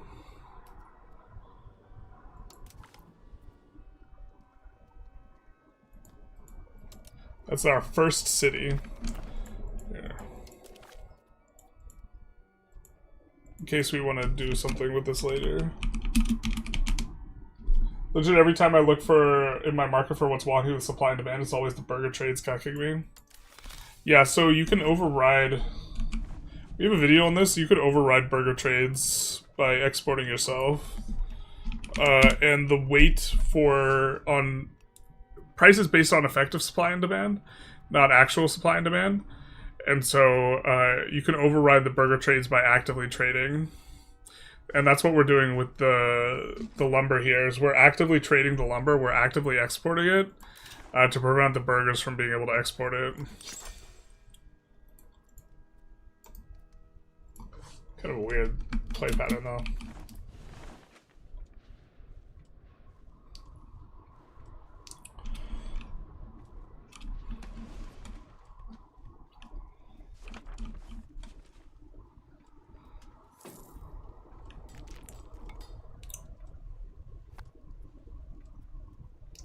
That's coming along nice and quick. What's the loyalty looking like here? Other than Pisa, it's pretty good. Okay. Oh, we haven't released these guys yet. Oh, no, wait, we don't have to. Wait, here. We have to release a couple of these guys, though. Alright.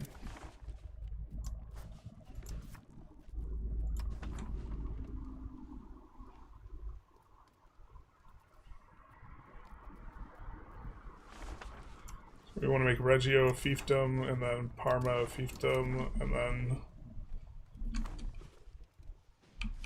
this we want to feed to the guy who already has that, and then this we want to feed to Corsica.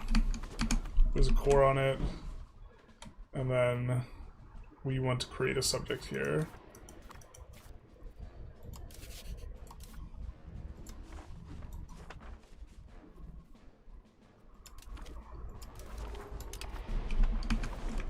There we go.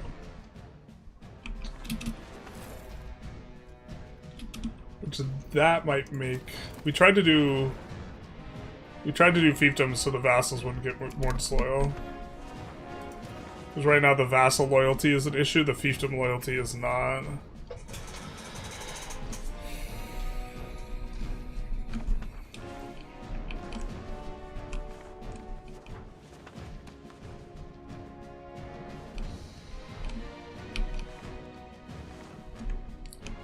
Provinces is Florence in. They're in 2. A little bit messy. Siena is 1 we want to annex.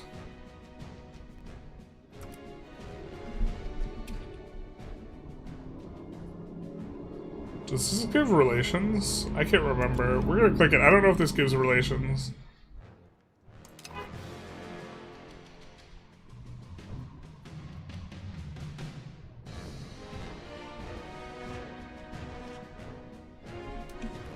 Doesn't look like it. Looks like it just updated the monthly tick. Or something like this. Yeah. Alright.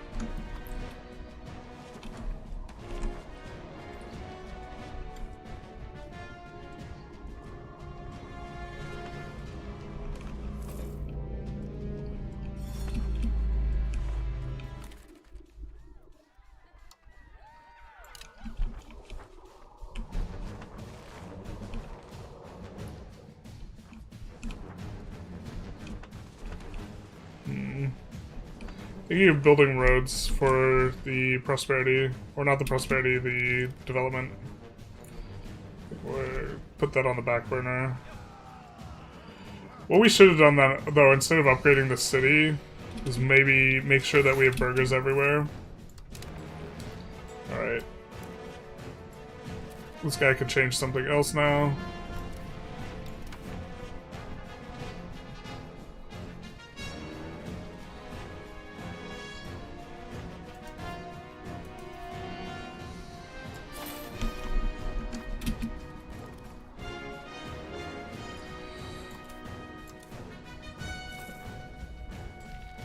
So we need to roll that parliament, I think, 2 more times to be able to...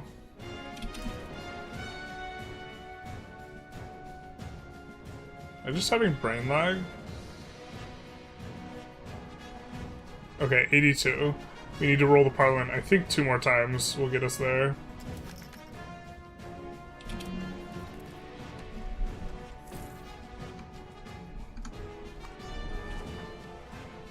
Looks like we're starting to make some good money.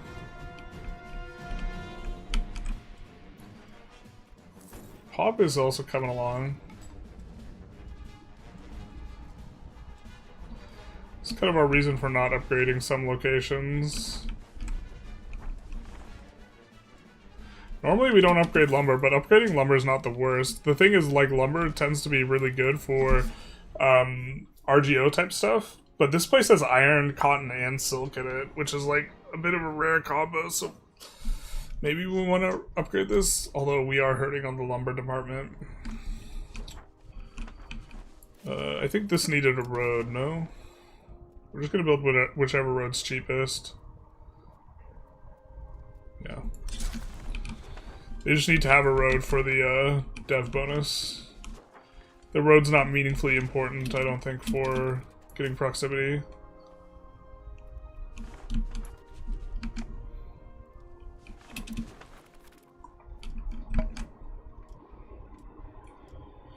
I can, but I don't like waiting 10 plus trade cap to counter the burgers wood collapse only for everyone else to build carpenters as a result. Yeah, it depends. The bigger you are, the more price collapse becomes a favorable proposition. And the smaller you are, the worse it is. That's going to be real nice for us. Constitutions of Melfi.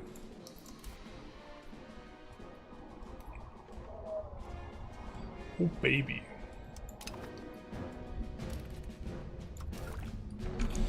It's like...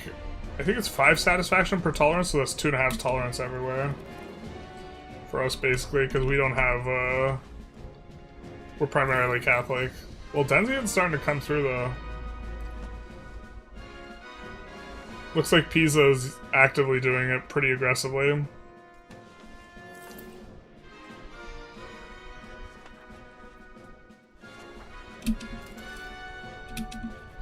Monthly literacy is also going to be nice. Got some good things coming in. We only have 20 years left in the age. I think we already kind of made sure we'd gotten... Yeah, that we're getting all the tech we want. Maybe the stab investment cost. Don't want to forget about this stuff.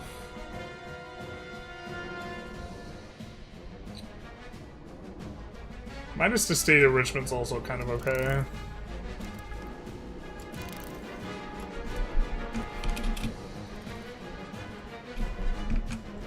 I was watching your Granada VOD and I have a question. Why are you loading troops onto boats by walking them in the sea instead of embarking them on a dock ships in port? It costs much more time.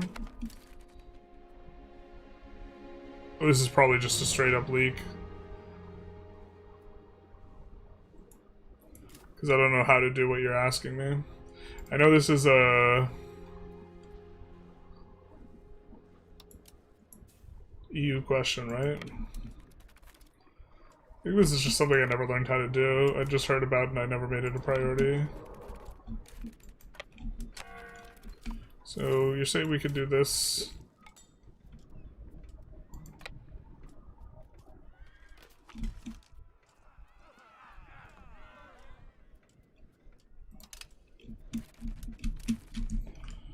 Okay.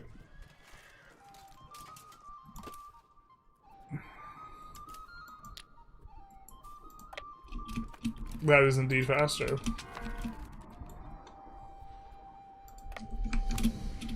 I should be just doing that.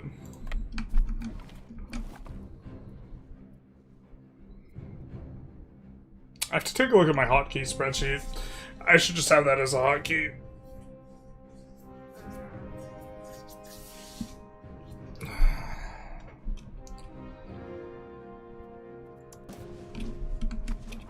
To answer your question, there's not a good reason why I'm doing that. But that's something I was, like, vaguely aware of, but, like, I never prioritized it, because it's just, like,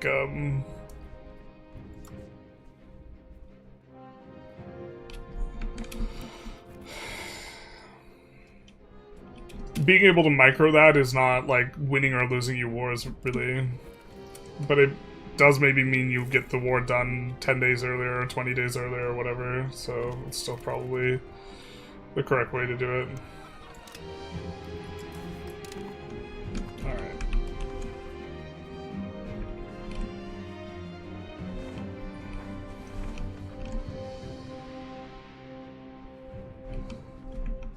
I think we accept Greek, no?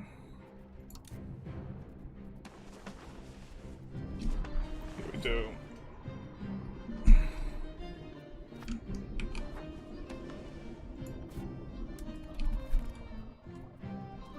think we annex this guy next. Just all of Epirus.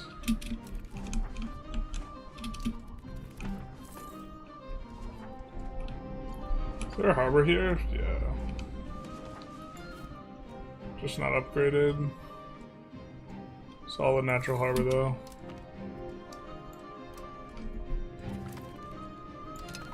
Monthly literacy is gonna be nice. I think we're up to like 0.4.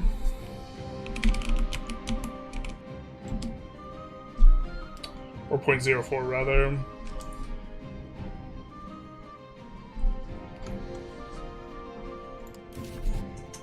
Yeah, Shinto gets 0.05. Talking about religions.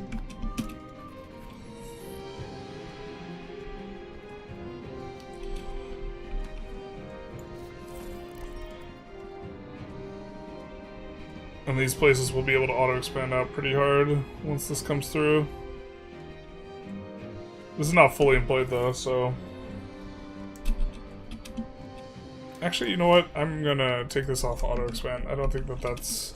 I think what's happening is the price is spiking every time we build boats, and then it's coming back down, and we want to just, like, let the price spike and not do anything about it.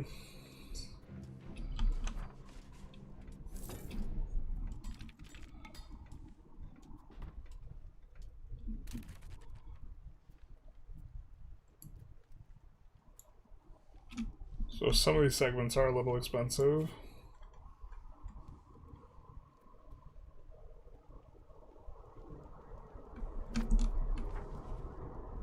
Looks like we're probably capping it out though, so.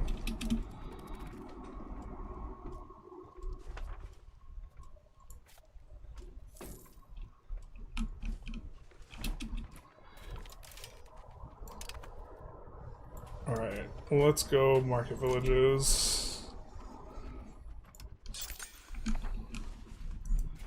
I think that's gonna stay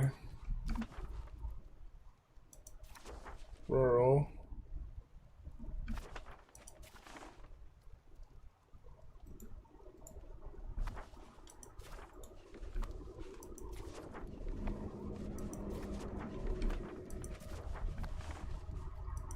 I don't really like the olives too much. This I'm not sure what we do. It's close enough to the capital that maybe we urbanize it.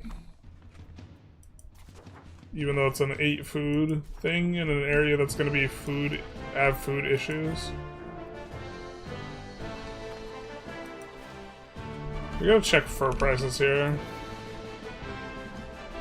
There's like no fur demand. I think they changed fur demand like a little before release. Fur used to be like kind of a semi-primo.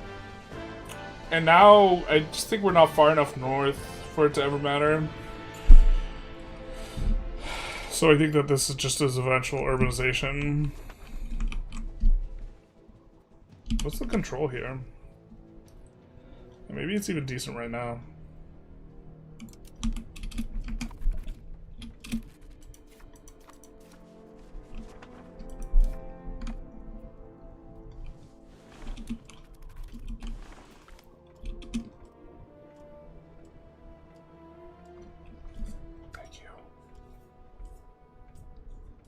Finally, some good mood. Plus 20%. Let's go.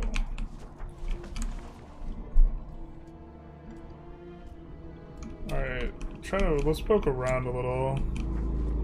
Look for places that are maybe not that good resources and worth urbanizing.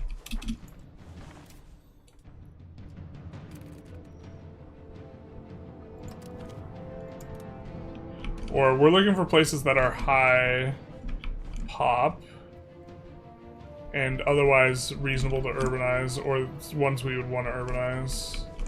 So like this wine we would want to urbanize, but not high pop.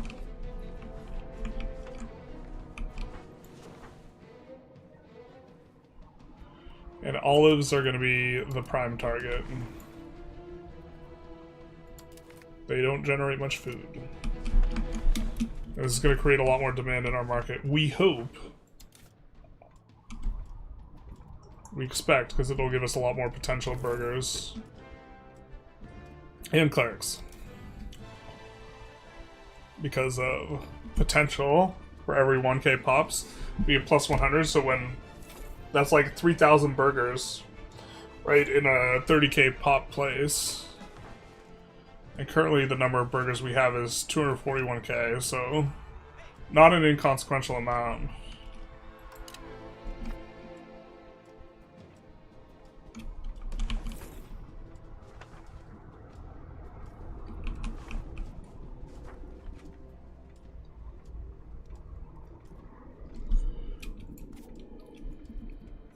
And these can upgrade now.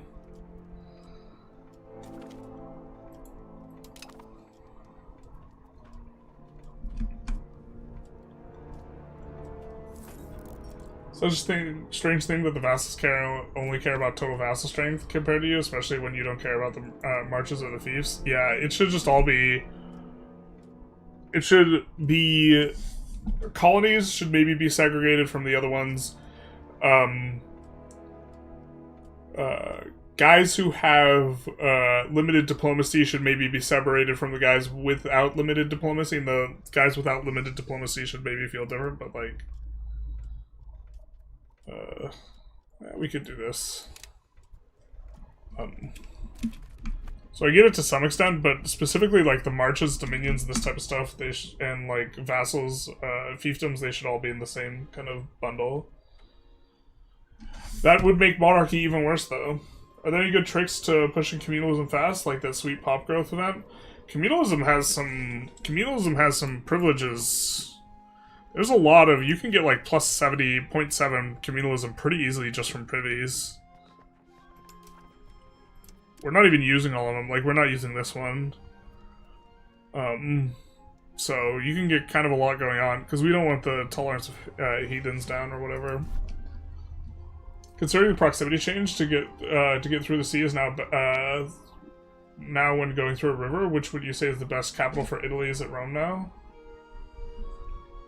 Well, the thing is the segments, if you have enough harbor capacity, they get reduced to 0. So getting the flat reduction doesn't matter. I would not say it's Rome. Rome's kind of okay. I mean, Rome's better. But the thing is, Rome's still going to be paying... Rome's still paying 5 because they don't have a lot of harbor capacity. Right, so that means 3.5 less control everywhere.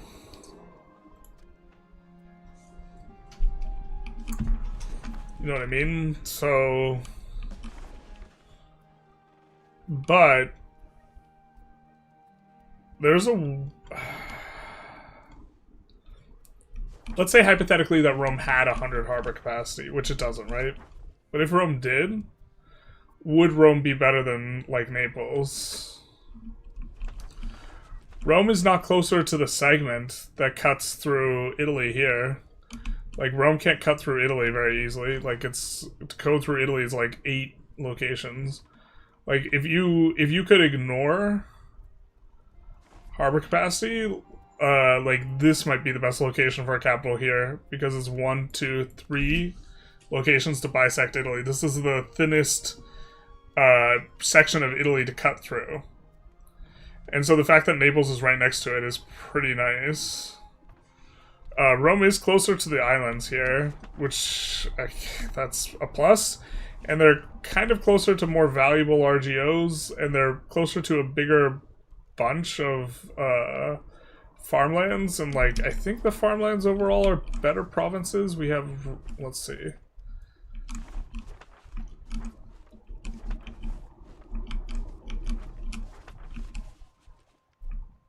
Because the Iron Province is really nice.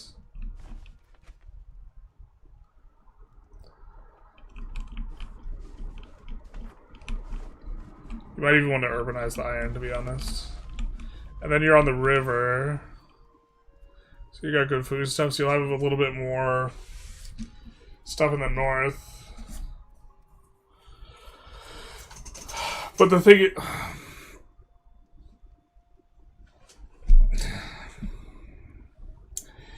The thing is this far side of Italy is just not going to do that well.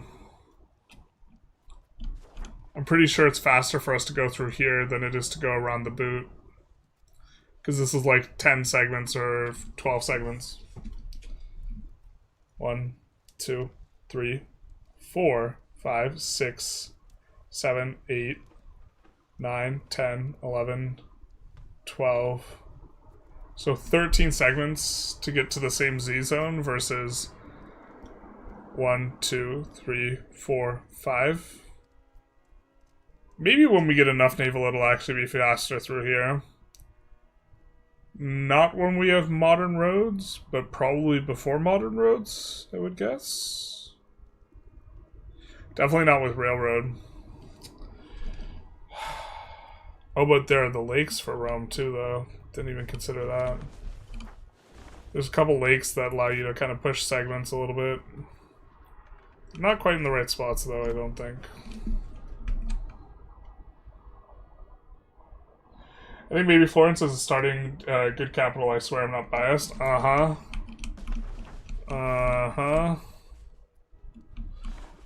I think Florence being in a low market access area is kind of bad, and I don't think making a Florence market's good because it becomes the food apocalypse if you do. I hate Waldensian culture in the same as Orthodox. I do too.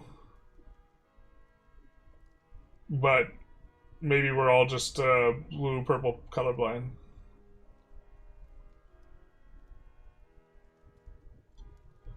Can actually save your stack since a ship on dock is faster than leaving on foot. Yeah, that's true. If it saves you a stack, but like,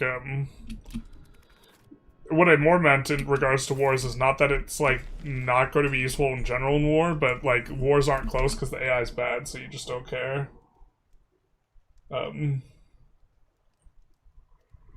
It was noticeable when you were moving your troops from South America and suffering ship attrition every month tick. Suboptimal troop loading costs like 20 days. Oh, maybe that's fair. Or is terrible even in Russia? Well, Russia, you have this massive glut of it, yeah. Furs should just kind of be a lot better than they are, though.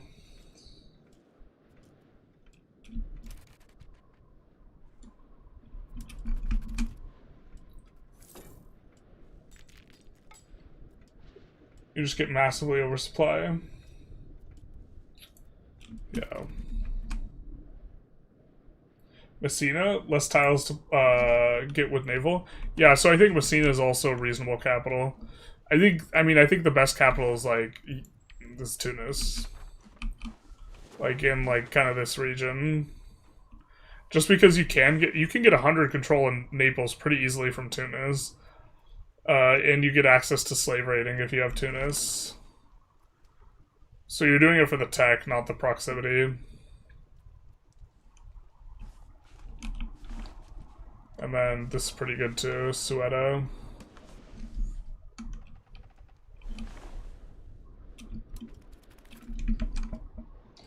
Hello. Hello, Bueno. You're my favorite YouTuber. Car YouTuber. Thank you, thank you. One day we'll have a loud car inside. Someone will drive a car through the wall. Don't sleep on farmland being plus 100k pop before modifiers. We're almost surrounded by farmland, so you get a very good early start. Yeah, but I mean, like, Naples is too. Oh my god, my brain. Right, 1, 2, 3, 4, 5 versus 1, 2, 3, 4, 5, 6, 7. So 2 more farmlands. But you probably don't want to urbanize specifically the iron. Maybe you do. To be fair, you're like more in the middle of Italy, though. Like you're more in the middle of a lot of this other stuff. But you start off with like 300,000 pops in Naples, which like is a big upside to Naples specifically. And you have the market center in Naples, and I don't think a Rome market center is very good. Because okay, if we move the Naples market center to Rome.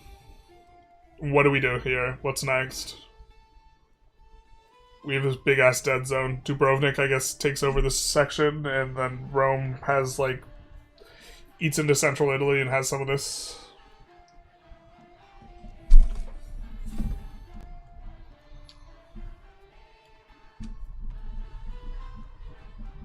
Like, I don't think the markets look very good. To be fair, Rome, I guess you get a little bit more access over here, but like you could also like make a market center here, then it wouldn't be the craziest, because markets don't go overseas very well. Rome's port is terrible. Yeah, but we're saying we're engaging in fantasy land where Rome's port is not a factor. Is Bavaria a sleeper HRE country since they get annexed Lower Bavaria the first 5 years or so? I don't think I'd describe them as a sleeper. I'd describe them as like an obvious medium. Like, sleeper would be Switzerland. Because they have that silly... They have that silly event or flavor thing where they can just annex everyone. Well, I guess maybe it's pseudo-sleeper. I don't know. Okay, maybe. I think Bavaria is kind of like more obviously like a decent one. The Messian will also expand out quite a bit. Brandenburg, I think everyone knows. God, this map, dude. I mean, I guess I kind of like the AI keeping pace, this current situation here.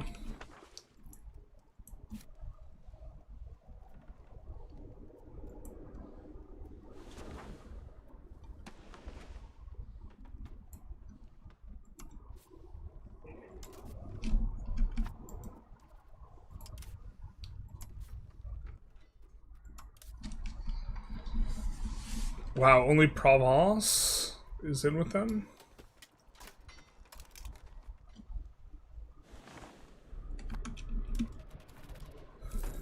I mean, I guess that's probably the next war.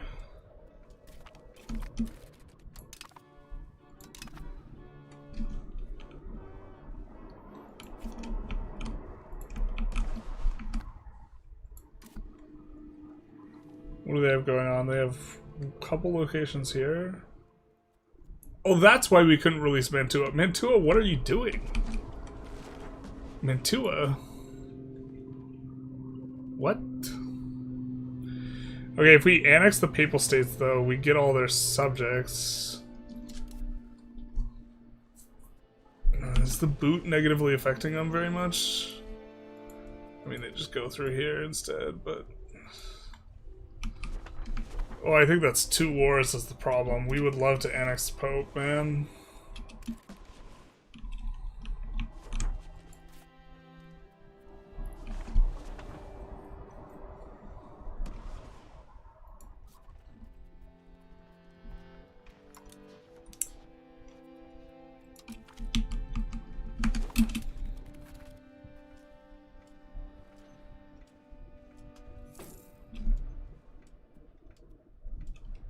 Shouldn't this be 0.07? I think we're gonna go for libraries.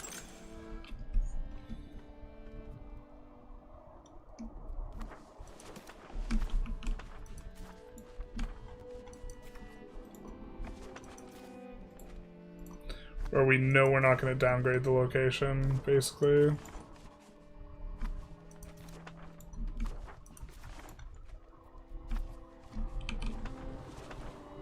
It's gonna increase book demand.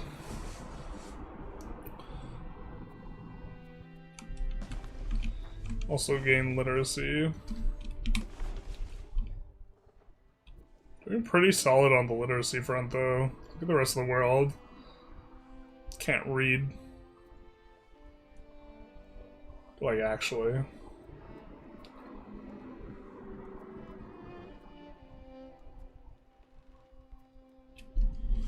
Where are we even getting all this max? Here, let's get... Let's cozy on up. Religious aspects plus 10. I mean, that's where we're getting it all. Got 15 from tech. One of those techs is an age focus. 5 for Waldensian. Max literacy of peasants is 44. Oh, that's a lot.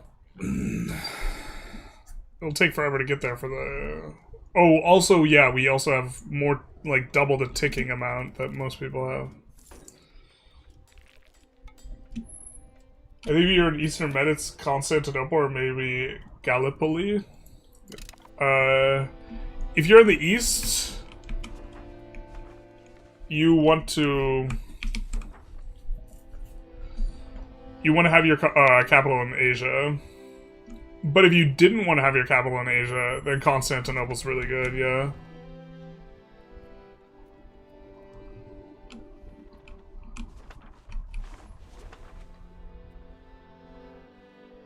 How are you number 2 GP?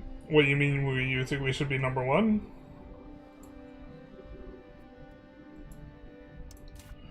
Well, Ming looks like they have 4 times our great power score. So we're not even close. It'd be interesting seeing generalists pick up OLM and HRE at like a free city and pushing it to the limits. I'm not sure how much we could do there.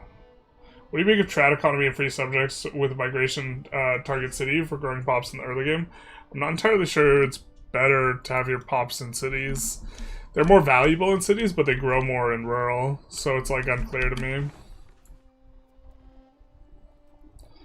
Population growth in rural areas gets 0.1. I'm not sure.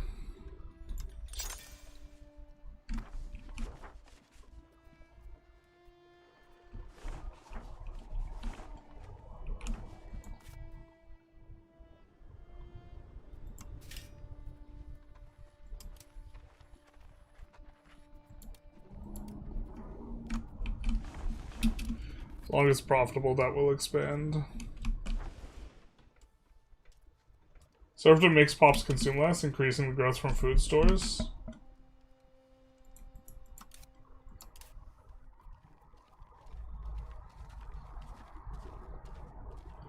You mean free subjects makes them consume less?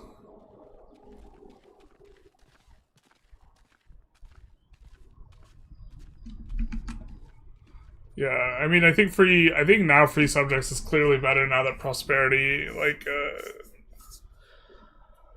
is less of a thing. Also, increasingly, if spiritualist is better, this makes peasant max tax worse.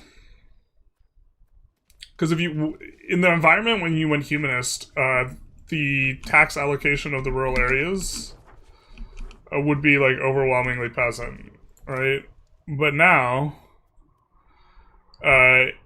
if we get 100 spiritualists, it'll be like a third between the peasants and the nobles. And then taxing the clergy becomes a lot more valuable.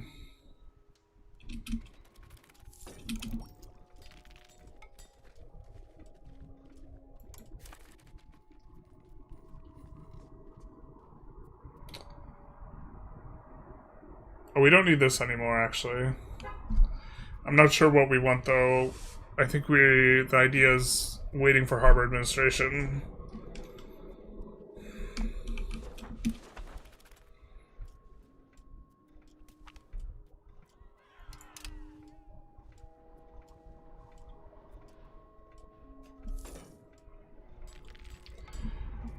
It's nice that there are lots of locations, but I feel it's a bit unbalanced when Italy has provinces smaller than the locations in other parts of the world. Yeah.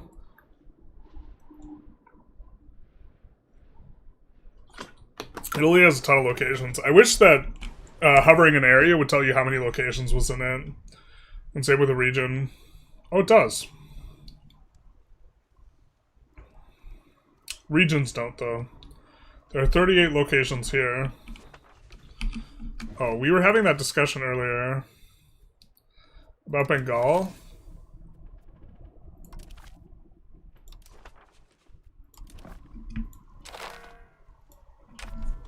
How many locations is in Bengal? 79. 83 in Orissa. 65. Yeah, whichever. Yeah, so the Zhejiang may be the best province in the game. Actually, the terrain kind of sucks nuts, huh?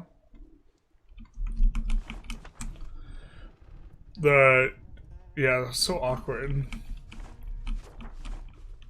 Like the shaping of the thing. You get Hangzhou, but Jiangnan's got like the better stuff. The good stuff is in Jiangnan. But this makes thinking through it easier. Java's got 53. South Sumatra has a lot. Yeah, that might be the most in the game. 90. We've used the area cabinet actions that you get from hegemons on South Sumatra in the Majapahit run that I did before release. But Egypt 38.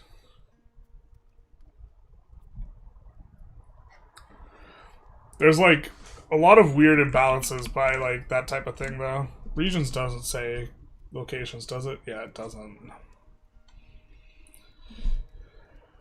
Which I'd be curious about.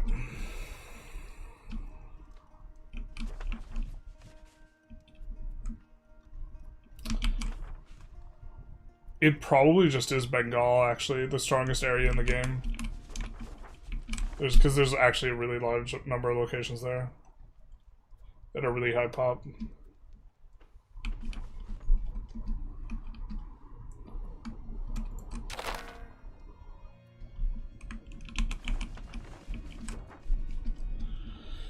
But all the area interactions are just generally a lot weaker.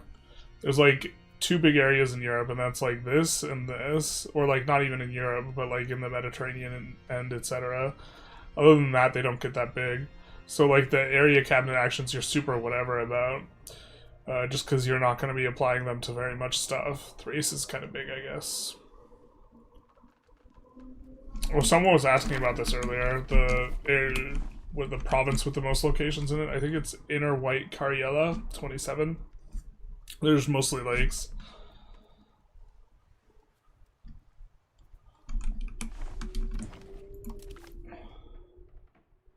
DLCs will fix some of the imbalances, location imbalance. Yeah, I mean, I wish it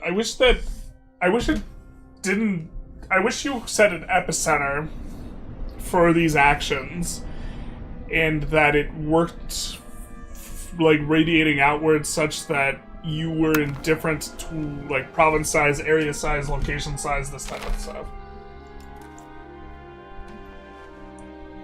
Oh, have the higher literacy because more of your pops in cities? Well, so the cities, a lot of these have libraries, and so they can push up the literacy way better. And they also increase max literacy.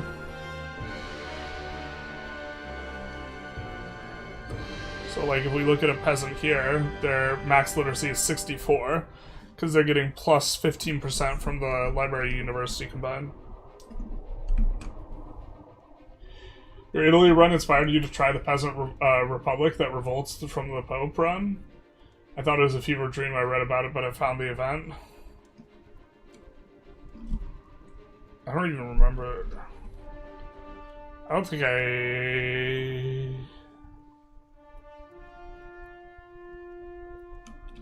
have no memory of that place.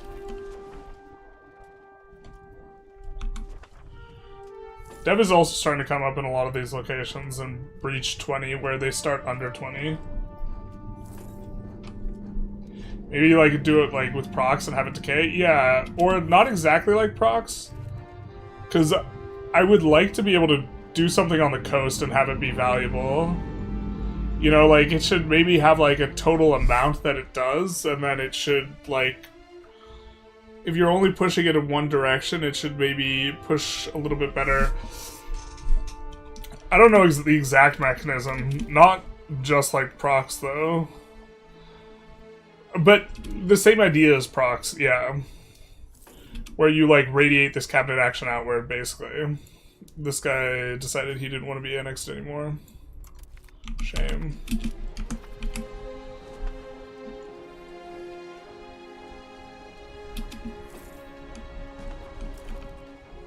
You can get our second city.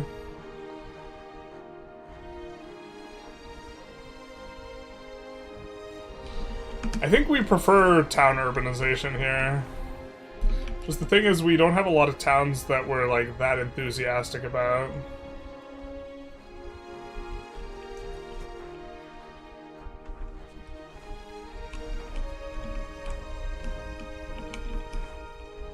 Yeah, it's not farmlands.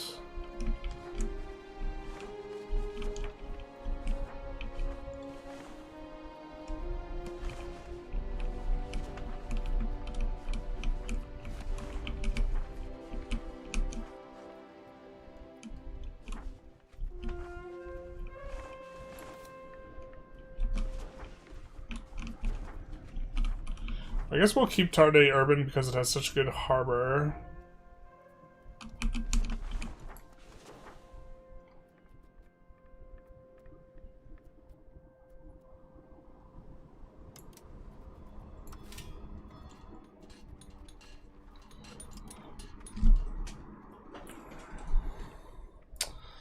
Papermaker is not that input reliant.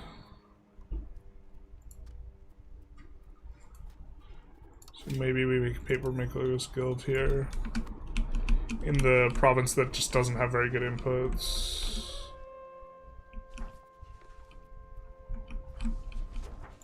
We've thought about downgrading this. Maybe this is also a time to start downgrading some of these. Because we want more lumber. It's Hills Woods. Yeah, let's get rid of this. I'll go Market Village before all the burgers downgrade.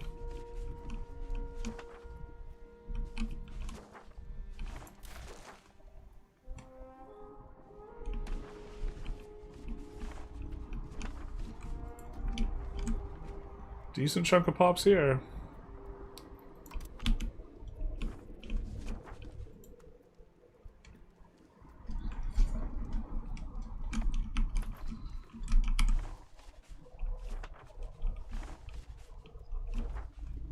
We could definitely urbanize some of this food stuff that's good, but...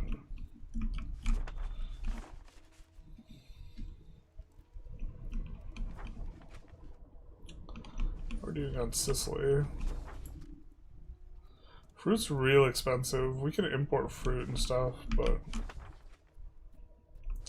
Decent amount of pops there, too.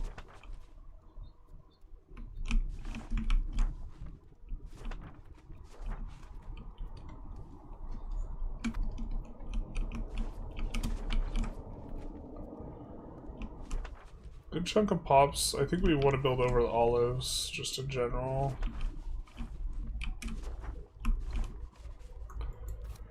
Have very good inputs here. It's got more pops.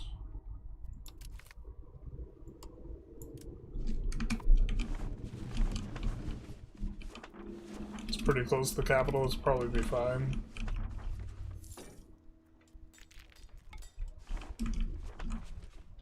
Probably urbanize the stone as well, and then leave the horses and the other one to their own devices.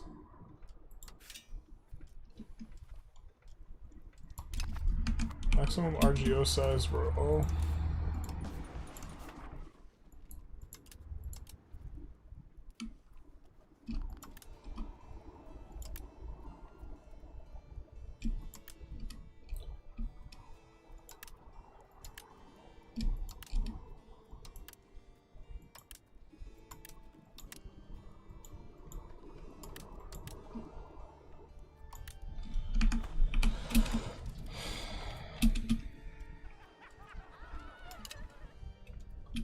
Macedonia is 55, Moldavia is 57, Lower Saxony 59 seems like the most. Yeah, maybe we need to do a thing where we take a vote between if people want to see Mamluks or Saptagram. What aspects did you like for the Waldesian generalist? Ended up going with this. We might swap one of these out. This one kind of wanted possible clerics for the stimulus. I believe that this is just per pop. And not just town and city, because we have quite a bit of clerics in rural areas now. I think we could even check if it's coming from that.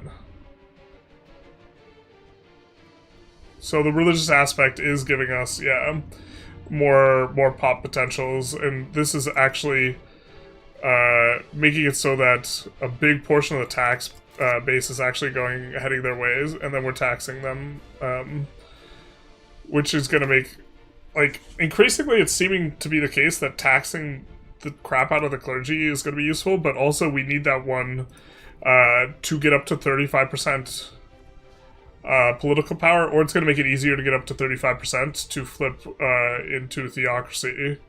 Which I think we're going to go theocracy into republic, because we're nowhere near flipping republic, and we currently have a bricked dynasty. So...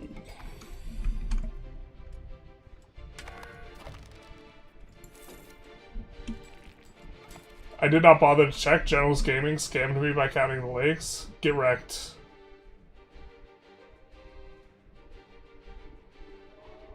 Inner Karelia is a province. Yeah, did I not say province? I meant to say province. Yeah, that's a province, not an area. Is it good to expand RGOs? Like a bunch in a roll?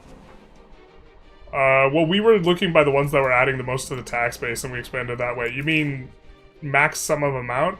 Most of the ones we're maxing out, or adding multiple ranks of, are in cities where they have available laborers. And also promote up laborers very fast because they have a library / library universities, so they should be able to manage it. But now we're really urbanizing here. This is pod racing, which of course is going to dramatically increase demand for fine cloth. Expecting fine cloth to kind of come back up and pop back up in price. Currently in the gutter a little bit though. I wonder who's actually best for unifying, like, long-term. Because I don't think it's...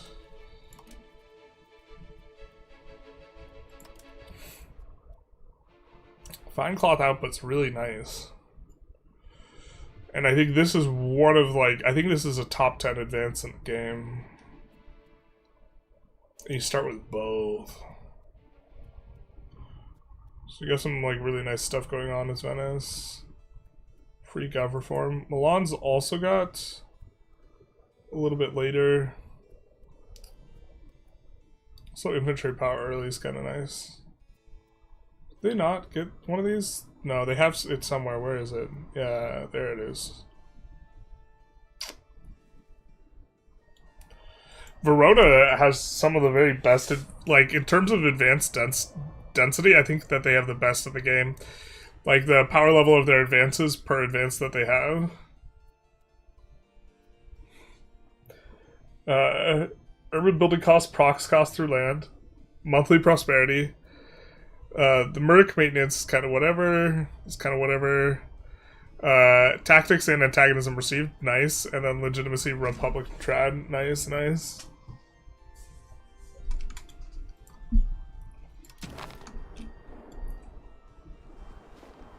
FE only showed one aspect and I got distracted. Womp womp. That's true. Sorry.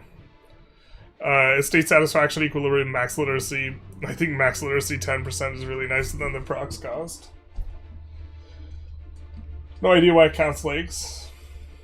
Inner Cariella only has 8 locations, 2 impassable terrain, and 17 lakes. Well, every single impassable thing and a lake is a location.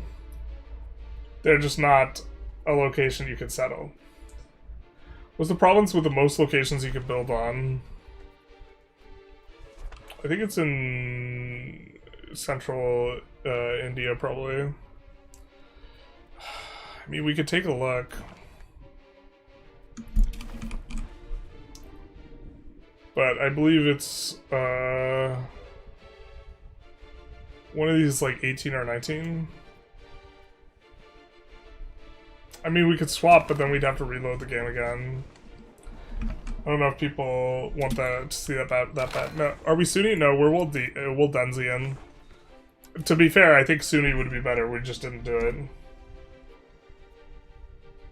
You said it top 10 advances. IMO, you should farm Florence. We can't farm Florence anymore. I think Florence is tier 2. Or I think Tuscany is tier 2. Because I believe you can form Italy from Tuscany, so we've already formed a tier 2 nation. We've made our cake, now we have to lay in it.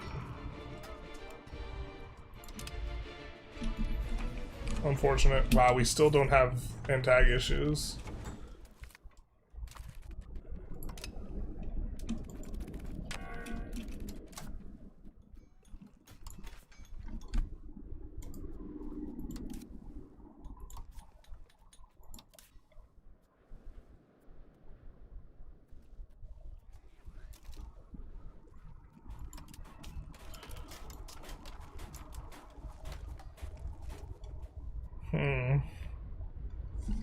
Nice little subjugate Croatian here maybe for us. And then get to peel some releasable off of Serbia.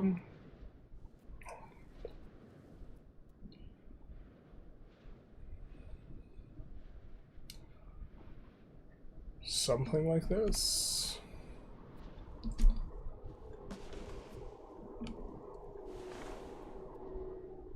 And then get to, like, complete all these guys' provinces that have, like, partial provinces. Which is, like, 4 subjects. Not Vidin, because they're giving us the claim. What are we even looking at here? We have 1 footman. Everything's all messed up. Footman, though?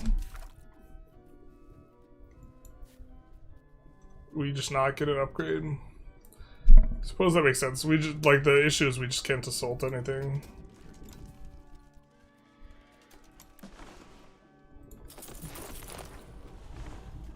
Probably don't need more infantry. Or more cannons.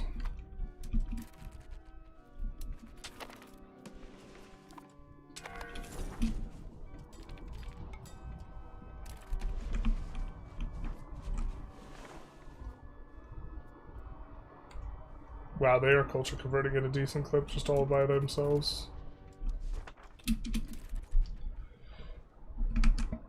I think this is the first time I've seen you being Sunni, starting as Catholic. I've seen you not being Sunni. Yeah, Sunni's just way better. Poor Flurry back to playing E4. Wait, really? What? No. That's crazy.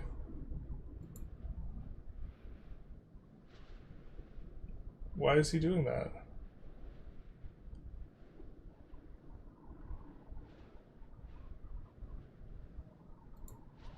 I don't understand. 1,800 hours, 2.5 after release is bananas. Well, I had a lot of hours before release. I had like 1,400 hours before release. So my pace is not super insane post. But also like going in on level of burnout's relatively high.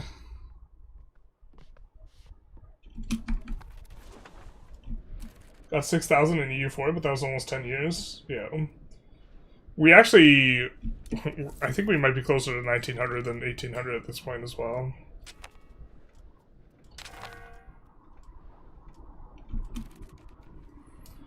Who has 1,800? That's like 75 days in about 75 days. I have 1,800. I have over 1,800. But I had access to the game before it released.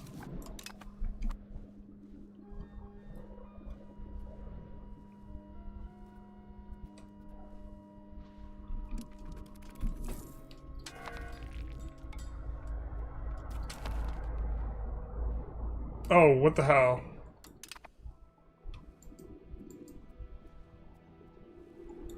We were just about to declare this war ourselves.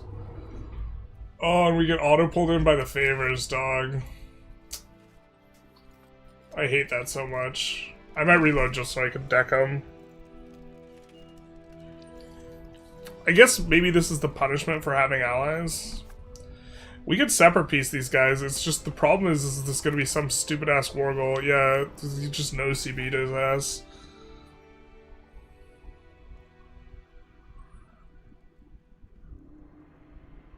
I think we reload here if it's not too many months back. Maybe we just shouldn't do alliances at all.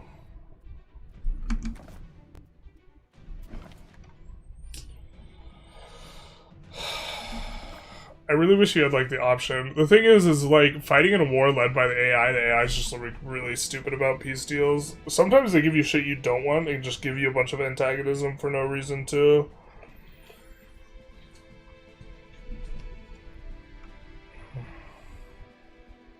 That's probably among the more annoying things.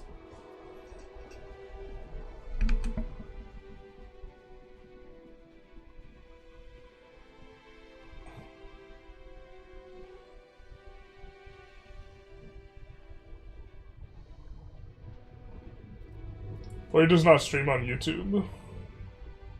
So no idea. Does he not? I thought he started dual streaming. I know he started a YouTube channel. Yeah, we're just gonna reload. This feels like terrible. You have to be easy to use Twitch? True. Played Vic 3 a bit. Yeah, you probably just... I mean, I think every content creator is like obligated to try the flagship. 7,800 hours here? Yeah, that's a lot. Hey Fezzy, I think this is the first time you chatted.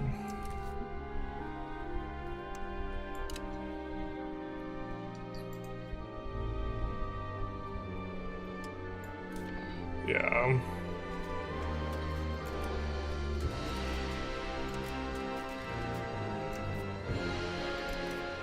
There we go, much better. Well, maybe we co-belligerate. Can we co-belligerate both? Hell yeah.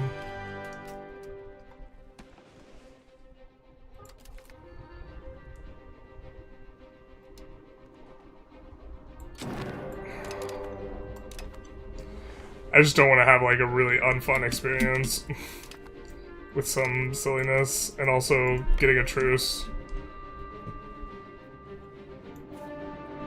I don't think there's ever been like a war system in these types of games I've been like ever like entirely satisfied with though.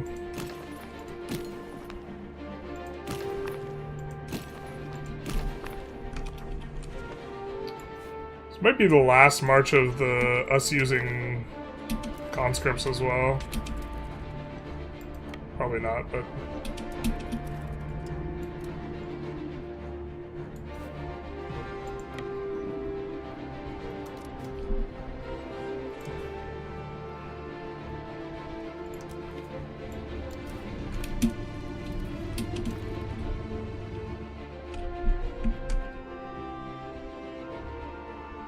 Well, he's doing 3 mountains achievement in one day.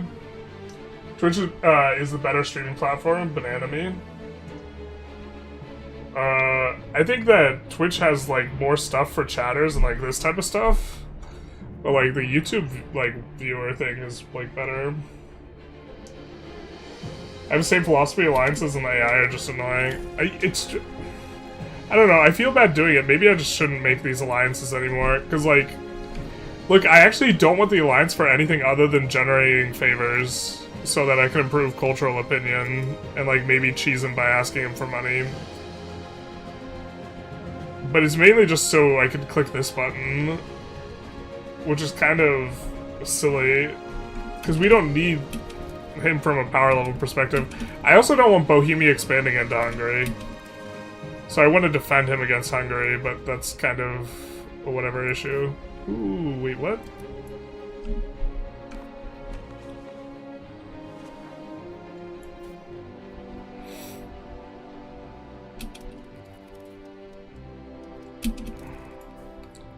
So 27k. Alright, I think we do need to use the Navy levies. Probably just here and here though. Will be enough. To get him over in like 2 sprints or whatever.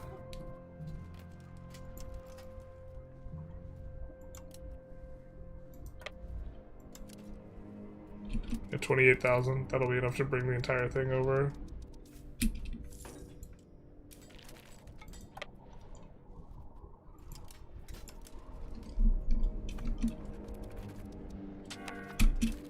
And then we can split this up maybe even into like 4 armies. Depends on how big the Bulgarian stack is.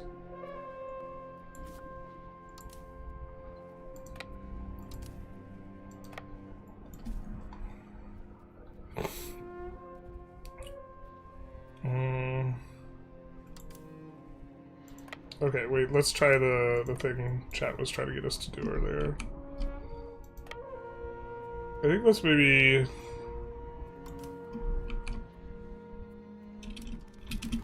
And then... Yeah, we need this hotkeyed. That's definitely a gotta have it hotkeyed type thing. Okay.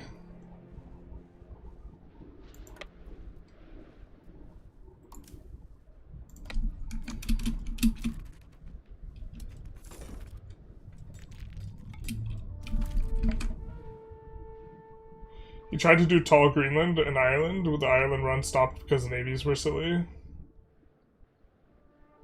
Streamed on YouTube 2 months ago.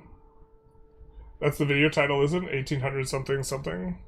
Yeah, sorry, that's just like in the upper left corner. That's the hook. But I have played over 1800 hours.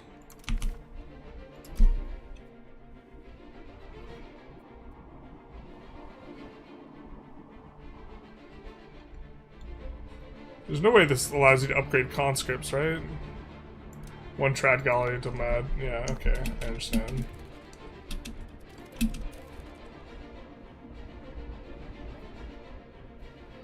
Is that the Bulgaria stack? Well, then, hello.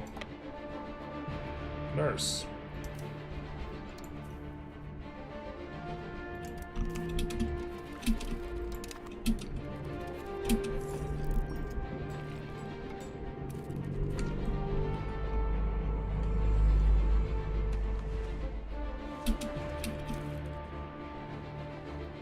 Hey, literally don't care what happens to really.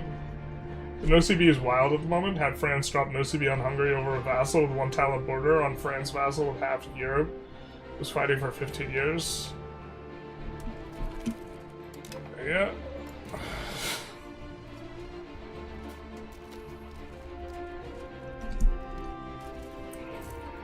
You almost want to just hide, like, they give you such little antagonism, you almost just want to hide them. And not release them, which I guess is actually realistic in terms of how you actually want to handle them. So, look at this horrible, just like they're all in reserves or whatever. Not rebalanced at all.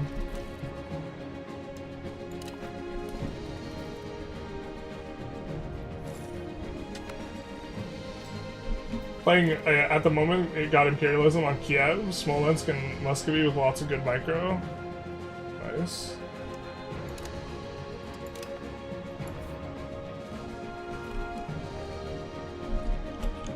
Southern Epirus.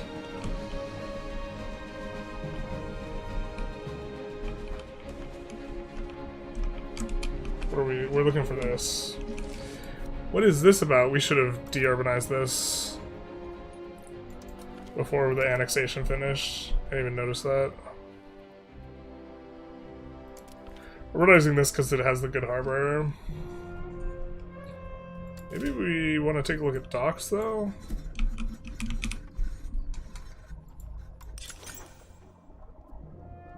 I think we wouldn't mind docks for harbor capacity over here. But yeah, we're running into the same issue where we're not... We have areas we don't want to have urbanization on.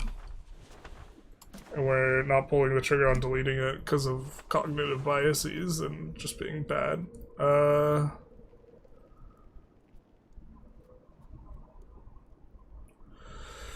don't think we have enough plutocracy for that 0.1 to help us to push. No, yeah, we have too much plutocracy.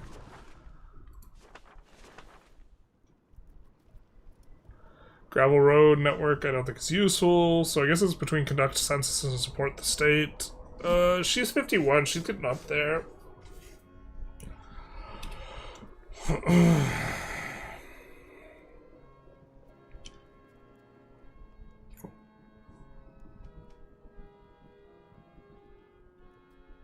Plus we can't raid for slaves. Popgrowth's probably just... Alright, please, oh god, give us a good options.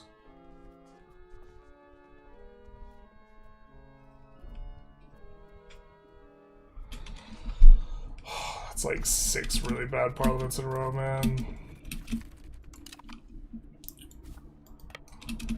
I just feel like I'm mega low rolling these parliaments and it feels so sad.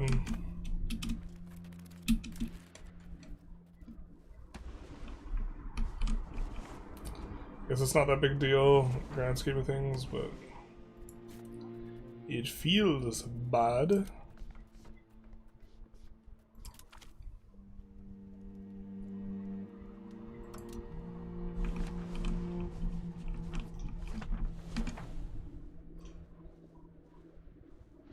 Yeah, just looking to get the coastal provinces, basically. Thessaly was a mistake. This should update. So we don't have that much proximity there.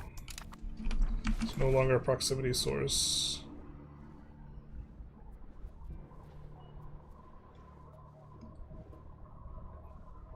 We do need to take specific forts, I think, over here, if we want to have the full discount on this. We lost the marriage union. Our queen is now unmarried? Hell yeah.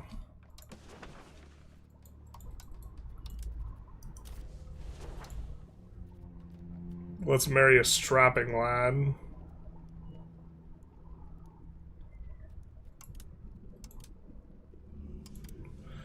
I don't think their age affects prosperity, right? Whatever, we'll marry the 20-year-old just in case.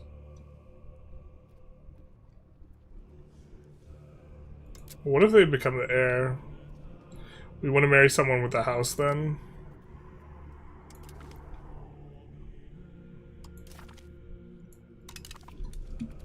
I don't think they're making any more kids, but...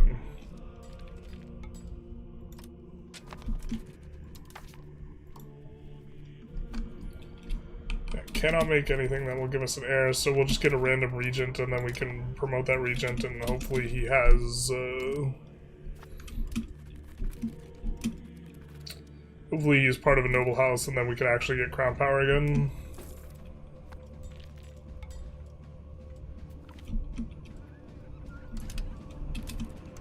Does that change things? I mean, how bad is this, really? It's pretty bad.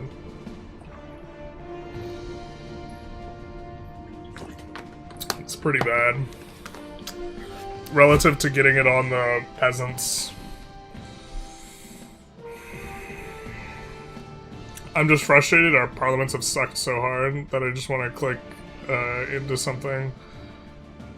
This is also even gives us negative research progress. God.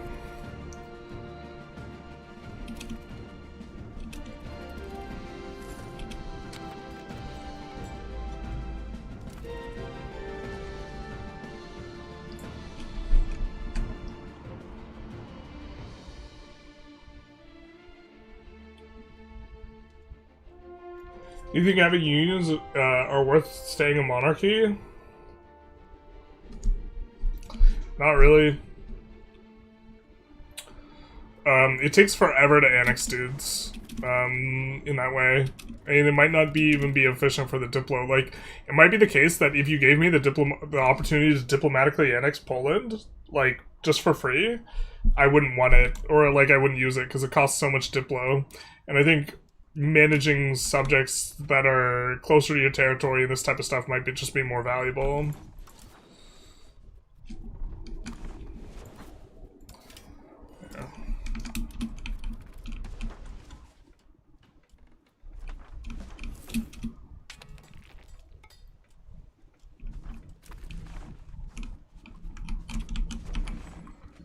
Alright, I don't think we have anything.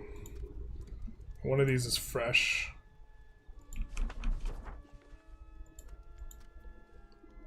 Okay. We have lumber and wool here. So probably spinners. And then we urbanize this, right? And then this paper. Paper doesn't have very many inputs. Inputs would. To be fair, this could do paper pretty well as well.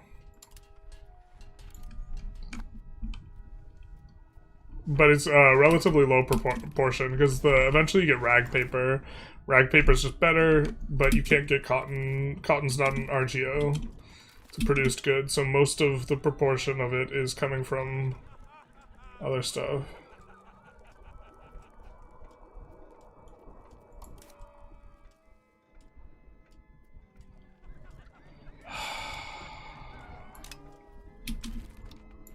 A what?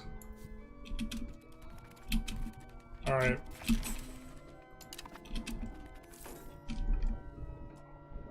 Fair enough.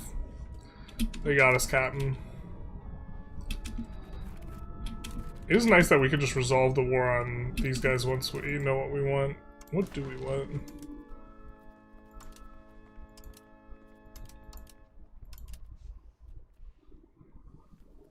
We might want that in there. Probably like this.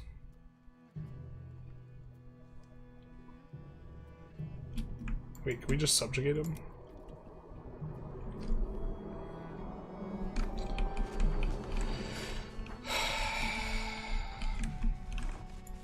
Subjugating them, we do get a bunch of claims here. We can subjugate them, revoke their clause, go after Kosovo.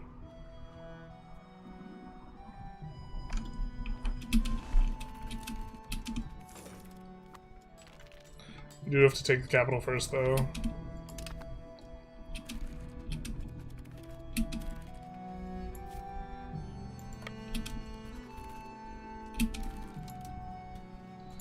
Oh, that could explain why they lost the battle.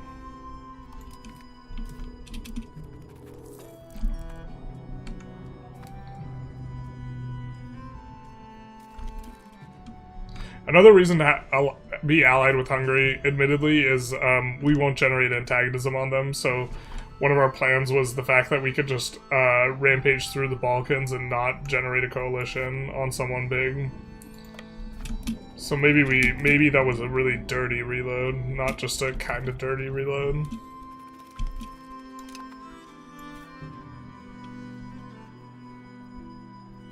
The dirtiest of reloads, even. I'm keen on getting them a location that's adjacent to Hungary, that way we could actually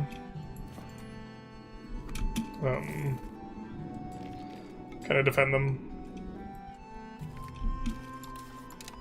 Because we have, do we win this? Yikes, mercs. Are these guys...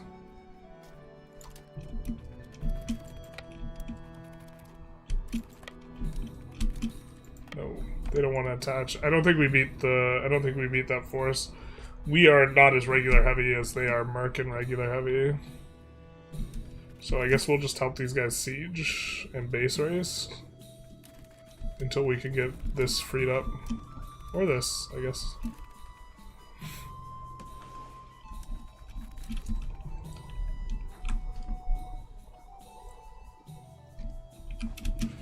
Although admittedly already this run's feeling like we're just running away from like any sort of real resistance.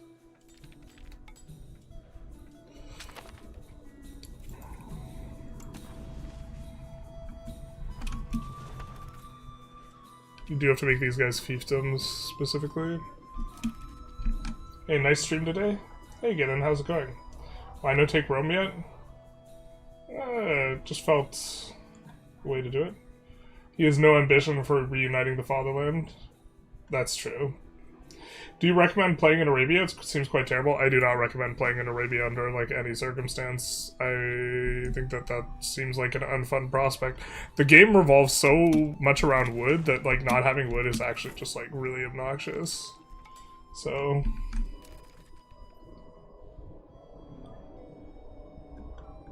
yeah. Find unions annoying and pointless? Yeah, since I'm already trying to integrate subjects as fast as possible, having -50 to annex for, like, 25 to 30 years to annex PU feels not worth. Yeah, I think it's just actually, yeah, kind of not worth. Maybe we start enforcing cultures on some of these guys, though, actually.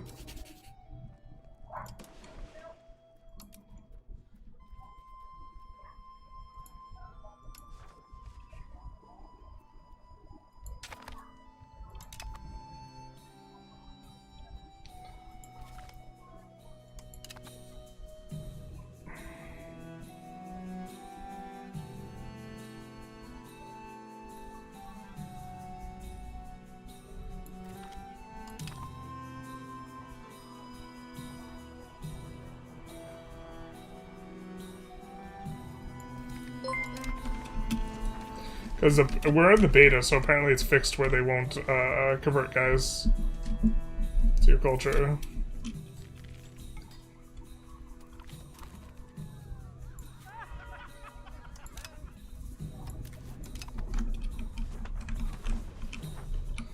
We reducing a harbor in here? We do. It's not urbanized yet. Alright.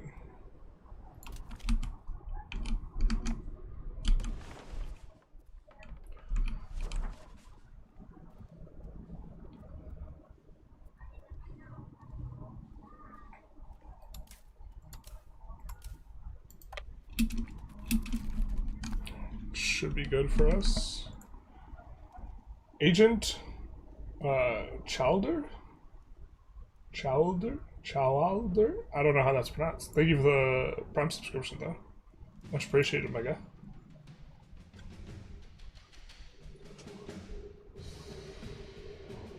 Yeah, I actually suggested that, like, RGOs not take pure lumber, but, like, 50% lumber and then 25%, or a third of, like, stone, clay, and, or 6 to 6 to 6 of stone, clay, and sand. Because I don't think it makes sense for lumber to be, like, the most ubiquitous and, like, largely produced good.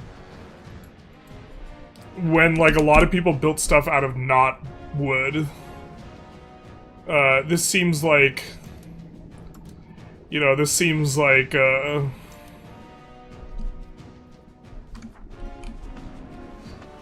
Swedish sophistry of game design to me. Swedish propaganda. It's like, you know what's the best good ever? That is like a base input good, and these base input goods, we're not going to make them make a lot of money. We're just going to have them be important, foundationally important. But you know which is the best? The best? Lumber. It's like the actual propaganda piece. When I ask you about goods dumping, does the AI make any sensible moves, trades, if you dump goods in their market? Not really, but the thing is the AI, you dumping goods in their markets is not super good at preventing them from producing it themselves, in terms of, like, the game mechanics, so... they can just kind of naturally get their way out of it. We're not pulling the trigger because just being bad is very relatable. It's so relatable. Also, like, I didn't have an appreciation for this before, like, I started streaming or whatever, but, like, you're actually, like, multitasking when you're streaming. Like, it's not... You're doing two things. We can execute the ruler if we just want to spike a bunch of antagonism for no reason. This interaction is just like, oh, did they nerf it? Is it based on the size of them? Why is it 8 war score? Base and prestige. Interesting. Because I've seen that cost just like infinity dollars, basically. Okay, but we're gonna go for this.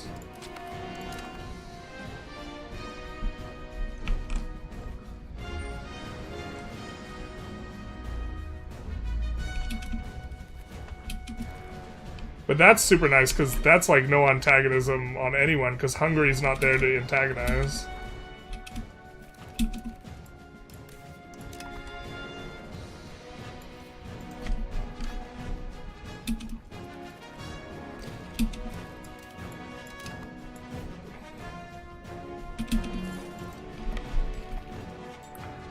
Actually, maybe we want to link up.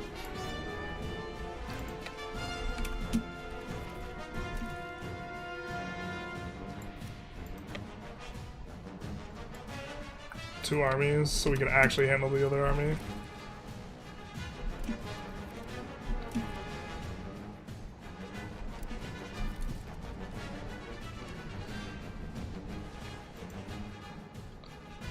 Oh, and this is the Wargle, I forgot.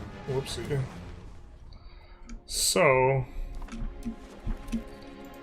yeah, they have turned over this to us. Fiefdom.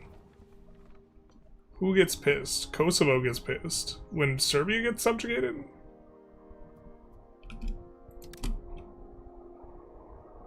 Something like this.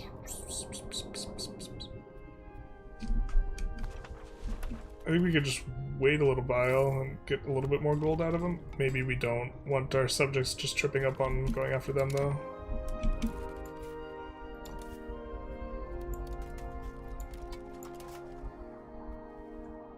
Alright. Narrow victory.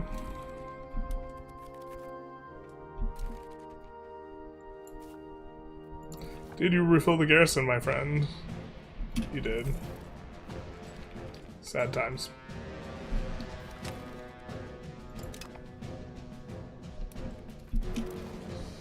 No way they win this.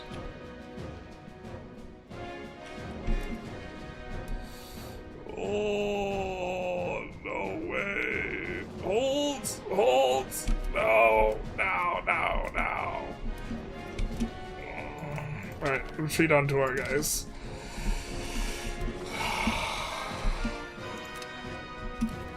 There, in fact, was a way that they won that. Alright, but now we have 2 unified stacks. So yeah, we couldn't split the army as much as we did. I think we want these guys to not be messing about with them much anymore.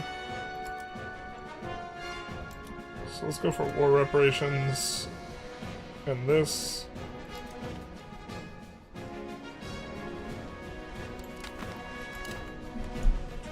Nice. And tag doing just fine.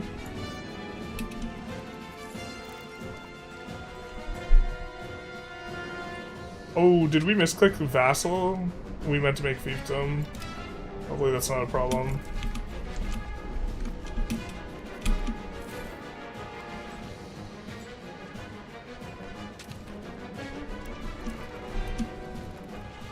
We do need to take these forts and these forts. Or, well, we need to take these 2 forts for the war goal.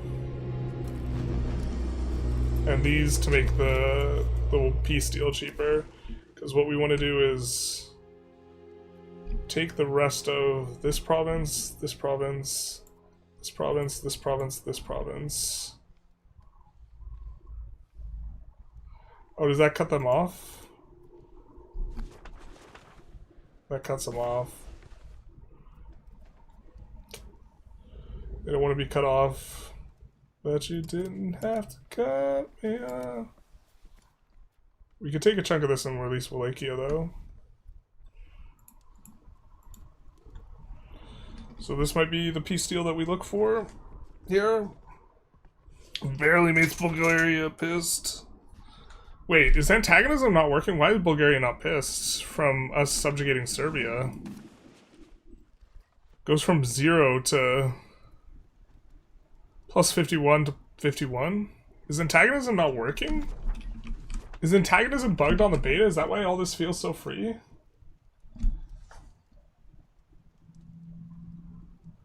Yemen starts out overpopulated. Yeah, this is another thing, is playing in the desert's weird because you have like no pop capacity. So you actually want to urbanize stone everything. Because the base urbanization from like sparse is low. Let's actually find a place that's not sparse, it's a desert. The base pop cap is 10k, so you triple the pop cap when you urbanize it. So it makes it so you want to urbanize everything that's desert, which is like, as a play pattern, I don't think that's good.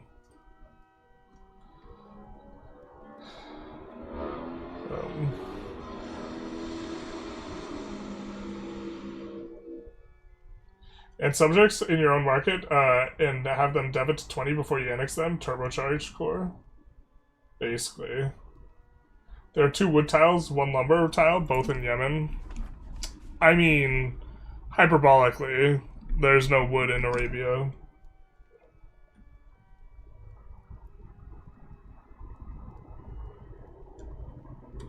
So... game is so wood heavy that I'm building lumber mills in Russia. Yeah, that's what I'm talking about. And I don't know, like, if they just replaced all the, like, also, this was one of my, like, in terms of, like, this is not broken, this is not a bug, I didn't have all the, necessarily that much feedback, but one of them was, like, regarding just, like, wood just being everywhere, because not only is it for almost every RGO, right? Almost all of these use wood as their input. You think the solution is just adding alternatives for wood? If so, what should they be? Clay, stone, sand? They're already in there. Just make some of the stuff, just offload some of the wood responsibilities to these other things. Iron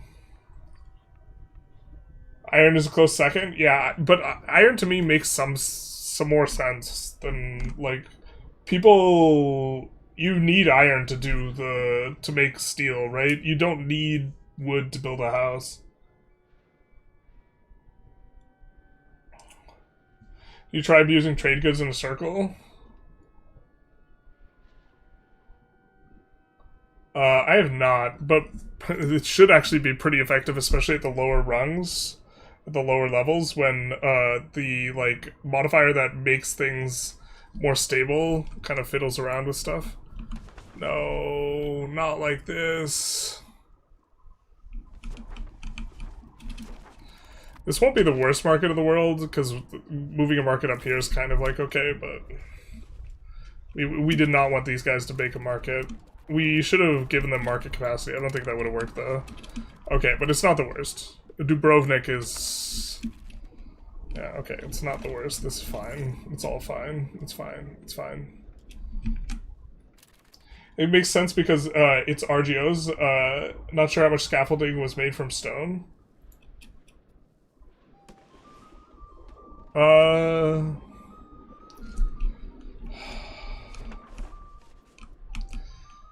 mean, we can think of this from an RGO perspective, but like, look, I don't need wheat.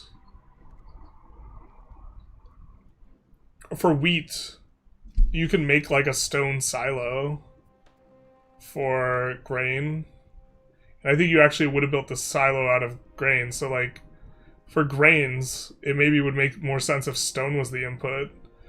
For horses, you need a pasture, so I guess that would be wood. That's fine. For fish, that makes sense it being wood. For wool, if anything, it should be like tools.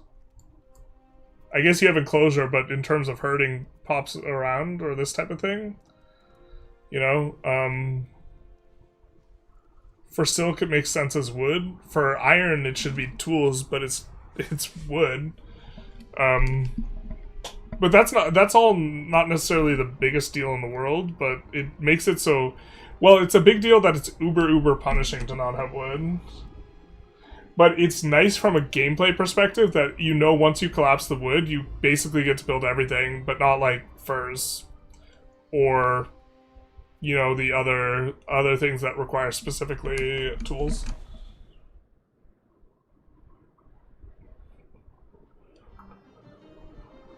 Where does it show how much your antagonism is being reduced? The tooltip's bugged right now. But yeah, legislative efficiency and diplo rep. The fact that legislative efficiency, it doesn't tell you what it actually does, because that's like all it's really useful for is... It makes the laws and stuff come in faster, but that's not actually what it's useful for. But legislative efficiency doesn't tell you what it does, basically, because it tells you that it's good for putting in laws, government reforms, and estate privileges. So this tooltip is super broken because, okay, laws and government reforms, these are faster. Estate privileges no longer are throttled by legislative efficiency, and the most important and critical thing is it decreases the amount of antagonism you generate. Losing battle, huge L, womp womp. Tarkus comes in here to voice his disapproval before he bails. Not like this. There's a mod that updates RGOs for some of the weakest places in the world. I recommend you if you want to play there. Well, I'm okay with a place being simulated to have weak RGOs, or a place having weak RGOs. I'm just, like, less okay with, like, why is the RGO... Like, if a place has weak RGOs, that's fine, but, like, some places just shouldn't have weak RGOs that do. I think we will leave behind 15 ships.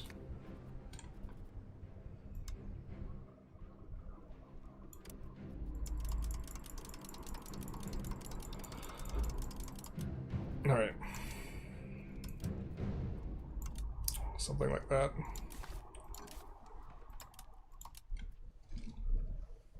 And then...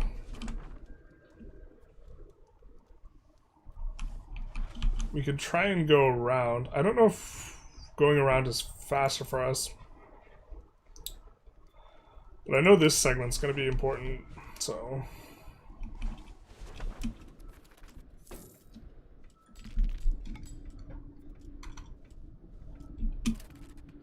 Wait, what happened? Didn't we make a 15 stack? What's going on? I guess it's faster to do this.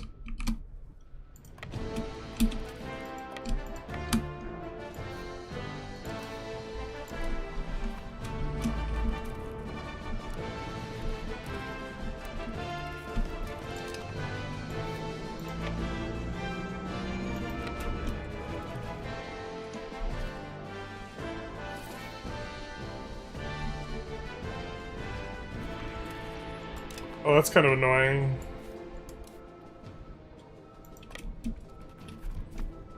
Oh wait, nope, he handed it back, thank you. Bohemia has Antag though? You're right.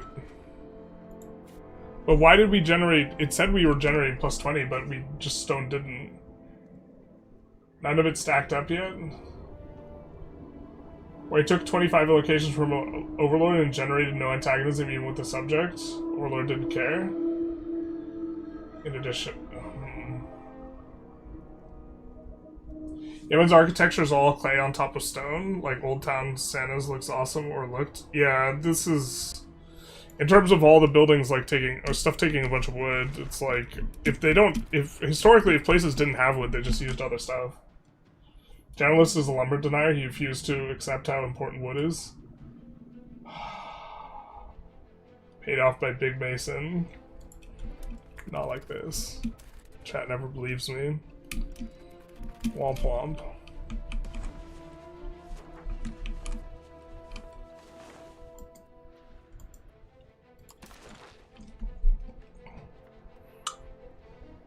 They're willing to accept this. We just don't have enough war score. Jesus. I think we take a little bit more off the top, to be honest. Or we wanted to do this. Yeah. Actually, Vidin is a province that has some gold.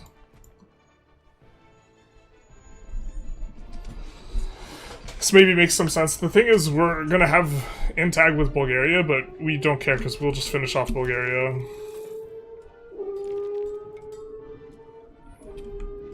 And people really don't care because Orthodox versus non-Orthodox. Like, Halish is the only one who will maybe care. We're like allied to Hungary, so Hungary doesn't care, nor Hungary's subjects because they're on our side in the war. Okay, I think we did all the H1 tech that we were interested in, so I'm gonna perform a very undisciplined left to right to kind of pick up some techs that are gonna be good.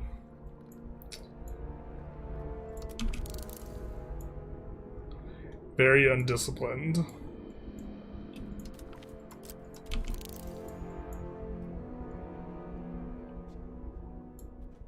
I don't think I'm gonna build any Carracks anytime soon, so... Kind of do want to have it going into the next stage, but we can research it early in the next stage if we need to. Heavy cavalrymen would be better, but... Ooh, we don't have counting houses yet? Womp womp. I think we want men-at-arms. Especially considering we're actually using conscripts. Initiative is freaking weak. Morale's not. Morale is not. Well, morale's is like a complicated one. I gotta take a closer look at morale, to be honest. We're not gonna need this because we're not gonna stay Monarchy. I'm not gonna stay Theocracy either, I don't think. Silos or granaries, which is stone, I think. Oh, that's fair, but like, the stuff that's used to manage a farm, do we really want that to be... Does it make sense that that's wood? I think more tools for RGOs makes more sense than clay or stone in a lot of cases. I'm with you there. I'd be fine with that. Like, the construction of it be more tools-driven. The fact that all RGOs are super wood-driven, or most RGOs are super wood-driven in their construction, like, is like game warping for, like, the start of the run. India has more iron than China currently. I don't know the historical elements behind that. How much... China has a really, like, a lot of wetlands, though, right?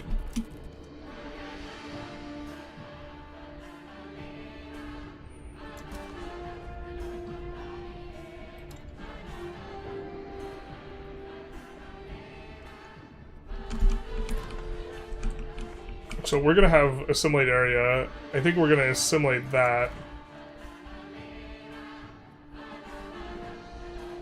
Can make Siena super hate us, but we kind of wanted to annex them. So maybe we want to assimilate area Tuscany, so then everywhere north of those two we want to enforce our culture on.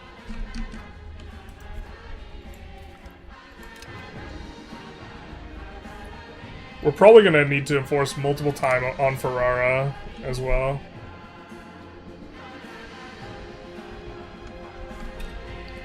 Siena's both. Awkward.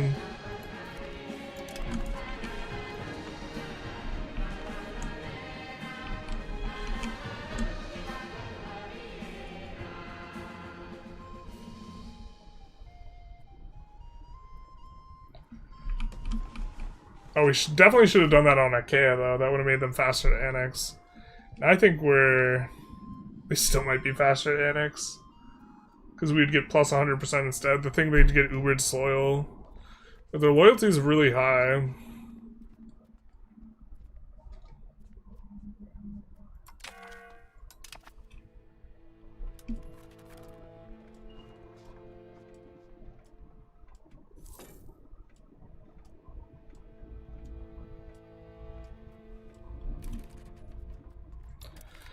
We'll just make that get back up quicker. It's probably not worth it to leave it like that, though. I think that it's worth maintaining.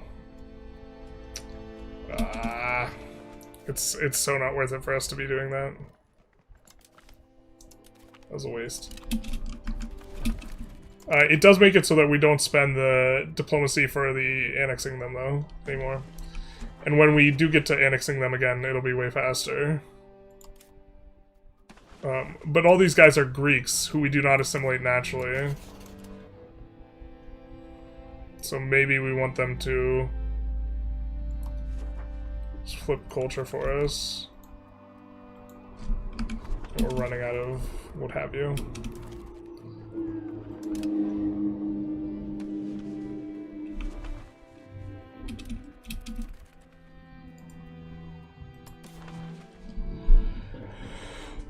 We can look to get a bunch of money, too, off these guys, which I'm kind of into.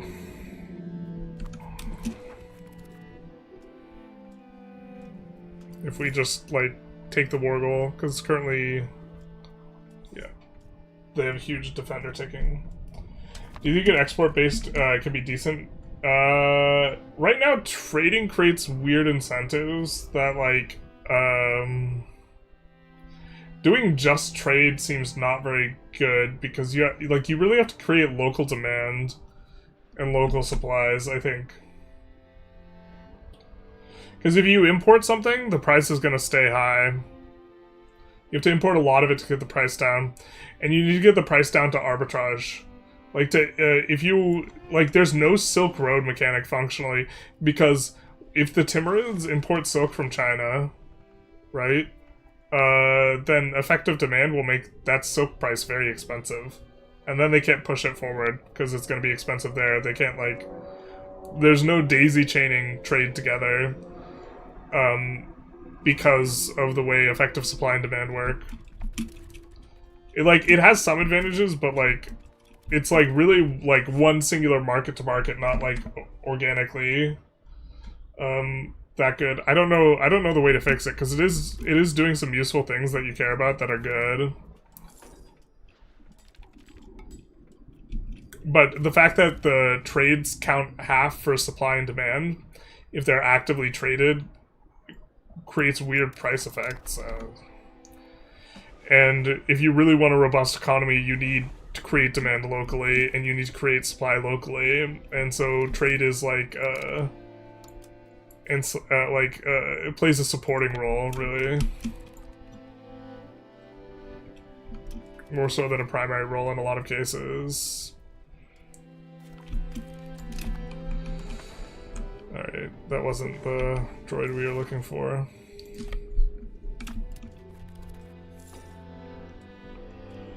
You have a bunch of Navy levies raised? I do. That's because they... I guess I don't really need them anymore. I did need to use them to get the army across. But not really important anymore.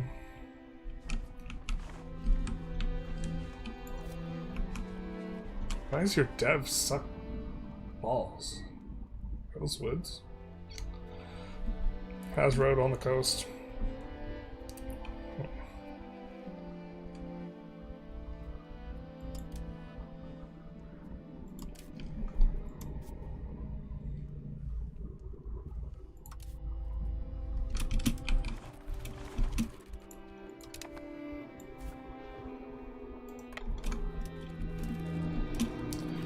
Come on. Give us the money.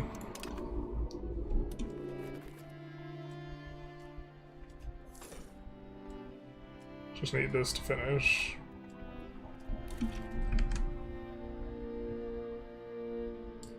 They should also make a canal from Naples to the other side of Italy, to Foggia, maybe. Think about how well the proximity could project them. Yeah, I would love to see infrastructure get, like, a really... I think, like, EU5 is, like, a really nice scaffold and, like, bones for a game that can be expanded, but, like, almost every system could be expanded so much.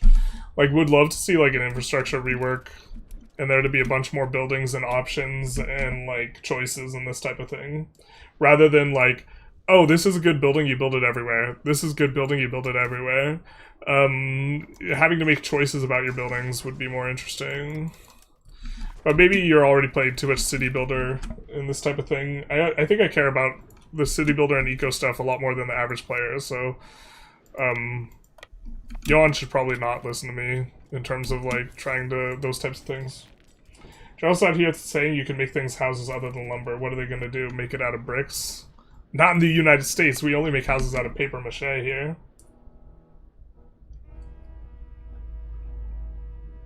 War score can never go above 100. That is correct, but, like, their willingness to peace out can increase, like, beyond that, I believe.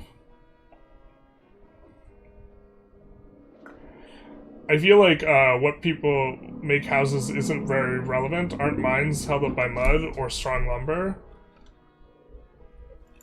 I mean, I think it's relevant.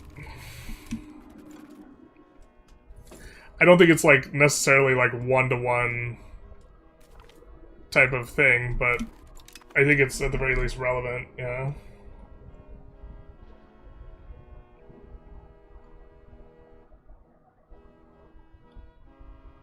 Atlas holds up the sky. You guys are clueless. Everyone knows that it's turtles all the way down.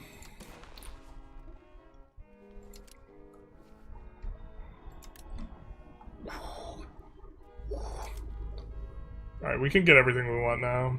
Unless we want more stuff.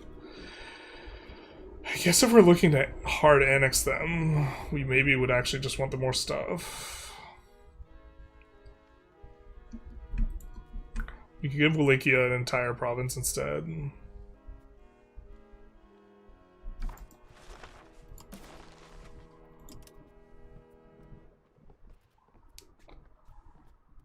Or release Barlad, maybe?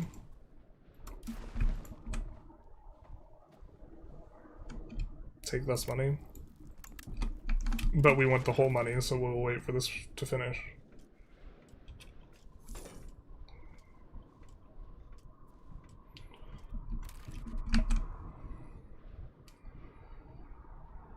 I think you reduce lumber needs for tools as well. Yeah, make tools not use as much lumber as an input. I don't know, textiles should be demanded more. Good night, RNG, I think. In terms of, like, world's overall GDP, textiles were, like, a much bigger portion than they are now. I feel like some people think that the textiles are, like, too big a portion of consumption, but bro, everyone, like, people, like, handle their own shit and then they, like, textiles. It's like all textiles and food for the first, like, 5,000 years. Is it ever possible to reinforce regulars in non-owned / subject territory? Not as far as I know of. I would love for the support units to reinforce. Like, if you have supply caravans, to be able to pull supply caravan troops into the other armies, that'd be kind of sweet. To top them off, it makes supply caravans much more relevant. I also think it kind of makes sense. It's mainly that it makes sense, but... Can we please get this? Alright. We were eyeballing this earlier.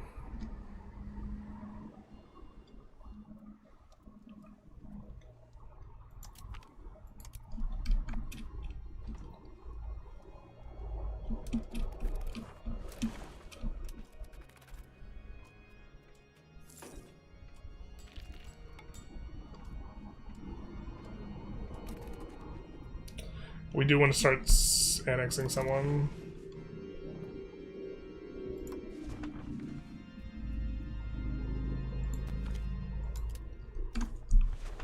Yeah, we'll just annex these guys.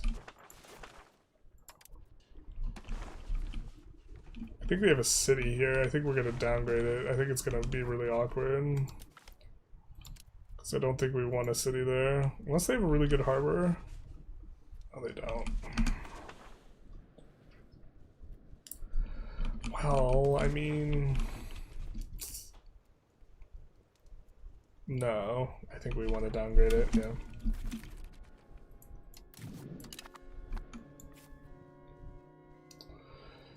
I feel like I'm just getting the wrong siege repeatedly. Feels kind of bad. That is their capital, though. That will make them want to peace out more, but...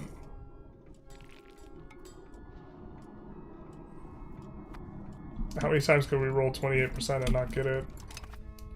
I think we'll just look to link up. We do have cannons and more cannons. In theory, our rolls will get a little bit better, I think.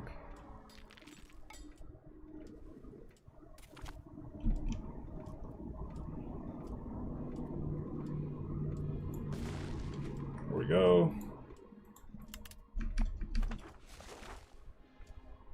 7% more. I don't think we have any privileges we want to give out anymore.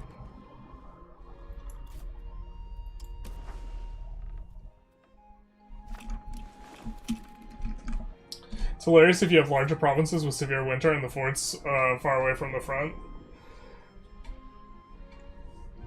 Bro, stabilizing the country without a cabinet member? Yeah, dude. I'm waiting for this guy, actually, this man.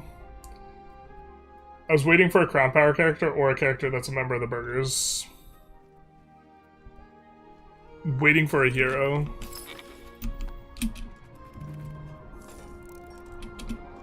But actually, yeah, I think he should be doing something else, right?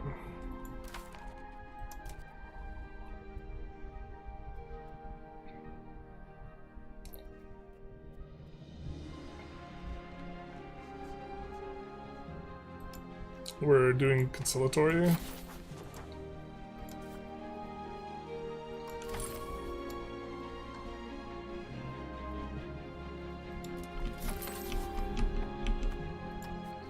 We could make this guy head of cabinet if we really wanted to push it just a little bit more.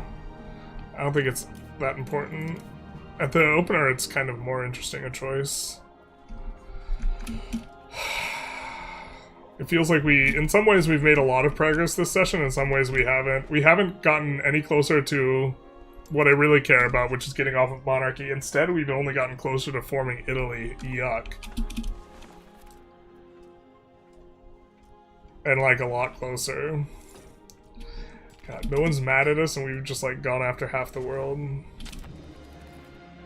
Not half, but like a quarter of Europe, and everyone knows if you're inside of Europe, this is the whole world, so...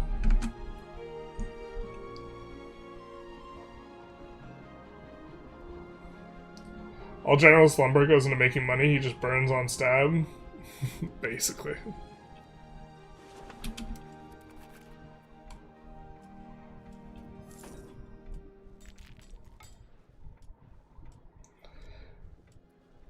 Now it's not 35% anymore. What happened? Did someone die?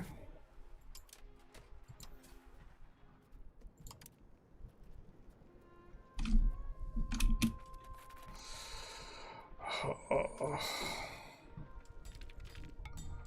I feel like we've taken this role so many times. Thank you, Jesus. Just to take the kind of pseudo-maximum.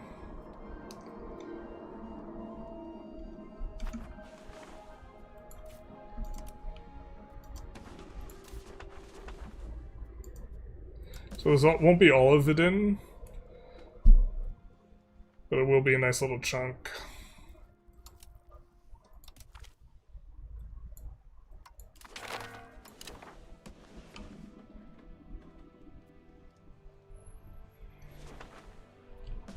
Alright, here is perhaps the issue. These guys will get pulled into the Constantinople market. Will they have enough market access to, like, not shit the bed?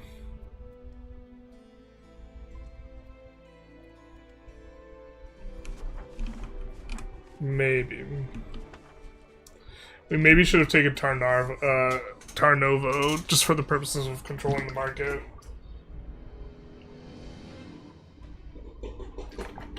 We could make another market up there. I don't like that though. Alright. We have enough diplomats to maybe do this correctly. Let's do Wallachia, fiefdom. Let's do Barlad, fiefdom. Wallachia and Barlad. We want to both, if possible,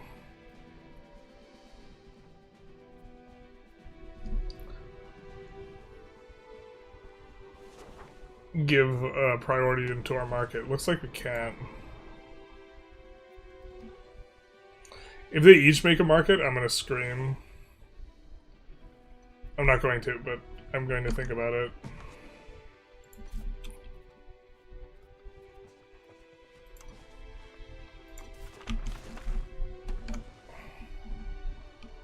Alright. Well, actually I think we have to wait a month for them to get pulled into our markets. I think that's actually the issue here.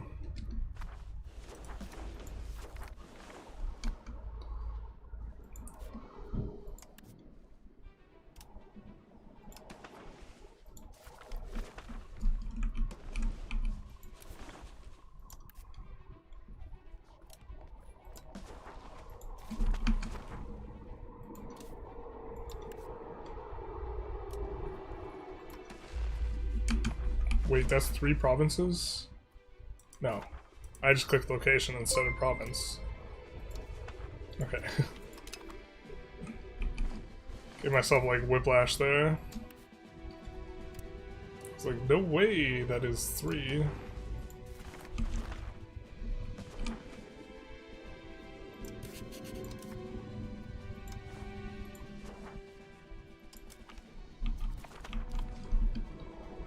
Okay, is that everything? That is, looks to be everything. Looks to be nice for us. Miss Sunfire, thank you for the follow. Big nice, much appreciated.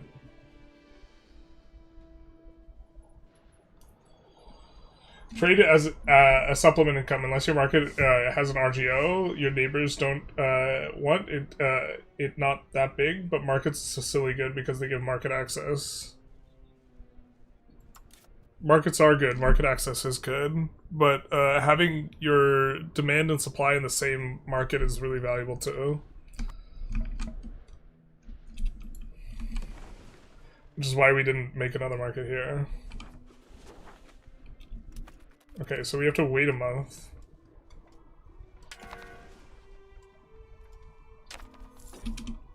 And then now they should be in our market. They're like, hey, we don't have any market access. This is the worst thing ever. We're gonna make our own market. And we say no. Bad. Damn it. They don't want it. Why not? Border distance. Son of a bitch. Oh, if we just didn't give them the province, this would have worked. Bro, there's no way this guy doesn't make a market. I don't know. I don't want to reload over that. You live and you learn, I guess. It's fine.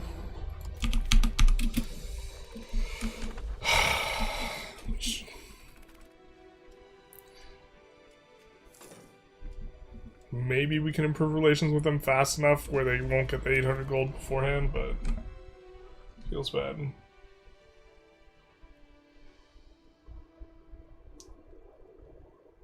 When you control multiple markets, why don't you export from your main market? That way the demands from other markets effectively create double the amount of demand. They create half the amount of demand. They create half. So if I have 2 markets and have an excess of goods in market A, at least I think I thought the way through this right.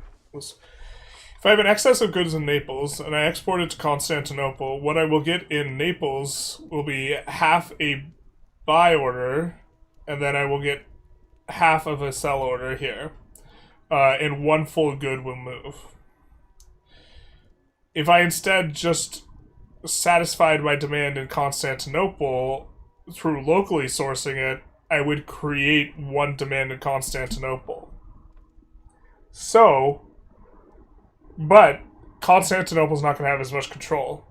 There's like a certain threshold where you want to supply stuff all from your central market. I haven't done the math on this, but supplying stuff locally is generally more economically efficient because it creates, or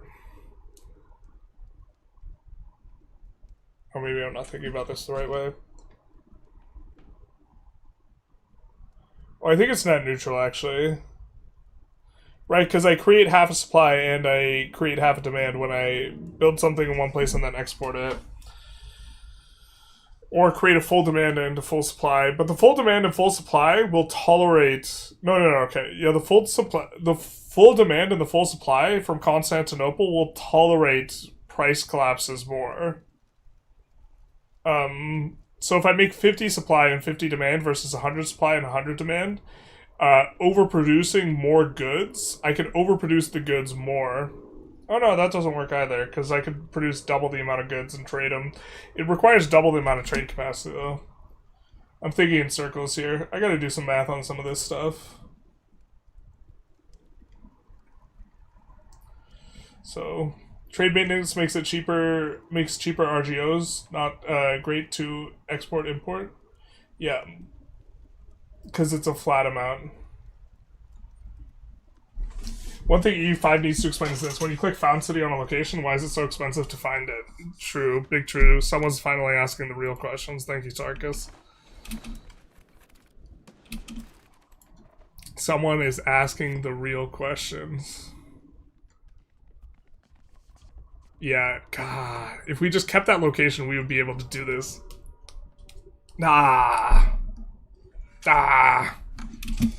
Oh well, there's a chance they don't make a market, but they're gonna make a market.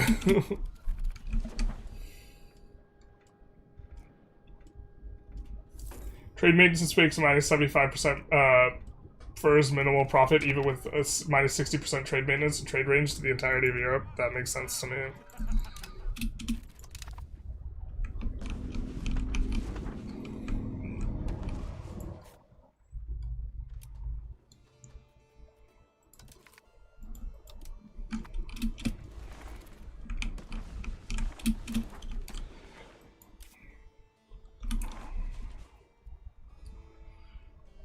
So maybe we could do like 15 here.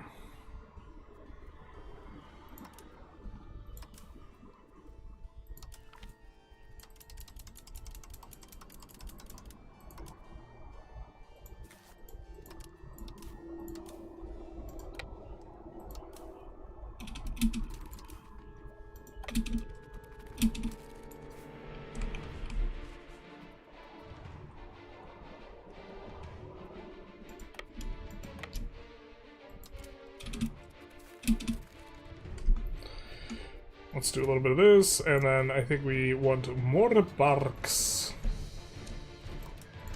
The only thing we want more than barks is a bite.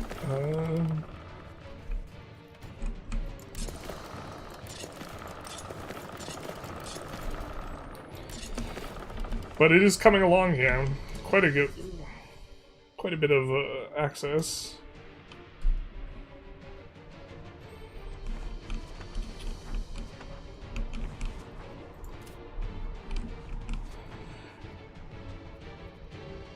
We can do jewelry here. It's going to be input efficient, but it's not going to be efficient on the control basis. I'm not sure exactly what we want. I think we'll just do spinners for the inputs.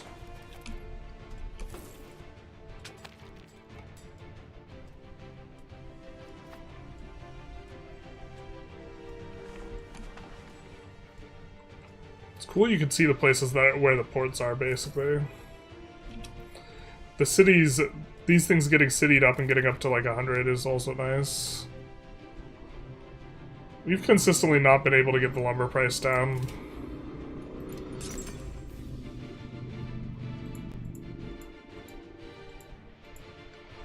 The thing is, I think we don't have that good of locations for making tools.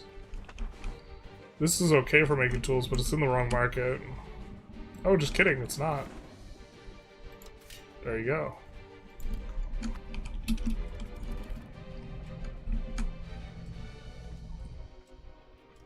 Pushing conciliatory values while at war? Womp womp, my bad.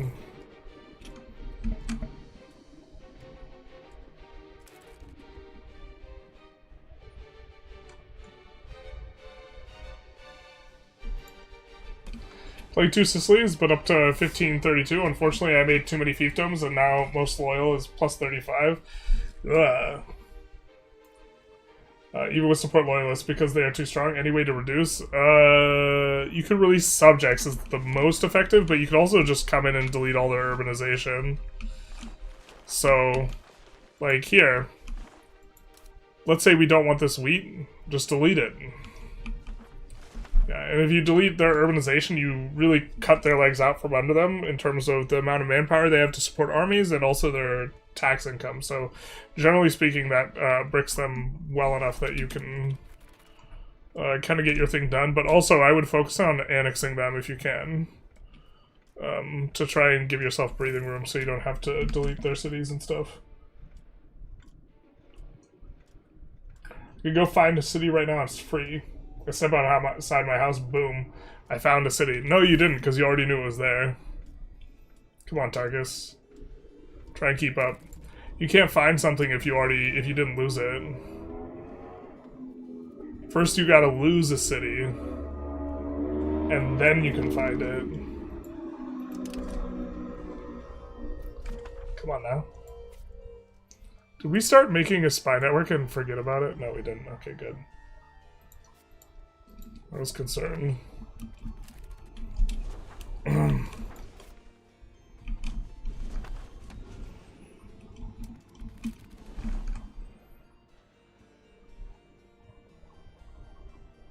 Truly balkanized Balkans you've created, in my respect. Yeah, of course we had to put Kosovo inside of Serbia. Where'd Albania go? No idea.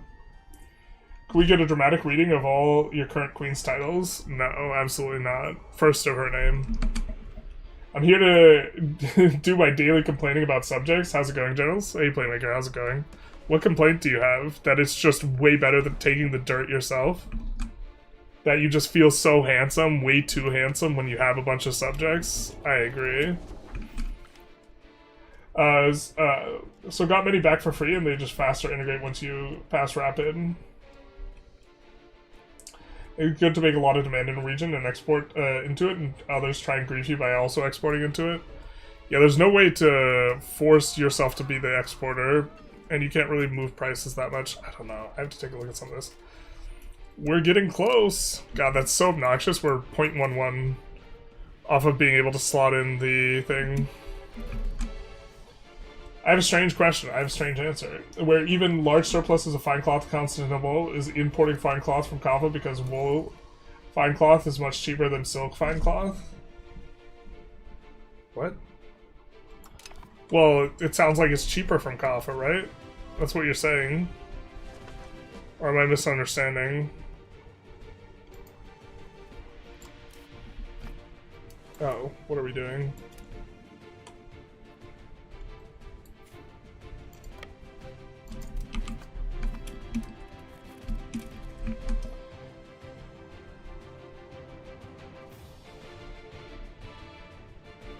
The bark is worse than its bite. Fine cloth is fine cloth. Who cares about the quality? Yeah, I think it's just one singular good.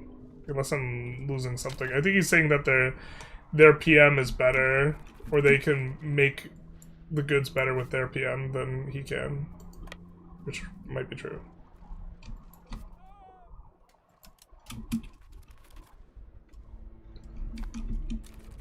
I don't know. Wait, where did our 20 stack go?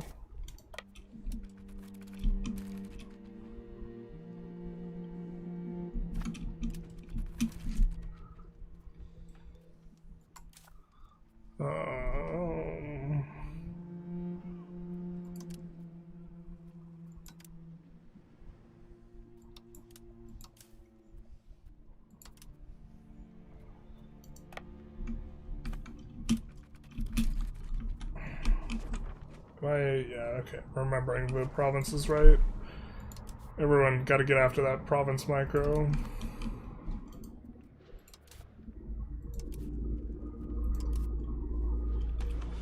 Well, that's gonna be our next war. Unfortunately, they actually have a huge-ass navy.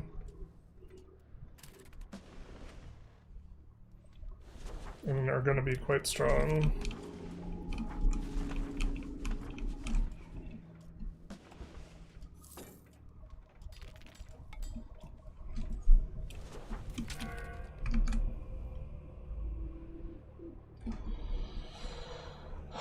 Lumber price, the less hardcore version of the iron price. Yeah, basically, you can regrow.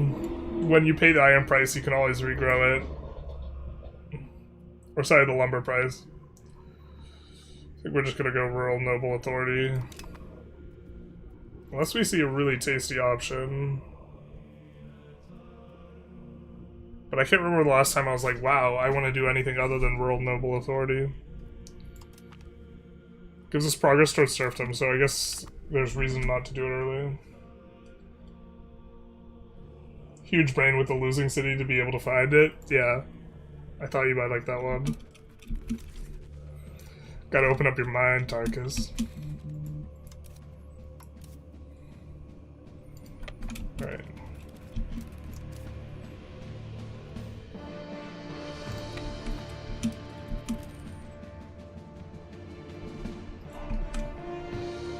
I hope they have a DLC in the future that completely reworks trade. I want trade to be more interesting. I do too, because I want... Currently as it stands, arbitrage is like... Or importing something to export it elsewhere, like, doesn't really work.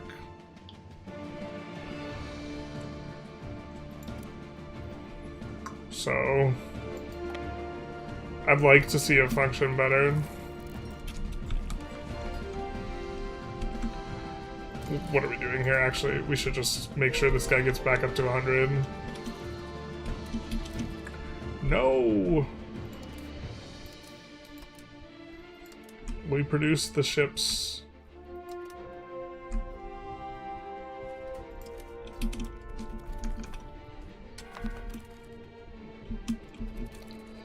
We produced the ships and they no longer knew which navy they were supposed to fly towards.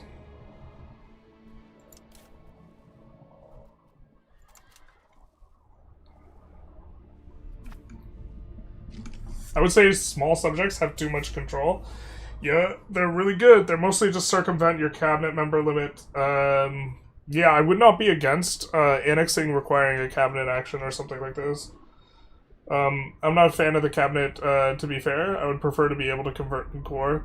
But I'd say your issue is more with the cabinet than subjects. Well, I mean, I think what you...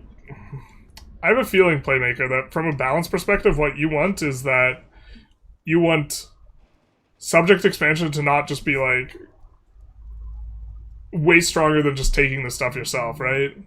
That's, like, the main idea. Or is it about the cabinet itself? But I would agree that at this current juncture, it is just insanely more efficient to just take the stuff,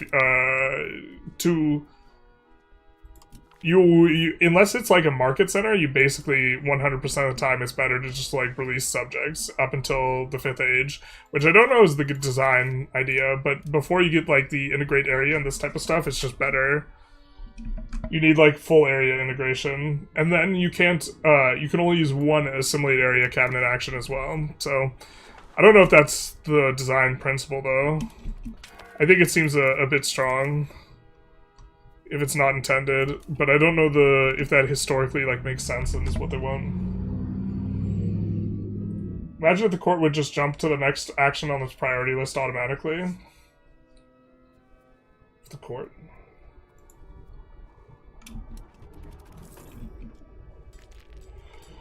I always think making fine cloth from silk should always be the better PM.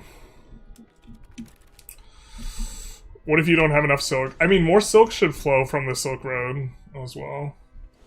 And the culture of Naples calls Neapolitan because it has strawberry, chocolate, and vanilla ice cream. Yeah, they actually named the ice cream after the teams of the 3v3v3s. I hear. I heard it, it came to me in a dream.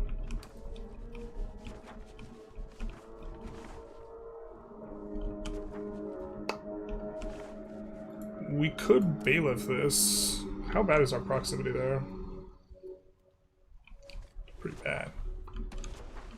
I don't think we have all our naval stuff up to snuff though, so maybe once we get there, things will be alright.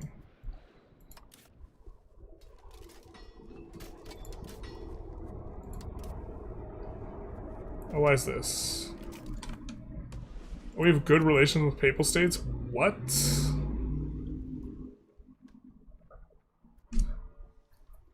I was not expecting to have that good a relation with the Papal States. Alright.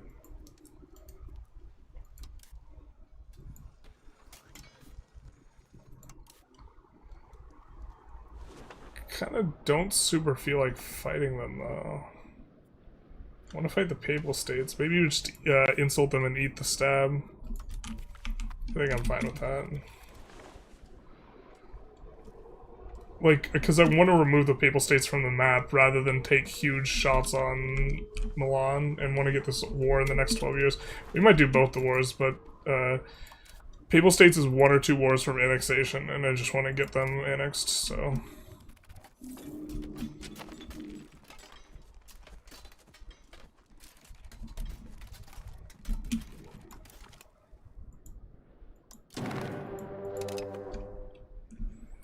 And then,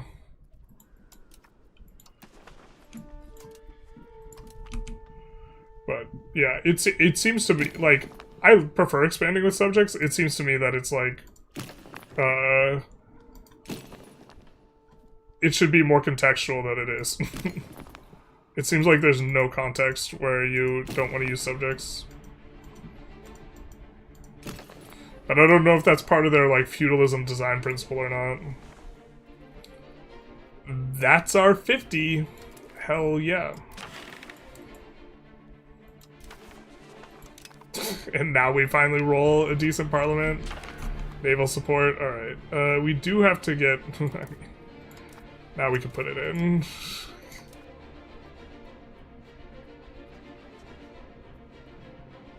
I guess we maybe want to keep this in for the duration of this war, though.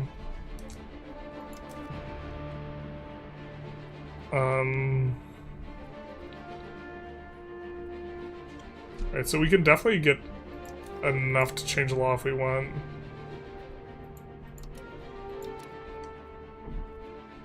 I'm not sure there's a law we really like.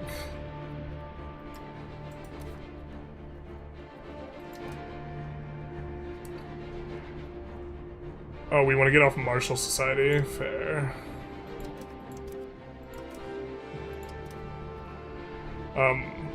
But I also know they want, like, expansion to get worse than it is, I feel like.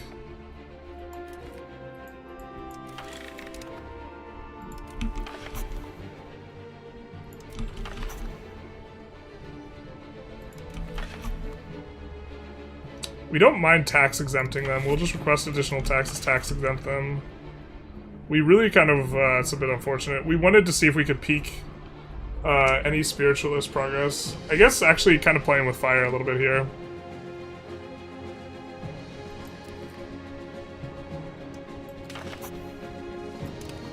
Where we don't necessarily have enough parliament support to like make things work. I think it'll be alright.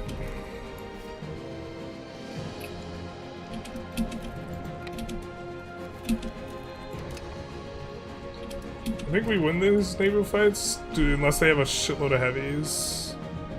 They do have the heavies. I don't... Do we win this?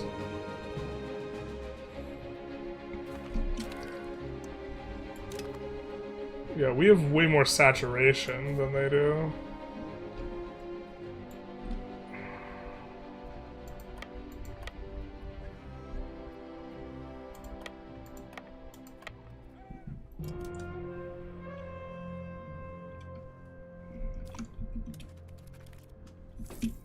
I think we'll try and slap around their armies and then carpet and siege them.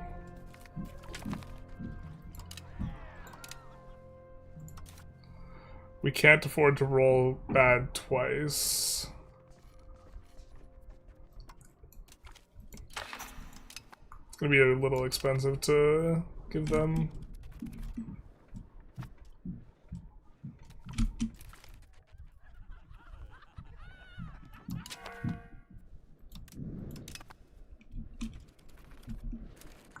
they were just running it down, right?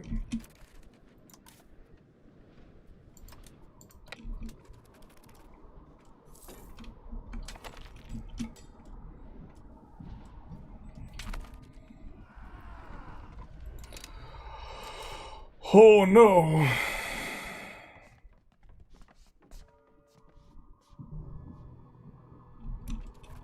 I think we're gonna wait and see if we can high roll an event. Let's get out of here. Say smell you later. We just want to get our stack up. What's this?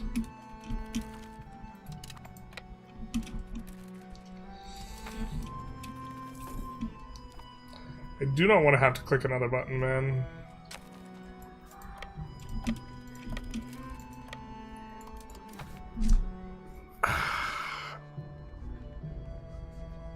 Addressing the Merchant Guild complaint is like one of the better ones. So is there something here we would want to give out?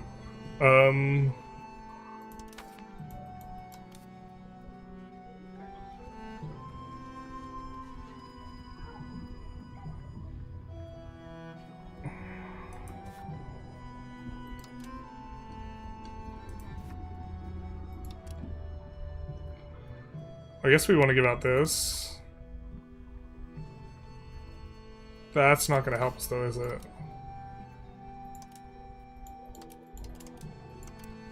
Okay. Yeah, so maybe we could get a little bit out of preservation of values if we hand out the privy.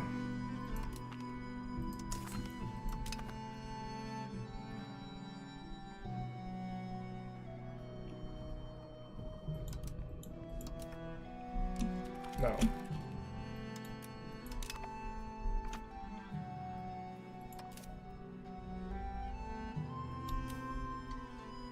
I mean, they're getting damage down. We are losing boats. I don't think it showed us losing boats, though. Leaves me a little confused.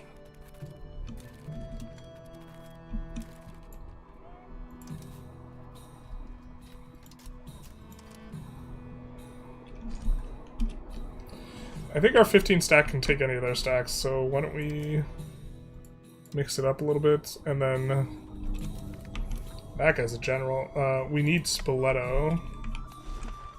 Just got 2 forts in it, so get started right away.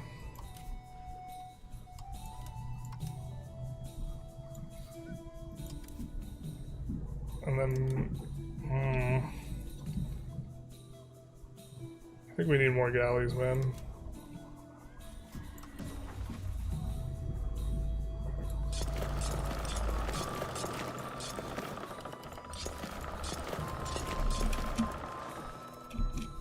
Should help.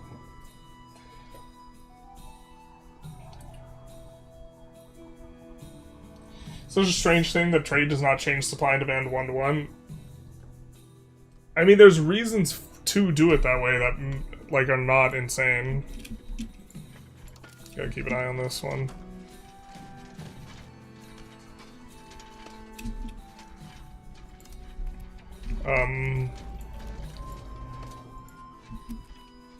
But like also weird is that you can't import or export people into a deficit. But that facilitates there being more trade going on. It's just 1-to-1 market trade gets incentivized because and it also makes trades less fiddly, so you're not as calculation dependent.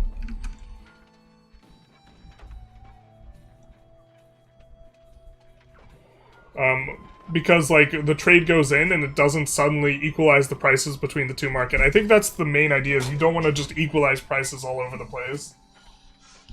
What Playmaker wants is to be able to make plays. He's a scriptwriter at heart, Shakespeare in the making. You hit the nail on the head. I want annexing to take a cab action. Yeah. I'd not be against this. It would also force you to... I think if it took a cab action, it should be faster, but it would force you to either utilize cab actions earlier, where they're a lot more valuable, or sit on vassals for an extended period of time. And all the costs that entails. which are kind of substantive. I think that, yeah, we clear them out here. Kind of a messy fight, though. But happy to fight him instead of having our subjects fight him. Our subjects are a little bit busy. Oh, just kidding. Our subjects are busy getting wrecked. I wonder if we could full annex. Full annex would be ideal here. I mean, maybe.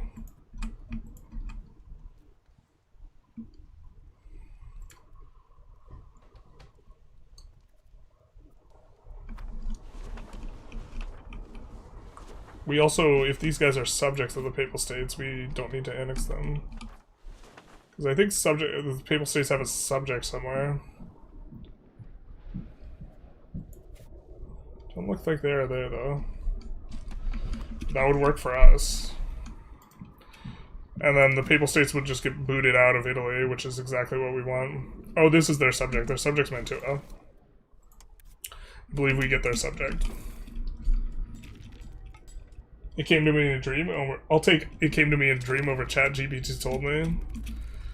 Someone, yeah, ChatGPT calls them mistakes. I think we're kind of okay giving up. Free subject is so good, dog.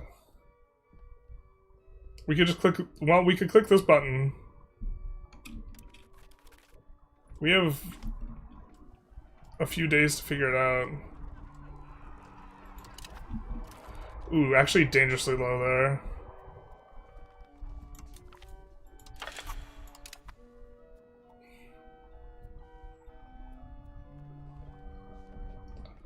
I mean, I think it's actually, I think the 2 naval's worth more than this, so we're just gonna click this.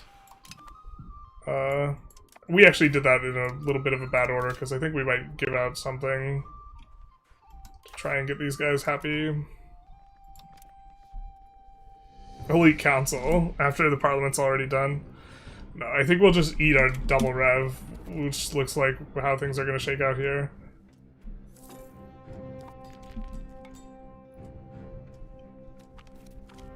That'll be a little bit of a vibe, I guess. We got 5 support at the end, are you kidding me?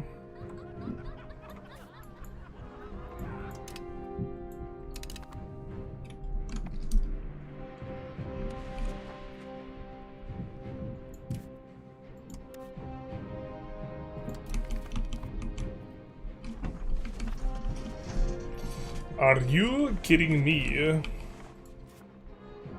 Or Macedonia we could go for. I don't think we really have much control there, though.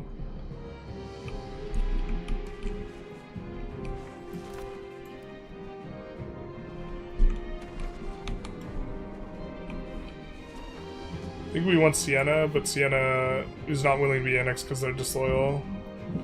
Oh, actually, we could make them loyal, though.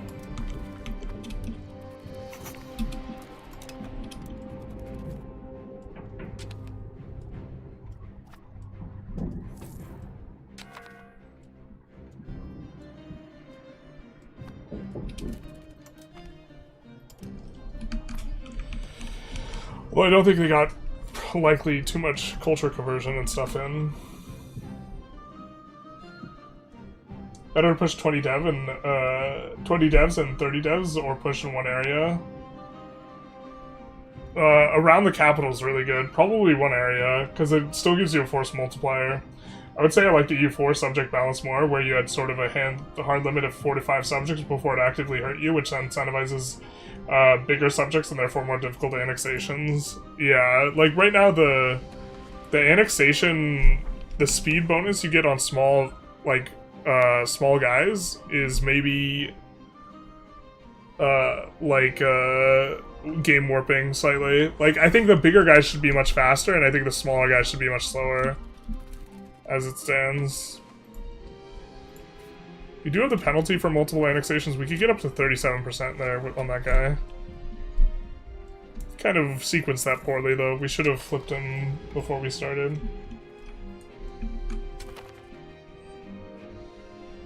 A few days ago, I learned to simulate province inside the area and assimilate. You are assimilating. Help assimilate big pops faster. Yeah. As it stands, subjects just give you everything. They give you cores They give you assimilation, they give you conversion. And conversion, there's no convert area cabinet action. So, like, conversion's actually just super hard to get. It's kind of in a weird spot right now because of the literacy, like, bug, but... What I just like about subjects is it doesn't feel like you're trolling if you don't use... Yeah, no, you are trolling if you don't use. 100%. Especially with, like... Well, like, the only argument you can make is, like, a centralization one, but the thing is, like... Look, if proximity cost was actually high impact when you get the early versions of it, maybe there would be some sort of centralization strategy that was good or decent. Right? So if it was an efficiency modifier and you could make the modifier really fat for centralization, that would maybe be more interesting. Hey, Ari Chris. The base diplo cost for subjects, if you want to use them, 2 or 3 provinces most casely, unless you if you want to integrate them quickly. But that's the thing, is you just integrate them on a 10-year cooldown. It's not actually you... This is not us actually doing, like, feudalism. This is us just having, like, delayed annexations.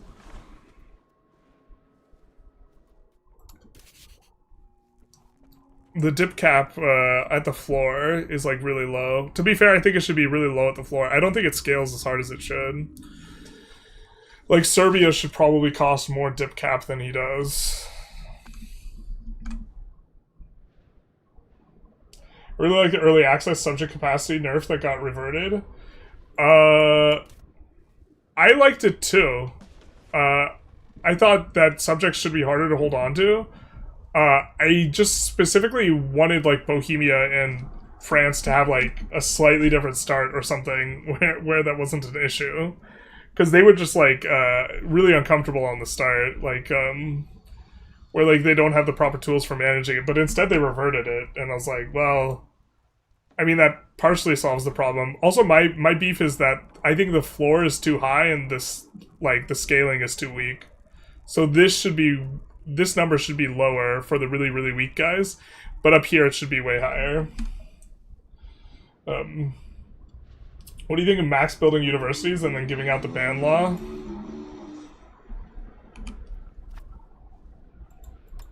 I mean... Aren't you just, like, kind of always getting more territory, though?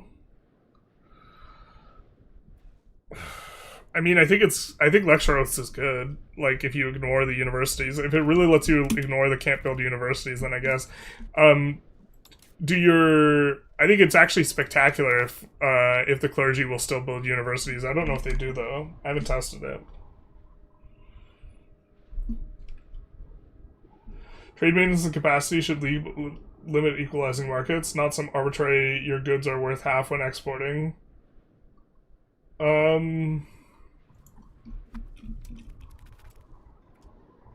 mean, I think that your goods are worth half is a way of doing it. I'm maybe not seeing exactly what you're suggesting. I think what you're suggesting would have the same effect as your trades are worth half. Wait, they exiled us from their market? I think we're super okay with that. I wonder why they did that. Other than not liking us very much. They said you can't sit with us, we said okay. Sounds good. Sounds like a plan. These guys should have another building. I mean, I guess we could just see what's the most profitable. It's almost certainly going to be paper, and part of that is... Oh, it's not paper. I mean, it's close to paper. We'll put paper in here. What feeds into the wineries, man? Beeswax and fruit. I guess that's maybe something we want to add. I can't believe the wine is actually expensive, though. That's unreal. Maybe we just need to expand the RGOs. Okay, we're not doing it now because the lumber.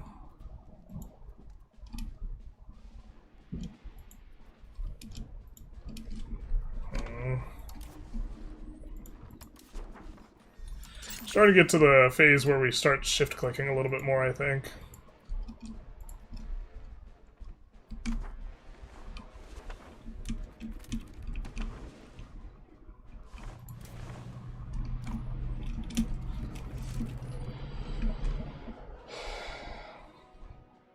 Your navy is exiled. It seems to not be able to load armies. I'm not sure I've ever seen that before, so I would not say it's a common bug. Bribe them? Hell yeah. If you're playing in Italy, is it worth it to station Catholic during Reformation? If so, should you do it as early as possible or wait a bit? Well, what we did is we utilized the antag reduction until the Western Schism, and then we flipped Waldensian. I think that's maybe a decent strategy. I mean, I think the best strategy is just like always flipping Sunni, but they should add convert area also, I think. Maybe. You don't need areas to core, so I have mixed feelings about it. I think historically speaking, you would not see convert area, but from a game balance perspective, like if you're only analyzing it from like a game perspective, I think there should be convert area. But if you're analyzing it from the perspective of, well, actually, Playmaker, you should just go theocracy every time, and then you get convert area for free on all locations. Because they have a stupid religious law that's insanely strong. Yeah, from a game balance perspective, I like it. I think culture should not be... Culture and religion, from a historical representation, should not be so easy to flip as they are. But it's maybe not the biggest deal. It's still like a video game, so, like, I don't know, you can't do everything like a perfect simulation.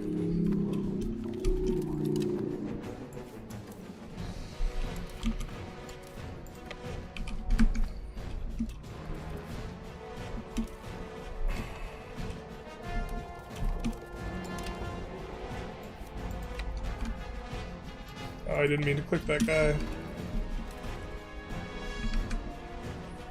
Hey, journalist, do you reckon the expenses versus income from the estates even matter for the estates to buy certain goods like fine cloth? It seems to matter on a per location basis, but it's also really opaque and difficult to track. We've been trying to do that this entire run, and been noticing that the demand seems relatively volatile. I guess not super volatile. It's coming on up as we get more plutocracy and as we urbanize. Urbanization's really helping a lot. Helping to keep these bad boys profitable, but they're not very profitable, so it's not like we're going to expand them all over the place. Curious that wine is so bloody effective as a building right now. I guess we do have beeswax here. This is beeswax province. We have beeswax and wheat. Were those both inputs?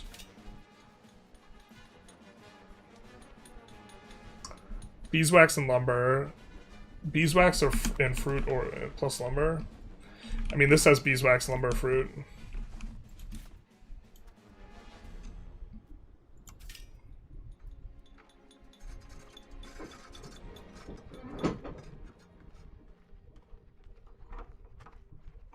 Probably goes beeswax, lumber, right? I assume the better thing to create demand for is rice, but we don't actually have a lot of rice. I don't know. I don't know how good that is. I'm not thinking... I'm thinking it's not all that great, but... I was thinking assimilated area shouldn't be hegemon tied. I think it's like, yeah, such a wonky power spike. You just like use it 100% of the time.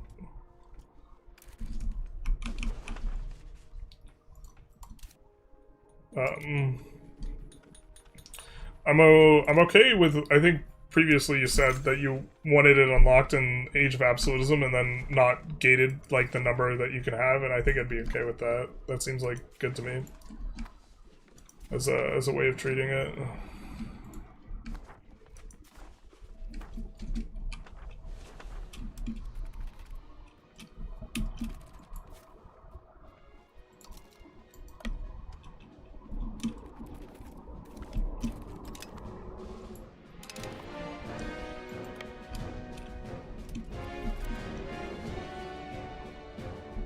Oh, when did that get there? When did Castile join the mix?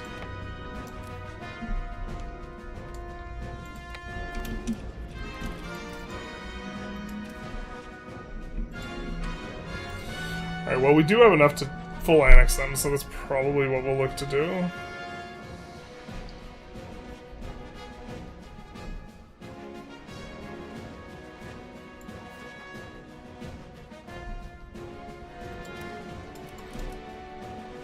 I hate that clicking on the thing won't zoom you to them. Okay, maybe that makes some sense. They would get upset. I don't know if we have claims on Geneva. I think we should, yeah. And they... oh, that's perfect. So we can declare that war after, even. Is that all? That's the only place Geneva is now. Wow. Oh, how the medium have fallen. Good evening, someone. How's it going? Hopefully new annexations will lead to broader rebalancing of subjects. Yeah, we could see that. I mean, I think that they want subjects to be better, but I think it's like a margin thing, so I think it's... to me, it's not a priority, but... 100% thought that they should give both France specific buffs. France already has some, but they could have just made the numbers bigger. Like, specifically make appanages, like, really, really cheap or something. Would have been the way I would have approached France, but... Because if appanages are basically free, that's just French content only, basically, so it's kind of... seems self-regulating with that.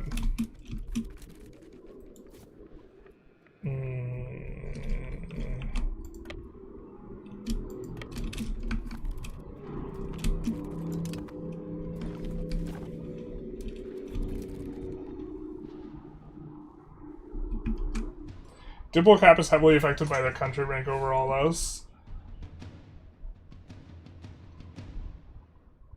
Yeah, but I wouldn't want to make Boho or France like an empire at start. I think decentralized should be worse, but it gives you Diplocap reduction. Yeah, that's maybe it giving you Diplocap and Diplocap seeming like more of a resource you care about would also be a nice touch. You like Stone don't care about Diplocap as a resource. I don't know. Which is the way it was before, and then I kind of, as we say as we're over the Diplocap, I kind of complained about it, and then they changed it, and then they changed it back. Because it made France and Hungary starts, like, really, really uncomfortable. Stop telling them about the religious law being so strong, I want the Nerf hammer. Bro, the fact that monarchies are so out of line with, like, there absolutely should be disasters for clergy and... or for theocracy and republic, and the fact that there aren't, meaning that you could just completely throw your slider, is, like, kind of a big deal.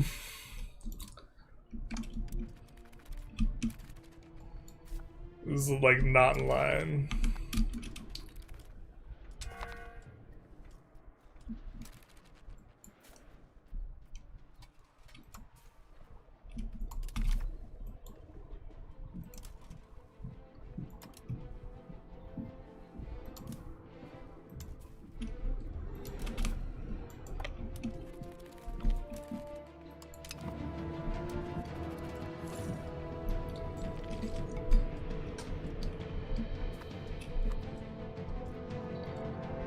Oh, hopefully we don't have to occupy, like, Castile.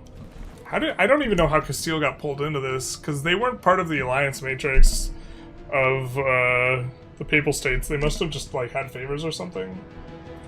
Culture conversion is super unrealistic, but, it's tied to cores, so what can you do? Yeah, I mean, maybe make it so that cores are, like, really not accessible. I don't know if the blobbers would hate that, though. You could just make cores something that, like, you have your starting territory and you just don't really get that many more of them very easily. Like, the fact that, like, I don't know, maybe this is a problem, the fact that we have this many cores, like, 100 years in, additional cores.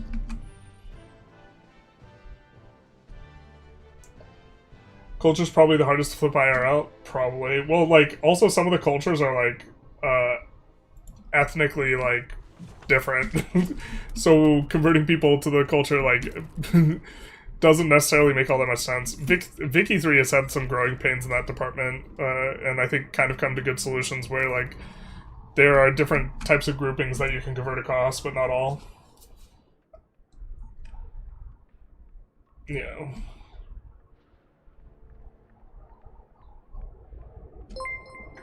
I was shocked to learn that if you click on a province, click on the pop number up in the left corner, hover with pop demand, and hover the number, it shows you dev needs multiplier. Yeah, it scales with dev pretty strongly, actually.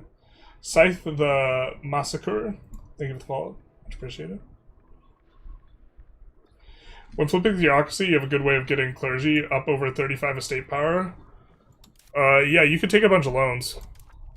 Like, decreasing crown power also does the trick, so you could take a bunch of loans and do stuff to sack your own crown power at the very end for the last little bit. But also, anything that will give you potential clergymen is going to be useful as well. So, something that's useful for us, because we have gone this route, is possible clerics on the parish registers. Are you colonizing this game? Not yet. This does remind me, though, that we wanted to explore this.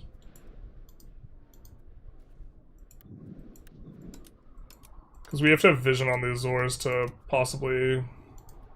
God, I hate that clicking the button isn't clicking the button. You have to, like, click the special spot on the button.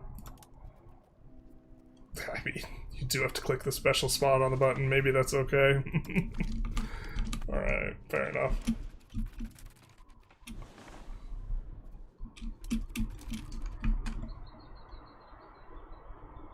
Does it matter if I build granaries in my capital or the location surrounding it? It matters what province you build them in. The province matters. So if you're talking about areas around it that are a different province, then yeah, it matters. If it's the same province, then no, it doesn't. So Naples is in this Terra di Lavoro province, whereas like Principato Ultra is a different province. So if we built granaries here, they would not affect Naples. They would only affect this area over here, because it is on a per province basis. So that will be a granary that does not affect Naples. I remember when being over the diplo cap was like crazy bad. It felt fair. I agree. I mean, like it still feels bad. It's just hard to go over. Like, we're subject spamming, like, and a ton of territory is like not ours, and we're like, we have one alliance, and we're like a little bit over. But like, there's also a lot of tools that you have that are like kind of unfair tools to like get rid of it. Like, okay, we have Ferrara over here, right? Ferrara is a subject.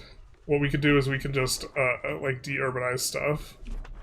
So we could just take this down if we want. Just kind of looking around for stuff we might want to de-urbanize of Ferraras to kind of illustrate the point. But we can make Ferrara way weaker at will, because we can delete their urbanization. Which I don't mean that to say that we shouldn't be able to delete their urbanization, because that would be, like, kind of annoying as a gameplay pattern. Where is the rest of Ferrara, man?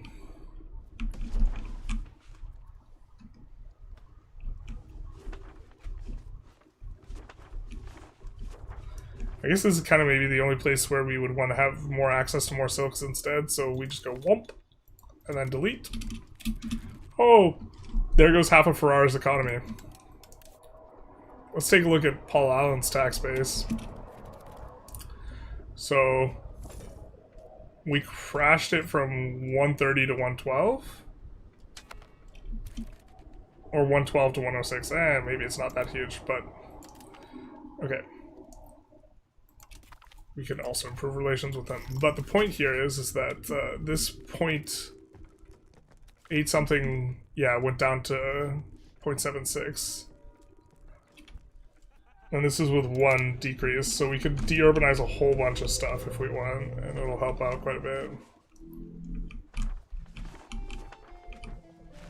So there's Serbia. Like, we don't want them to have a city on top of the silver anyways. Huh, why is this scaling up? Inflation? That's cute. Of course Serbia has a ton of inflation, that makes sense. But okay.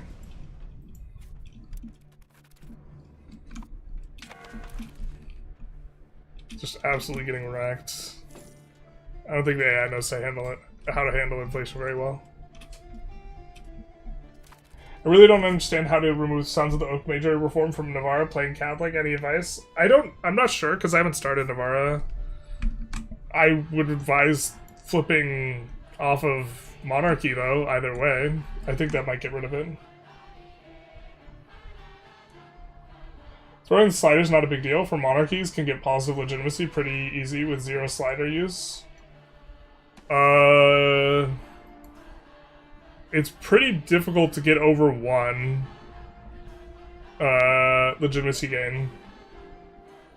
Not saying it's impossible, but it's pretty difficult with 0 slider investment. Is Castile a rival? Oh, they might have rivaled us. This is maybe possible. We haven't rivaled them, but... No? You're wrong, I'm a blobber and I think it would be good, and clearly I could speak for all of them. Is that how that works? All for... Blob for one and blob for all? Some version of, Three Musketeers? But this is pre-current ideas of race, so it should be easier to change culture, but as the transatlantic trade goes, maybe it should be harder to convert. I mean... I don't know if that's the case. I don't know if, like... I'd have to read up more on that, but, like, racism as we know it now, like... I understand this, like, partially contingent on some of the material things that happen, but I also don't think... I think people, for, like, all of history have looked for reasons to be tribal. And that is, a reason to be tribal. Or not, like, a legitimate reason to be tribal, but it is a reason that is easy to, create a narrative around.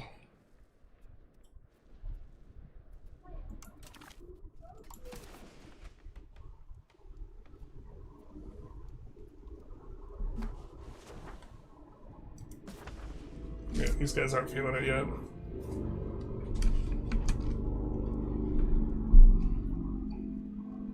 Welcome, welcome, Osmond. Theory hierarchies of races, idea of blackness and whiteness specifically comes around colonization and slave trade. The way in which we understand it today, yeah, but I think it's like not like people were colorblind before colonization and then now they're not type of thing. You can't delete your subject's building, but you can delete the entire city, sure. Yeah, deleting an entire city and also just like the way urbanization works is maybe a little bit of an aberration. But, I mean, maybe their tax base went down even more. We're just like not noticing it.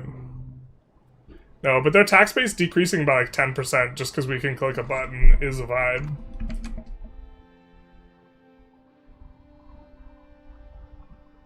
Are you colonizing overseas? Not yet.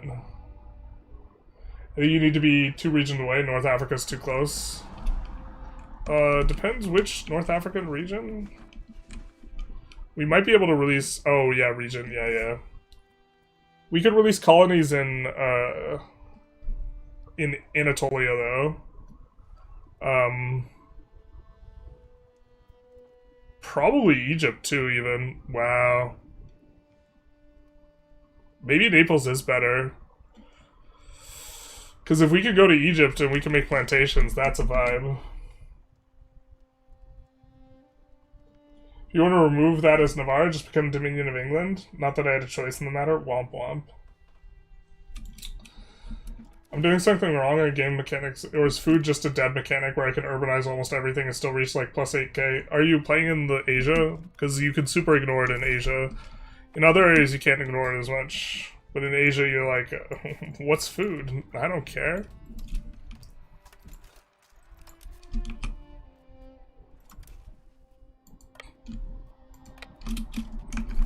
Especially if you're playing like Vijayanagara specifically, but also like China and stuff like this. Yeah, you just get to urbanize everything.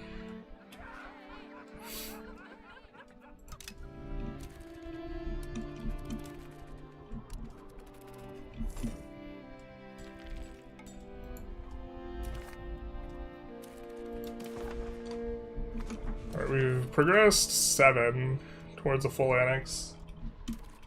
Couple rural wheat provinces with a river provided food for the entire market. Well, now that's like a little bit different than doing nothing, but yeah, the scaling is very strange as well on the food. I think that it feels like the specialized food provinces like pull way too much weight, and like the food minigame should maybe be different. But I wouldn't say it's completely irrelevant if you're playing in Europe. It seems like a mechanic in Europe. In like if you leave Europe though, it seems like it's like not a mechanic anymore. Or you just don't care. I don't want to use my fleet. I don't want to grow up. I don't want to get away. I guess maybe we come here. Bummer that that didn't move the needle a lot. It's because Castile's in the war. This war was much more straightforward before Castile was in it. And I don't want to try and occupy Castile. Because that's going to be like hella micro.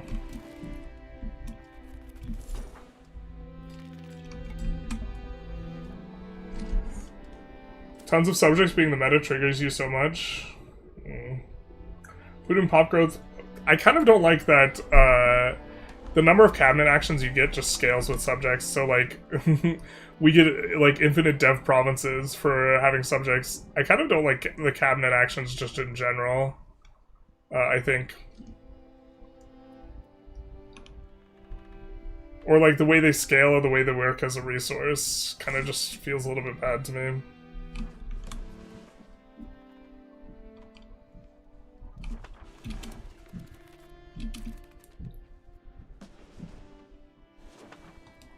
Oh, we had meant to, I think,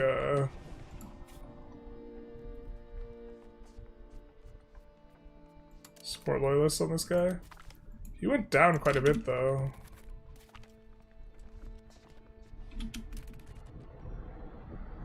Do we get more Liberty Desire from events somewhere? Oh, maybe it's because we're annexing someone simultaneously? So we shouldn't have done that, but I don't know. I don't want to overthink it, and I don't want to forget it, so I think we'll leave it in. Even though it'll take a little while for that to start actually doing anything.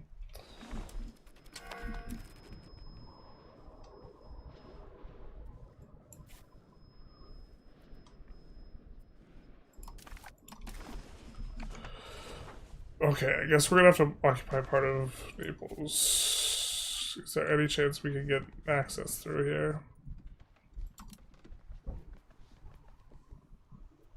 No. Okay.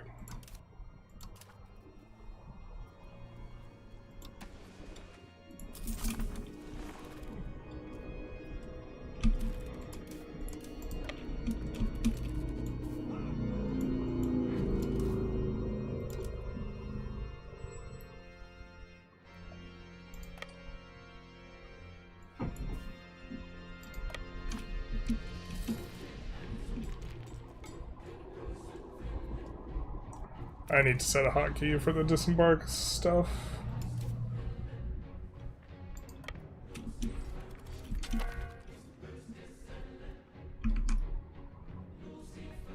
Is there a reason to stream in 720p instead of 1080 or 2K? I think I'm streaming in 1080, so that's a Twitch issue. I'm sending out in 1080, I believe.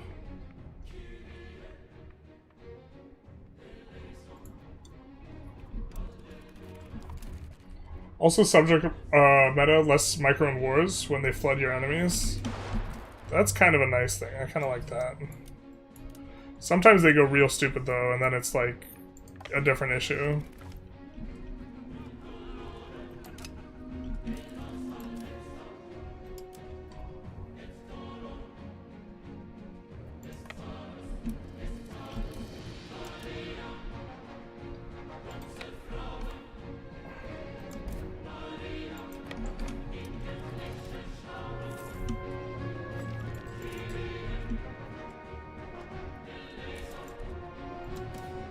$15, closer and closer.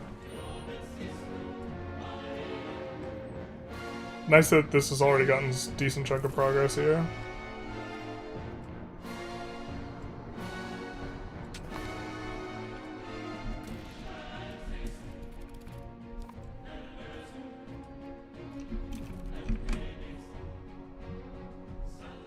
Trebizond can get bad if it's squeezed by other markets. It's always just, it's kind of just always bad though.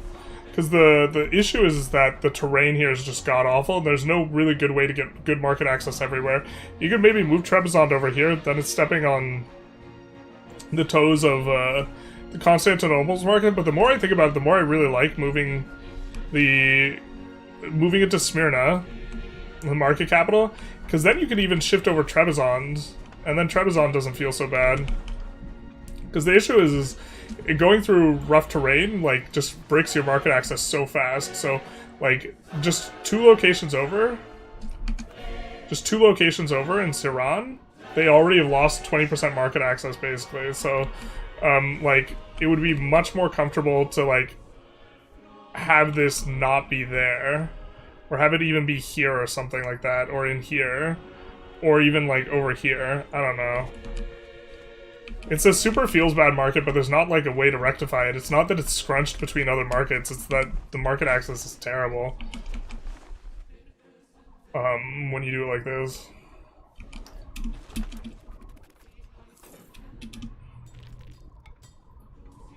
Minus 100 decaying would be from religion or culture conversion. Yeah, for the subject stuff.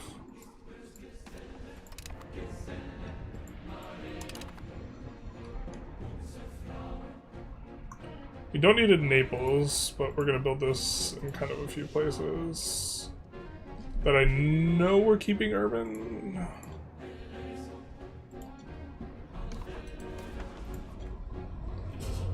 Which will make their segments a lot cheaper.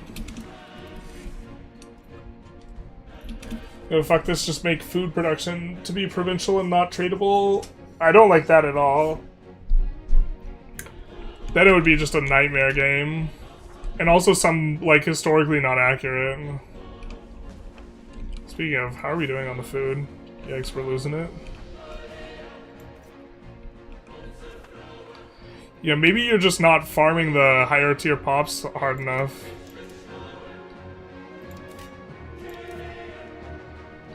To be fair, we haven't expanded our RGOs as much as we can.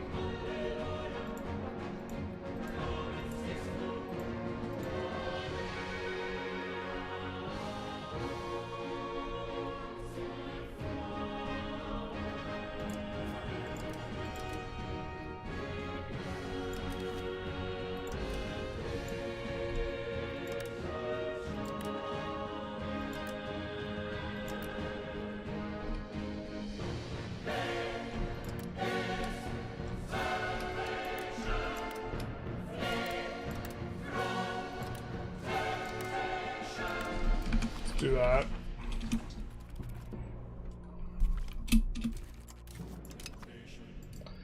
That should be the end of the war, huh? Although, if we wait for this other stuff to get occupied, even better. Wait for this other stuff to get occupied, we could maybe take a little tidbit to release Granada.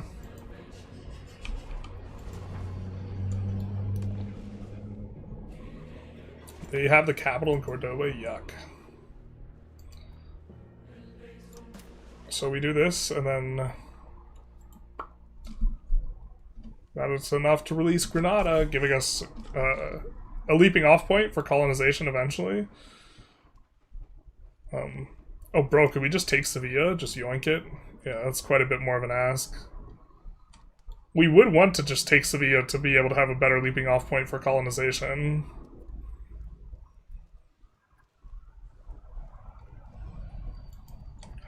We would want this and this. Maybe this is greed and hubris.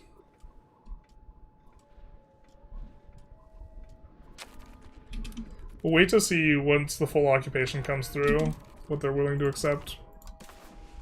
Yeah, greed and hubris both. Alright.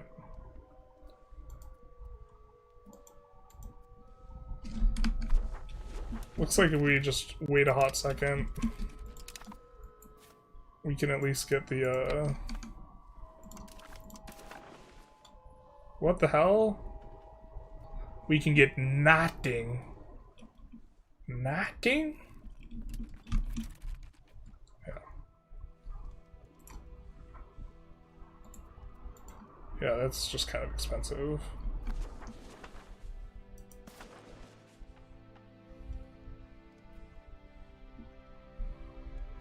I don't think anyone else is worth taking. So that's just a little bit of gold on top of that. There's maybe a world where we want to vassalize the Papal States, so they pay us. But I like the scenario where we're just furthering kind of us forming Italy here by a huge margin. Actually, let's see how pissed people get. Yeah, the one guy we don't really care about is going to be mad. Oh no. Alright.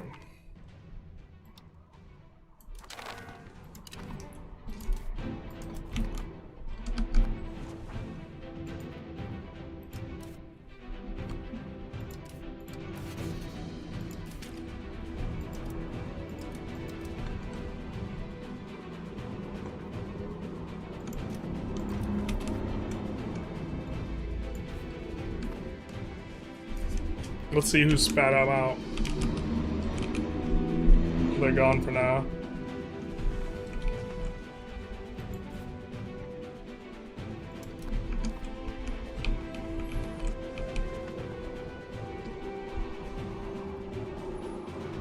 The next thing to do is to deck on Genova,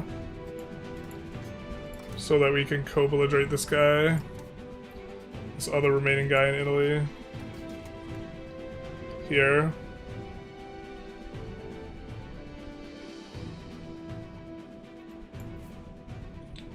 Which I think I have to use the restroom. And I will be right back.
Alright, only 720 available on Twitch.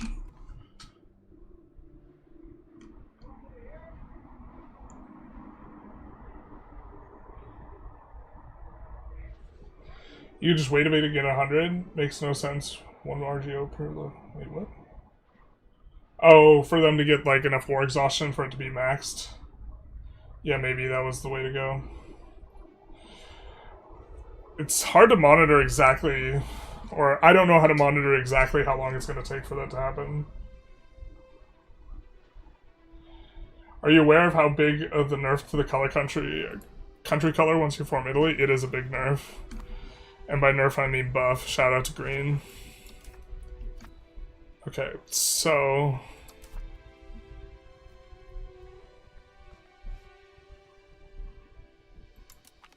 Let's dissolve. Do we want to swap one of these out? Does this auto... We could be into swapping here, but not until after we flip.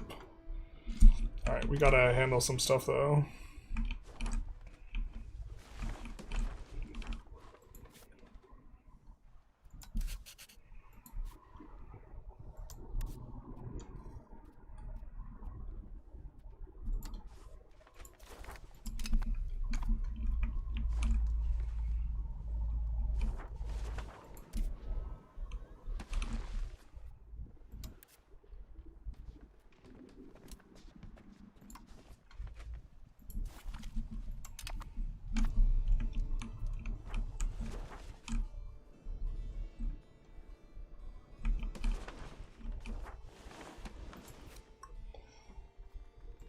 makes. Oh, these guys never made a market. Hell yeah. We were concerned about that earlier. We can't offer them preference, but if they're not making a market, that's really good for us. Definitely a very large concern.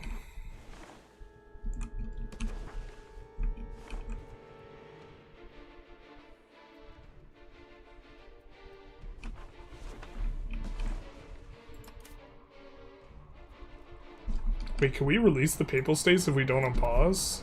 As a subject? That would be so sick.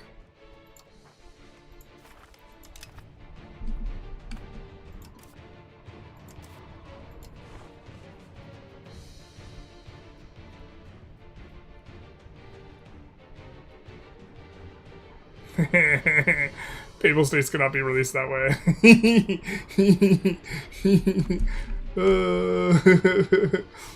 Makes sense. I mean, makes sense.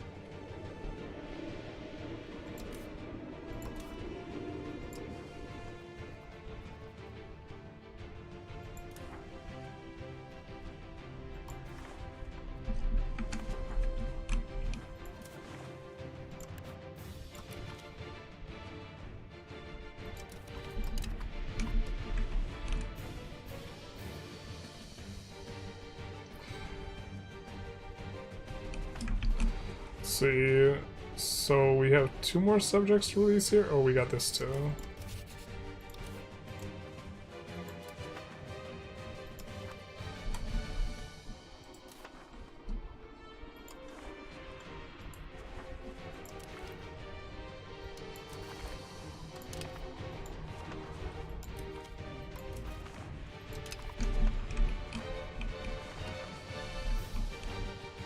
I think that's all cleaned up.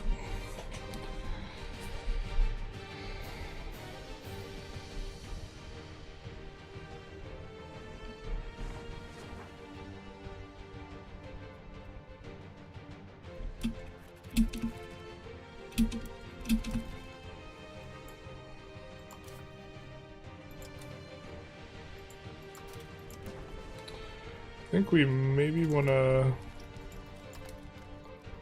build some more barks as well.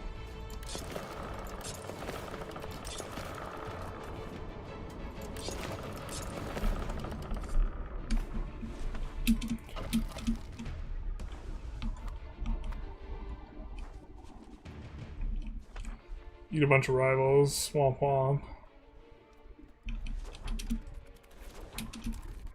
I don't think we want to...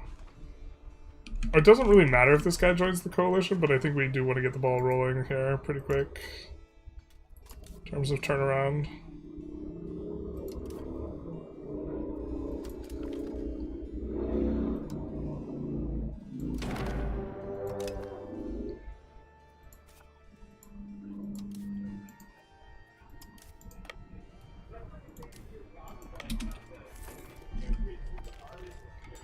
Probably going to update the hotkeys, though, when... Yeah, the time to update the hotkeys is probably going to be when we get 1.1, because they're adding new map modes.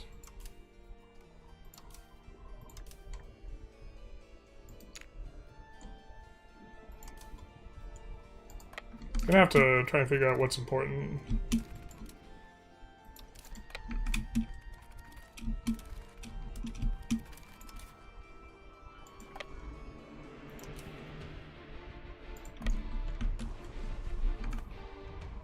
I think it took 20 barks here.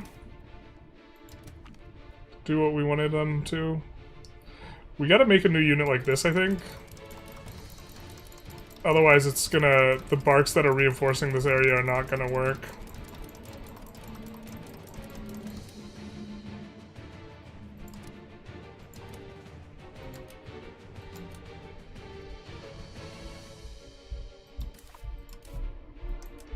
Am I just stupid? I think I'm just stupid.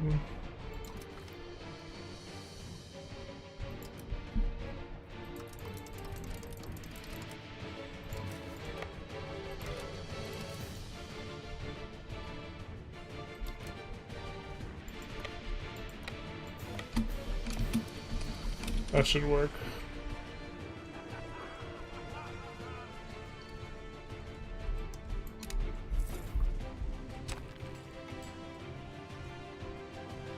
Tell the advisor to shove it.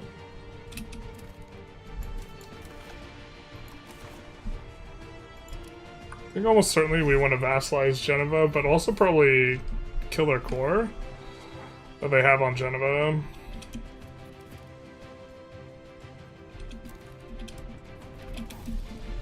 So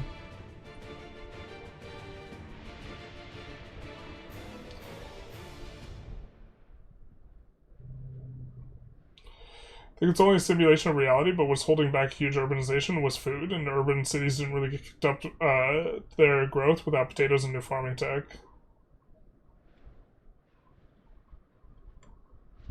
It's also 720 for you. I think it's Twitch versus YouTube thing, though. I don't know, are the people on YouTube only getting 720? If the people on YouTube are only getting 720, that's on me.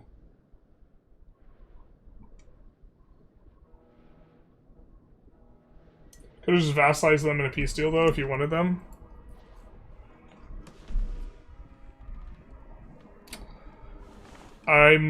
That's true. I'm not sure if we could annex them that way, but... my bad.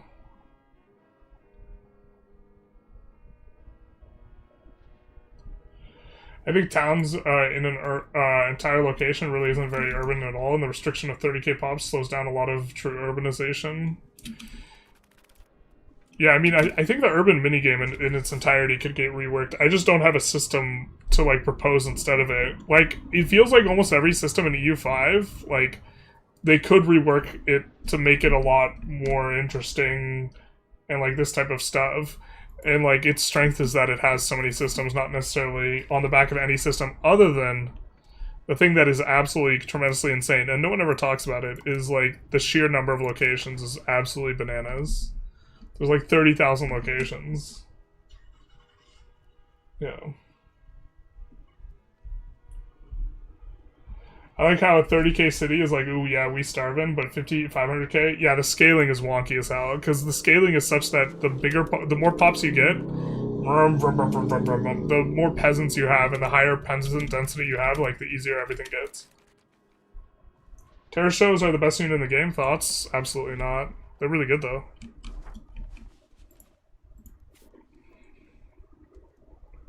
They're really good for their age. They're probably the... I can't think of a better age for infantry.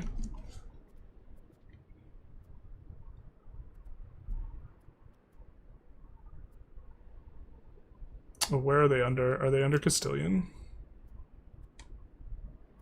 I could have sworn they were under Iberian.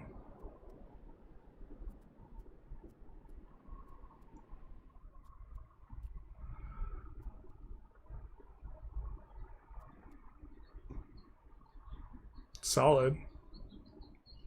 Nothing comes to mind.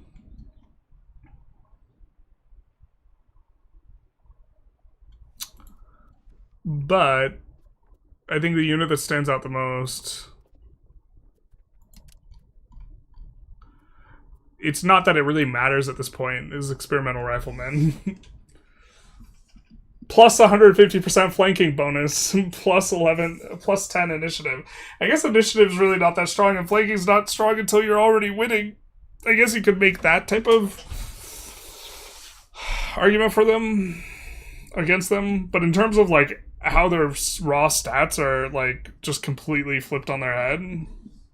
Experimental Riflemen. I think also, like, cavalry units early are really strong. Having fighting bonuses in specific areas are strong. I think the Genovese crossbowmen in Age 1 might be the strongest unit relative to the age, actually.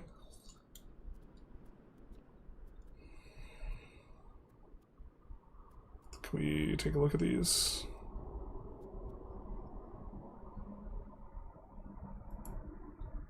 No, I mean the Catalan cross moment. Where is it?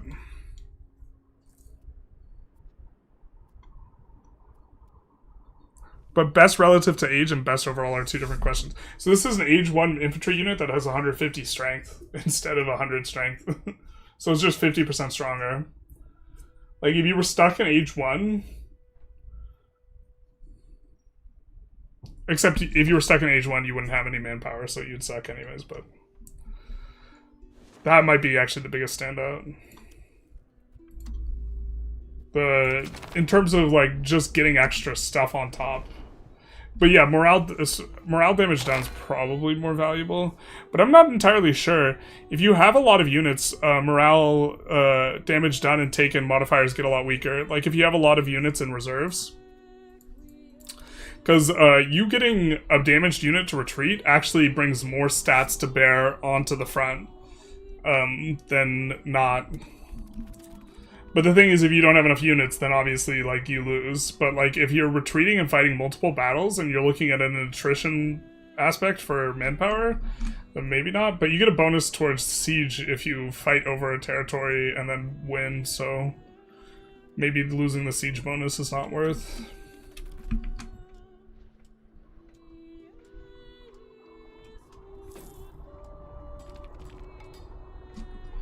I don't like how this game tries to be Victoria 4, ignoring early modern history. Well, like, if you did it historically, like, the GDP growth during the first 200 years was, like, flat. That would just be so unfun from a game perspective.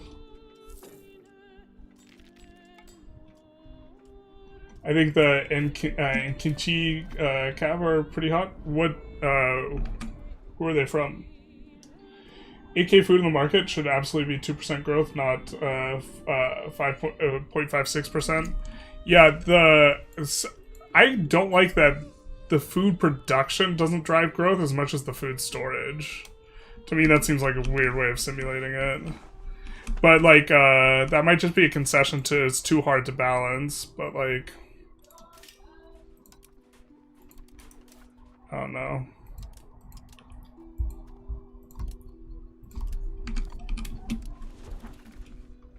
Trying to get a little bit more food and some inputs for some industries that are important.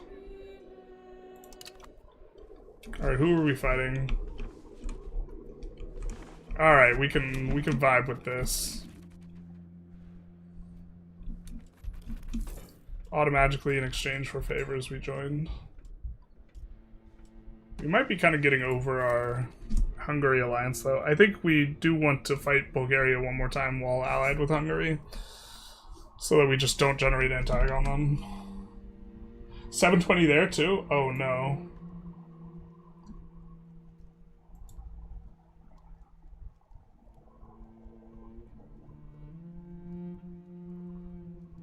Is it 720 for everyone? I'm getting 1080. 1080. Okay. Okay. Wait, no, just me. Yeah, you get 1080. Okay.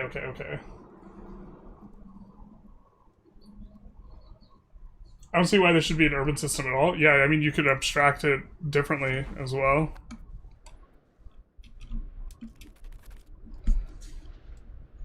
I think that the urban plays nice with some of these values in terms of creating a scaffold for other stuff to, like, latch onto. Like, are you resource-oriented or are you production-oriented?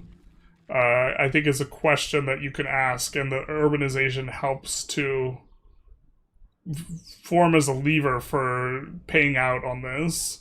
But, like, in a lot of instances, like, having a city next to, like, a mine doesn't make that mine less productive, right? So the fact that you lose out on this is maybe not, like, that sensible. Siena, we also want to maybe kill some urbanization on. Like, yeah, we don't want to urbanize that.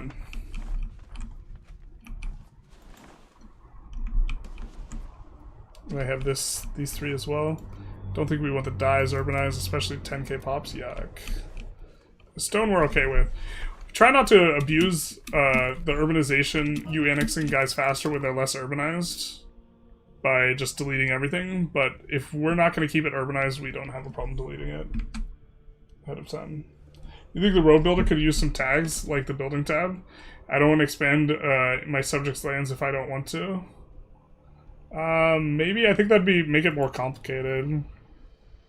Right now, its ability to be used for proximity for, like, naval, like, stuff is, like, not very good. It doesn't, like, process it correctly, basically. Yeah, let's get this in here. Alright, we have almost a full price collapse, so let's do this.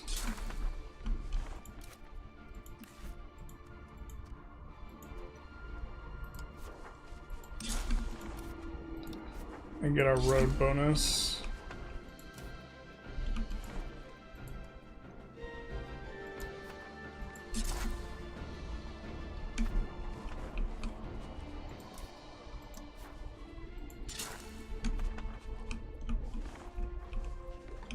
I think we'll link up the wool and the horses. Because neither of them are dependent.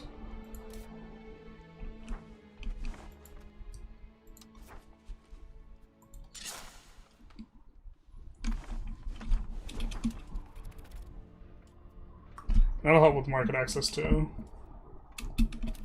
Historical growth was like 0.2 in the game, and right now we get an industrial growth of 0.5. It's way too big. But that's growth rate without losses to wars and disease. One of the things that with disease, like most of the diseases you encounter exactly once. And then you have enough immunity that you like never see them again. So you encounter diseases at the start of the game, and then like you have 100%. You're like, oh, I'm immune to smallpox. I'll never get again. Or like measles. Like you get measles at the outset of the game, and then you're like immune to it forever.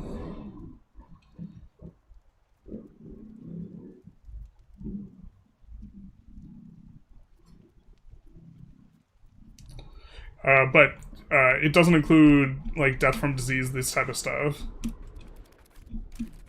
But yeah, the disease system, like you 100% get a disease in the first 10 years of the game, and then like you just don't really get them much later.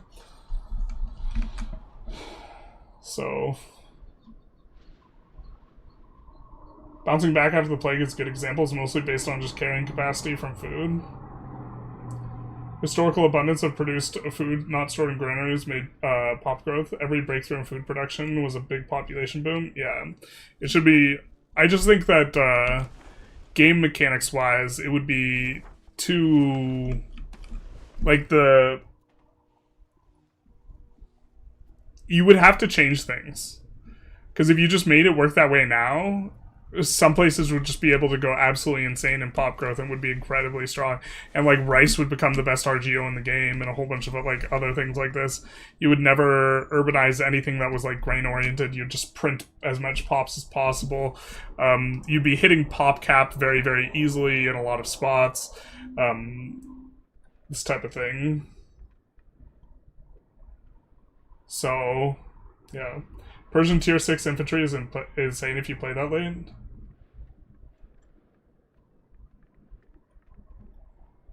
Well, I can't check them very easily. What happened to the Hungary Union? A bug. A fiefdom bug. Where our dear husband should have been the heir, but he wasn't the heir, and instead our commoner, Lowborn, took the throne.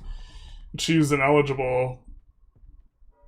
Our heir was the leader of a fiefdom, and he should have become our leader, but he didn't. And instead we got her, where she was, what's it called? The person who stands in place as leader before the person comes of age or whatever. And she's lowborn, which is particularly nasty for us.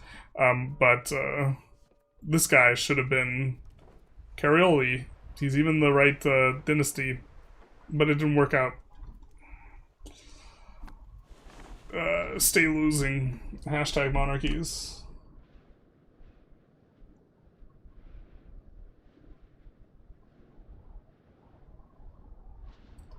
Upgrade button for roads upgrades vassal roads before your own. Wait, what? I don't use the upgrade roads button, to be fair, so this is not something that I try and be more precise with my road placement.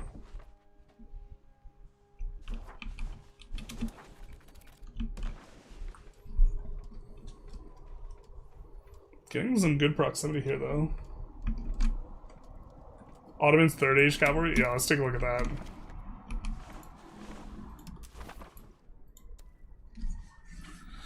Terror shows are really nice, though. It's one of the reasons, like, Spain just gets everything. Third Age, so you're not talking about the arquebusiers.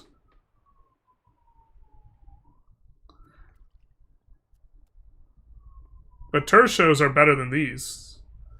But having cavalry in Age 3 is probably better than having infantry in Age 4. Where are their cavalry? We will...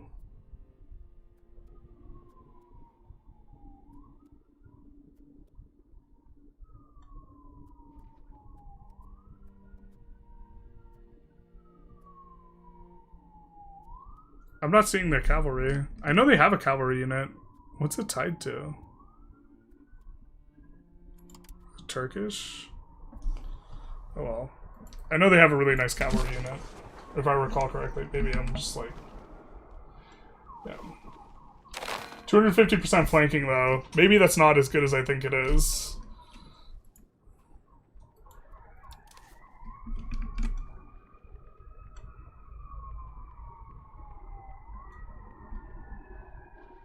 Most diseases happen twice.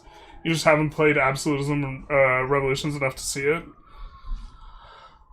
Well, you don't see Stone Zero, but you see all the diseases in like the first 10 years of the game, and then they're like gone. And it's like it's not actually like simulating disease that well. Just no one cares that if the disease is simulated well.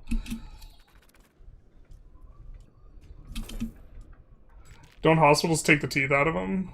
I mean, kind of. And they maybe shouldn't, like if you look at history.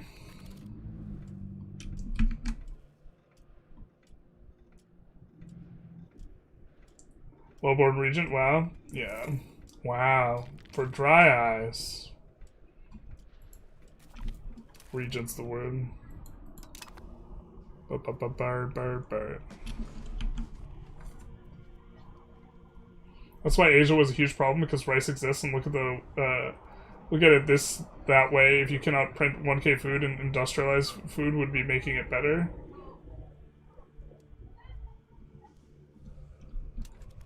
Not sure what you mean there. Yeah, but like, there's a bunch of other things to scaffold pop growth for Asia that would have to get rebalanced. Like, there's a lot of systems where it's like, okay, we could rework this entire system, but then everything else is like leaning on it all at once. Like, so reworking stuff seems like a bit of a Jenga pile. Like, one of the things that I would rather see reworked before food is the way proximity works. I would want it to be reworked to be a discount or an efficiency modifier instead of a discount modifier. Because I think a lot of things that are just like strange and weird from balance comes from these discount modifiers. And I'd like to see like all the discount modifiers. Call them ambulance, but call them for the discount modifiers. Was it a fiefdom, or was it because your heir needs to be the same religion you switched? No, it wasn't, because we had already sorted that out by getting it to the second tier or whatever. It wasn't causing us an issue when we had swapped when we were Waldensian, because we had made them, we were already the head of the, what is it, the Union. It was when our guy died, he didn't take the throne. How do you deal with buildings, no workers, and Black Death? To kind of wait for them to promote up. You build around it, like, so you build a lot of roads during that time period. Building where you have no workers isn't effective. You can also build villages, because they employ peasants. Villages aren't insanely good, but there's some good instances for wanting villages. Like, you want farming villages as a force multiplier for food. You want, like, one market village everywhere. And peasants don't require qualifications, so you don't have to worry about it. But eventually they'll promote back up, yeah. Kind of sucker pays for their own roads. The one whose burghers are too poor to pay for anything. I feel like Iberian and Muscovite culture are far above average. Yeah. No, I mean like Playmaker, open up the game file for cabinet actions.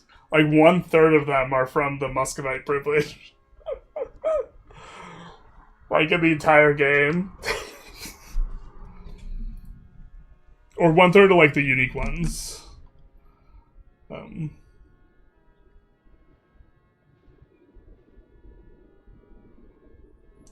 Atkins Solar. I passed over it.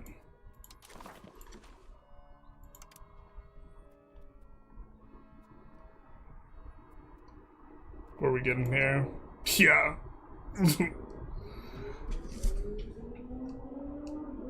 That's pretty good.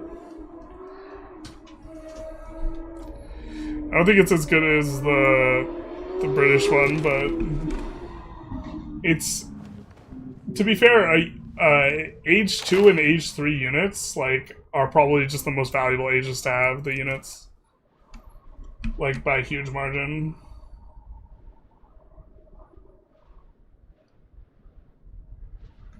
Is this a bug? Merc Leader in Kumai has 1,300 units to recruit from? No, it's probably not. It scales with like pops and like pops of a particular type. If he's urbanized a whole shitload, that maybe is correct.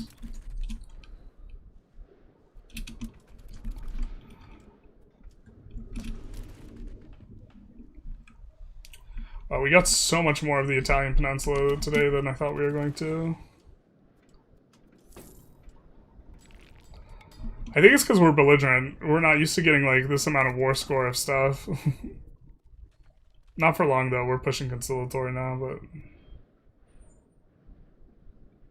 maybe belligerent's good to be in the first 2 ages. Seems like counterintuitive. East Slav culture group gets it all. Muscovy has like 10 unique advances. Ruthenian is just Muscovite but better. I have to try and check this out though. I have to sort this out for the Novgorod run. I'm kind of trying to take a look at planning. I was gonna swap off of Novgorodian to try and get all the Muscovy stuff, so double dip basically is the idea. Sicilians are converting.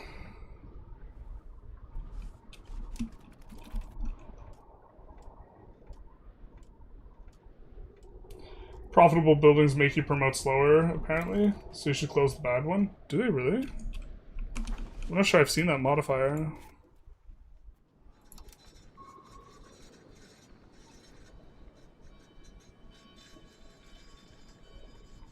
Okay.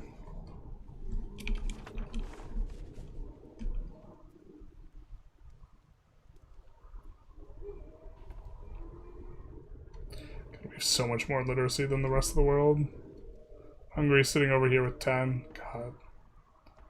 Poor AI, man. They're just drooling on the ground. You hate to see it.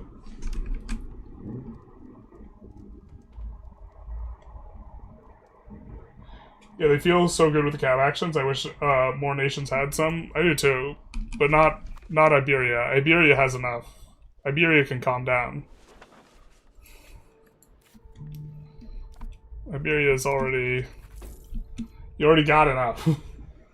The fact that one of our earliest DLCs is Iberia, when Iberia already has some of the most content, is like so crazy to me, but also like it makes sense considering I think I would like to see Colonization get kind of reworked a little bit or get some love, and also Iberia maybe makes a ton of sense in the context of the people who are very, very knowledgeable, like Pavia and stuff. Like I think Pavia's graduate degree is in like Iberian history, so like it's probably a lot easier to just do an Iberia DLC.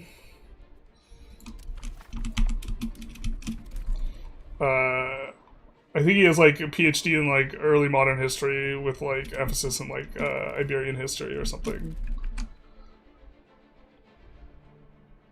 Pull into the Ruthenia swap seems optimal.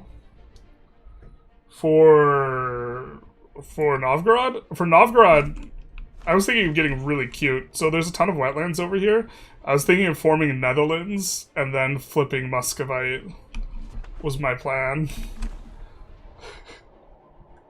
But that might just be a little bit too much. Too much to do, but it's like, I would love to have a bunch of polders in the middle of Scandinavia. just like level 10 polders, like making this into like the technological capital of the world.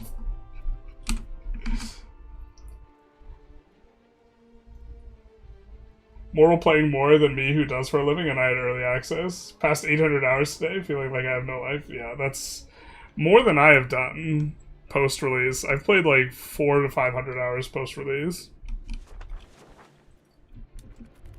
But I also took 10 entire days off, so that's like 100 hours, I guess. And am mildly burnt out. How many hours are you on Playmaker? I'm getting pretty close to 1900.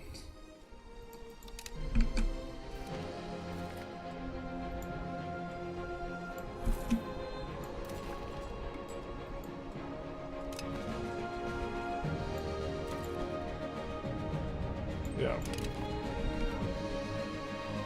I think Genova was not the primary war leaders, but I think we feed this to the guy. They're gonna both use Dev Province independently, and feeding this to the guy because it's less diplomats in order to get him. But I think we still subjugate. I think we just subjugate feed. We make him a vassal. Just not of us.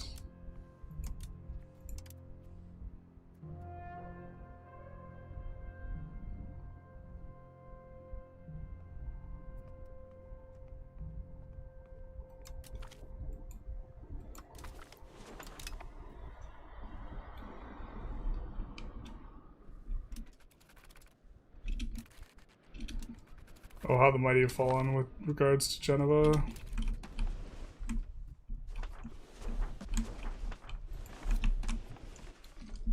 We have a bunch of cores all over the place. This is good for us. I don't know if we subjugate them, feed them, feed Corsica, some of them. I guess we just subjugate Genova. Or we actually... No. We full annex Genova, and then we full annex Genova, revoking core. Revoke core, full annex, and then feed this to Corsica, and then re-release Genova with the leftover territory. That's what we do. That's the way we handle it. That's how we roll. And the team is in Spain? Yeah, the team's in Spain. The wetlands is useless, it's Arctic. Well, you can get positive dev from... You can get positive dev from wetlands if you have polders. I think polders might give pop capacity as well. And I understand it's Arctic. I understand everything up here is Arctic, but a big portion of the Arctic is... Okay, the pop cap's actually one of the bigger portions of it, but the monthly dev growth, if you're overcoming this, it's like... Yeah. Polders are tied to culture, not tag. I believe Tarkus experimented where he formed Netherlands and then formed Great Britain and was able to keep the polders. So I think it's not working. I took 2 weeks off myself, yeah. If you're playing Eastern Europe, I think starting as Poland's probably the best, and culture swapping to East Slavic because you get to have 5% procs early.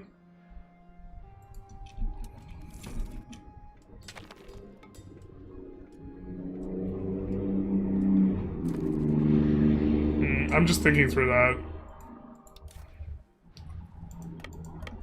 God, I'm hungry. I gotta cook up some chicken. Do you think freezing cold absolutely halt buildings and just maybe give a huge debuff? I don't know. Being that far north is like really bad for the economy.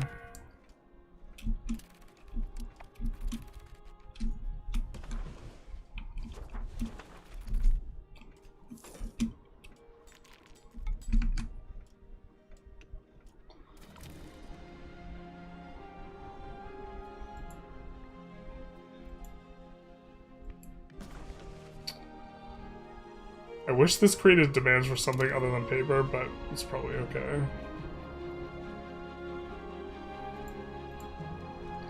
We're just gonna build them first where we have just enormous gobs of pops.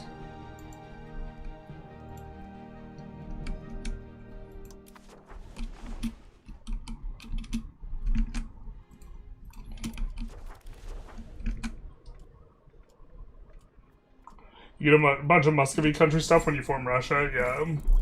I assume that's, like, the idea is forming Russia. Like, they have some of the best content in the game. We're probably... It's between them and Ottomans, or China if you include the Middle Kingdom in what you consider content. I played Muscovy and changed Ruthenian in my game, so I got their unique tech and my country stuff. Not sure what bonuses you get from making Ruthenia as Kiev instead. Probably not as much as you get from Russia.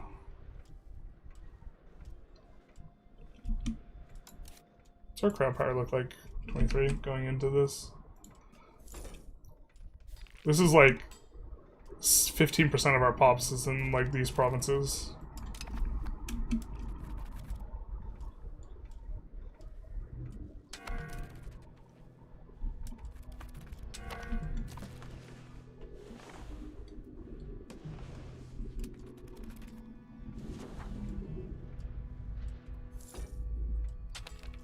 When will this end?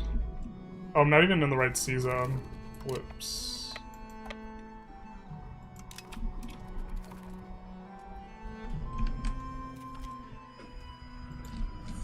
Novgorod is great country literacy max, by the way. To literacy, by the way. Great max literacy they have.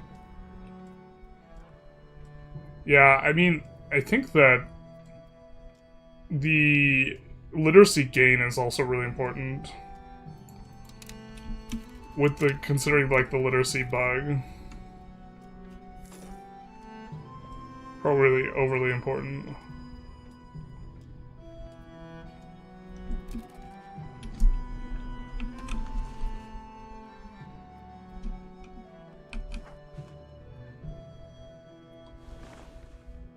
These guys have started annexing again.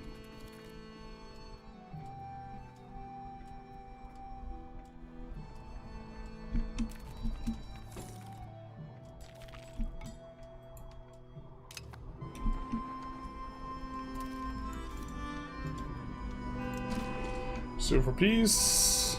Womp womp. Go for this. Make sure the revoke core is in there. It is.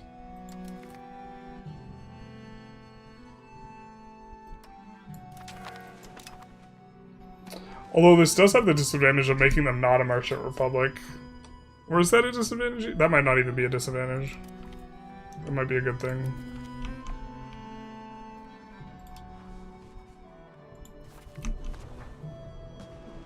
And then...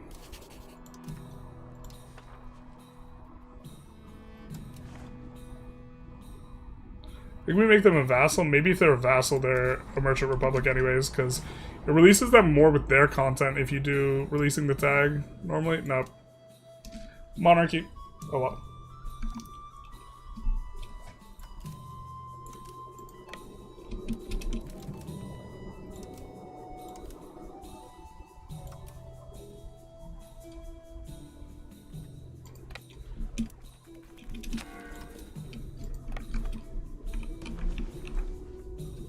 Pretty straightforward, but that's a nice little productive kind of sprint, I think. We're not that far from forming Italy in terms of land to take. We are quite far from forming Italy in terms of actually annexing all these guys, but this territory wouldn't be that useful for us right now anyway. This guy's stuff would, but we gotta wait for him to do his thing. Let's also refund some of this. Ooh, who can we improve cultural opinion?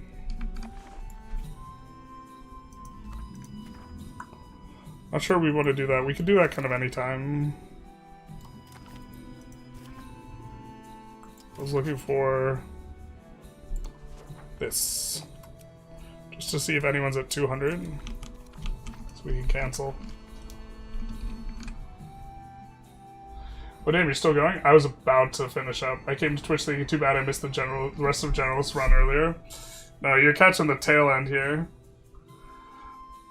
I have a bunch of chicken I have to cook up today. It's like done defrosting now.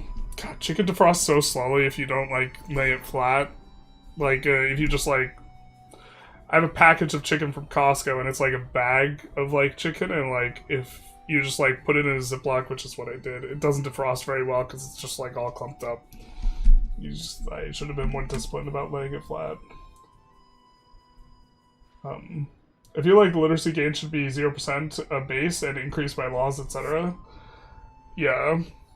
Instead of max be affected by your literacy law, the other one.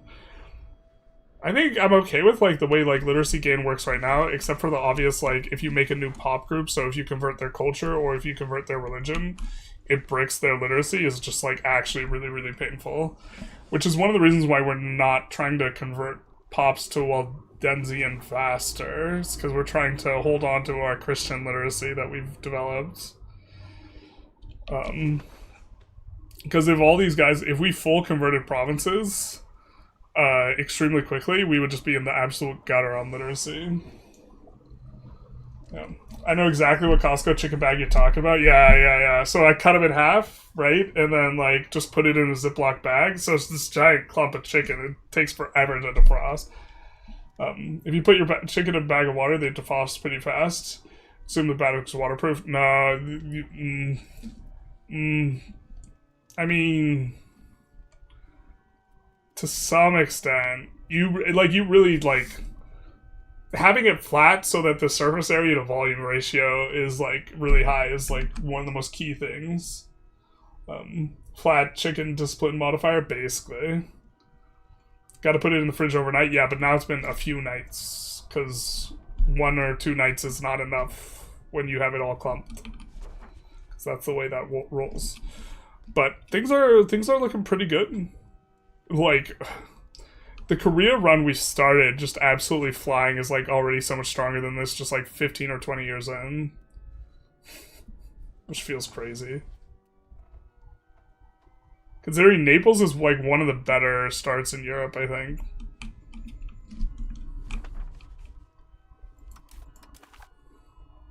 I mean, we're the number 2 GP. Maybe that's not that impressive. 100 years in. Like, I think we're going to get to fight Milan again before the next stage, and maybe Bulgaria too. And kind of have all this with no antagonism. Flat defrosting is nothing in sitting waters, but you need both. You need both. The surface area thing matters for water too. You gotta lay them out flat, man. Debbie Savage, thanks for the resub. Thank you so very much.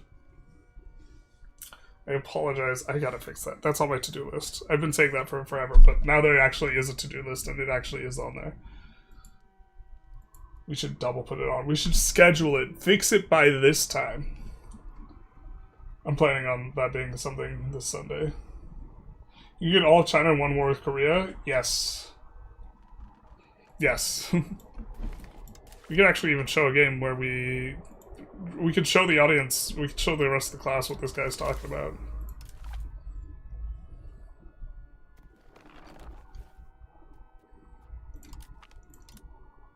I don't know about one war, but continuous wars, because they throw up that CB on cooldown.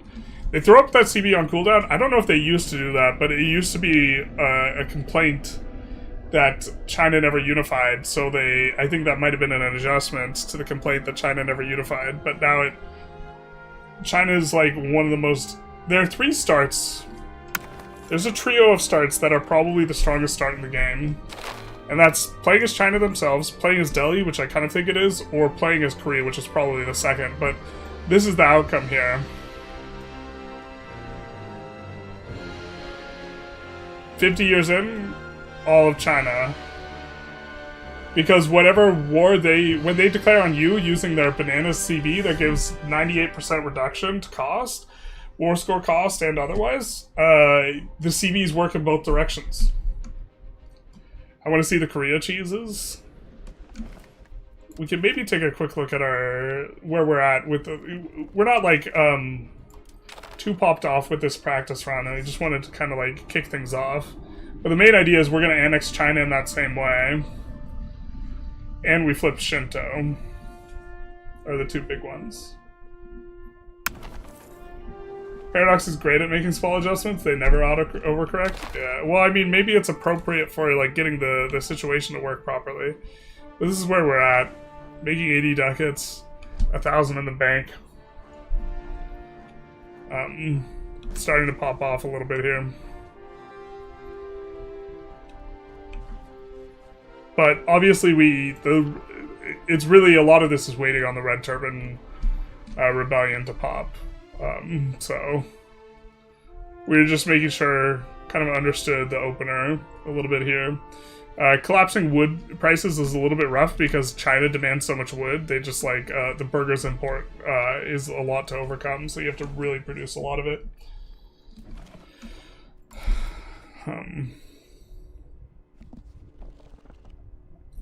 I find saying Eastern Buddhist is better than rebel reduction for the first 100 years. It's probably not better than going Shinto. Shinto is real good. Shinto's real good because you can just pull money from the Aether. And get started on that literacy right away.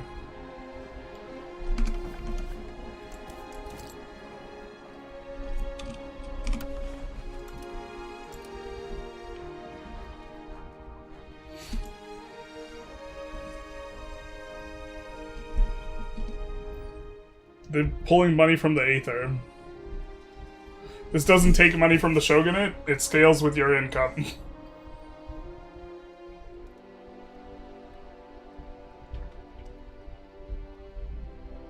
Why are your gold numbers so strange? We have a mod that allows you to, once you get over 1 million ducats, to see decimals. And it just shows you the decimals all the time.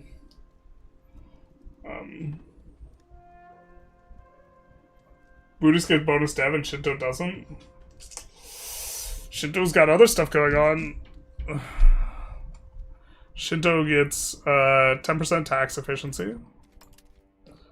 And they get max monthly literacy, which I think is important right now. And once you kind of ramp some of this stuff up, I do believe you could just go Buddhist school. Decreases your monthly honor, but I still think you have enough to do good upkeep on some of the stuff. I don't think you can keep the monthly literacy up. But also, the strongest CB in the game is from this. Minus 75% subjugate cost.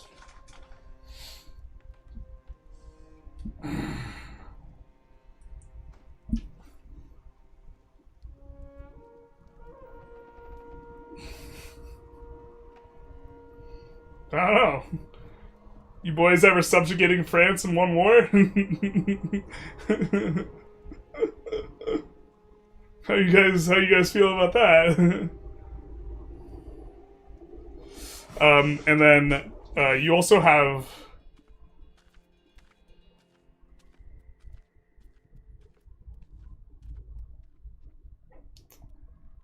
and you could swap instantly. You don't have to do anything. You can swap immediately. But I believe once you favor Buddhist schools...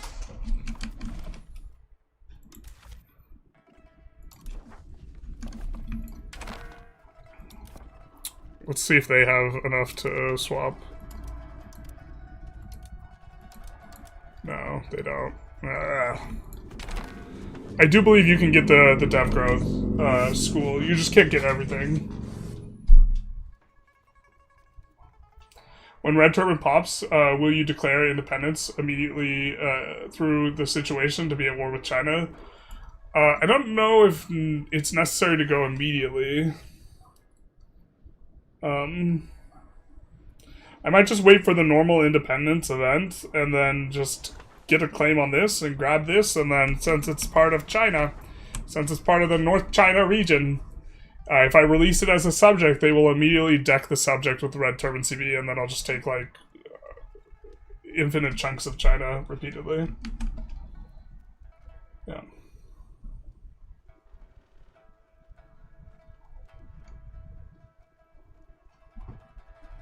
Rebels suck if your subjects get them, though? Yeah, but all my subjects are gonna...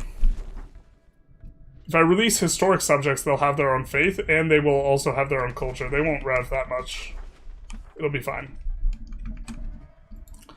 But it's also really hard to pass up 75% reduction. So there's nothing worth subjugating around here? What do you mean? We're just going to turn around and subjugate Japan. We will use the Japan to destroy the Japan.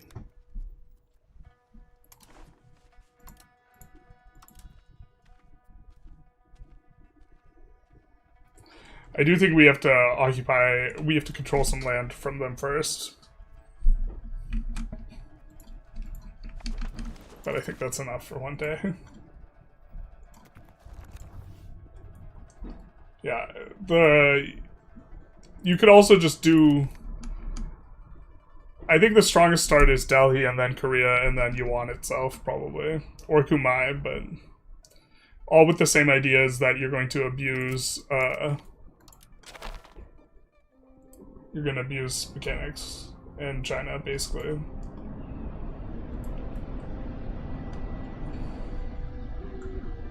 Let's see who's streaming EU5. We could raid Flurry if Flurry's still playing EU4. Oh, someone's doing a Timurids run. Yeah, maybe let's raid them. Timurids are OP, they say. Confirmed. And then we will also link it to the YouTube.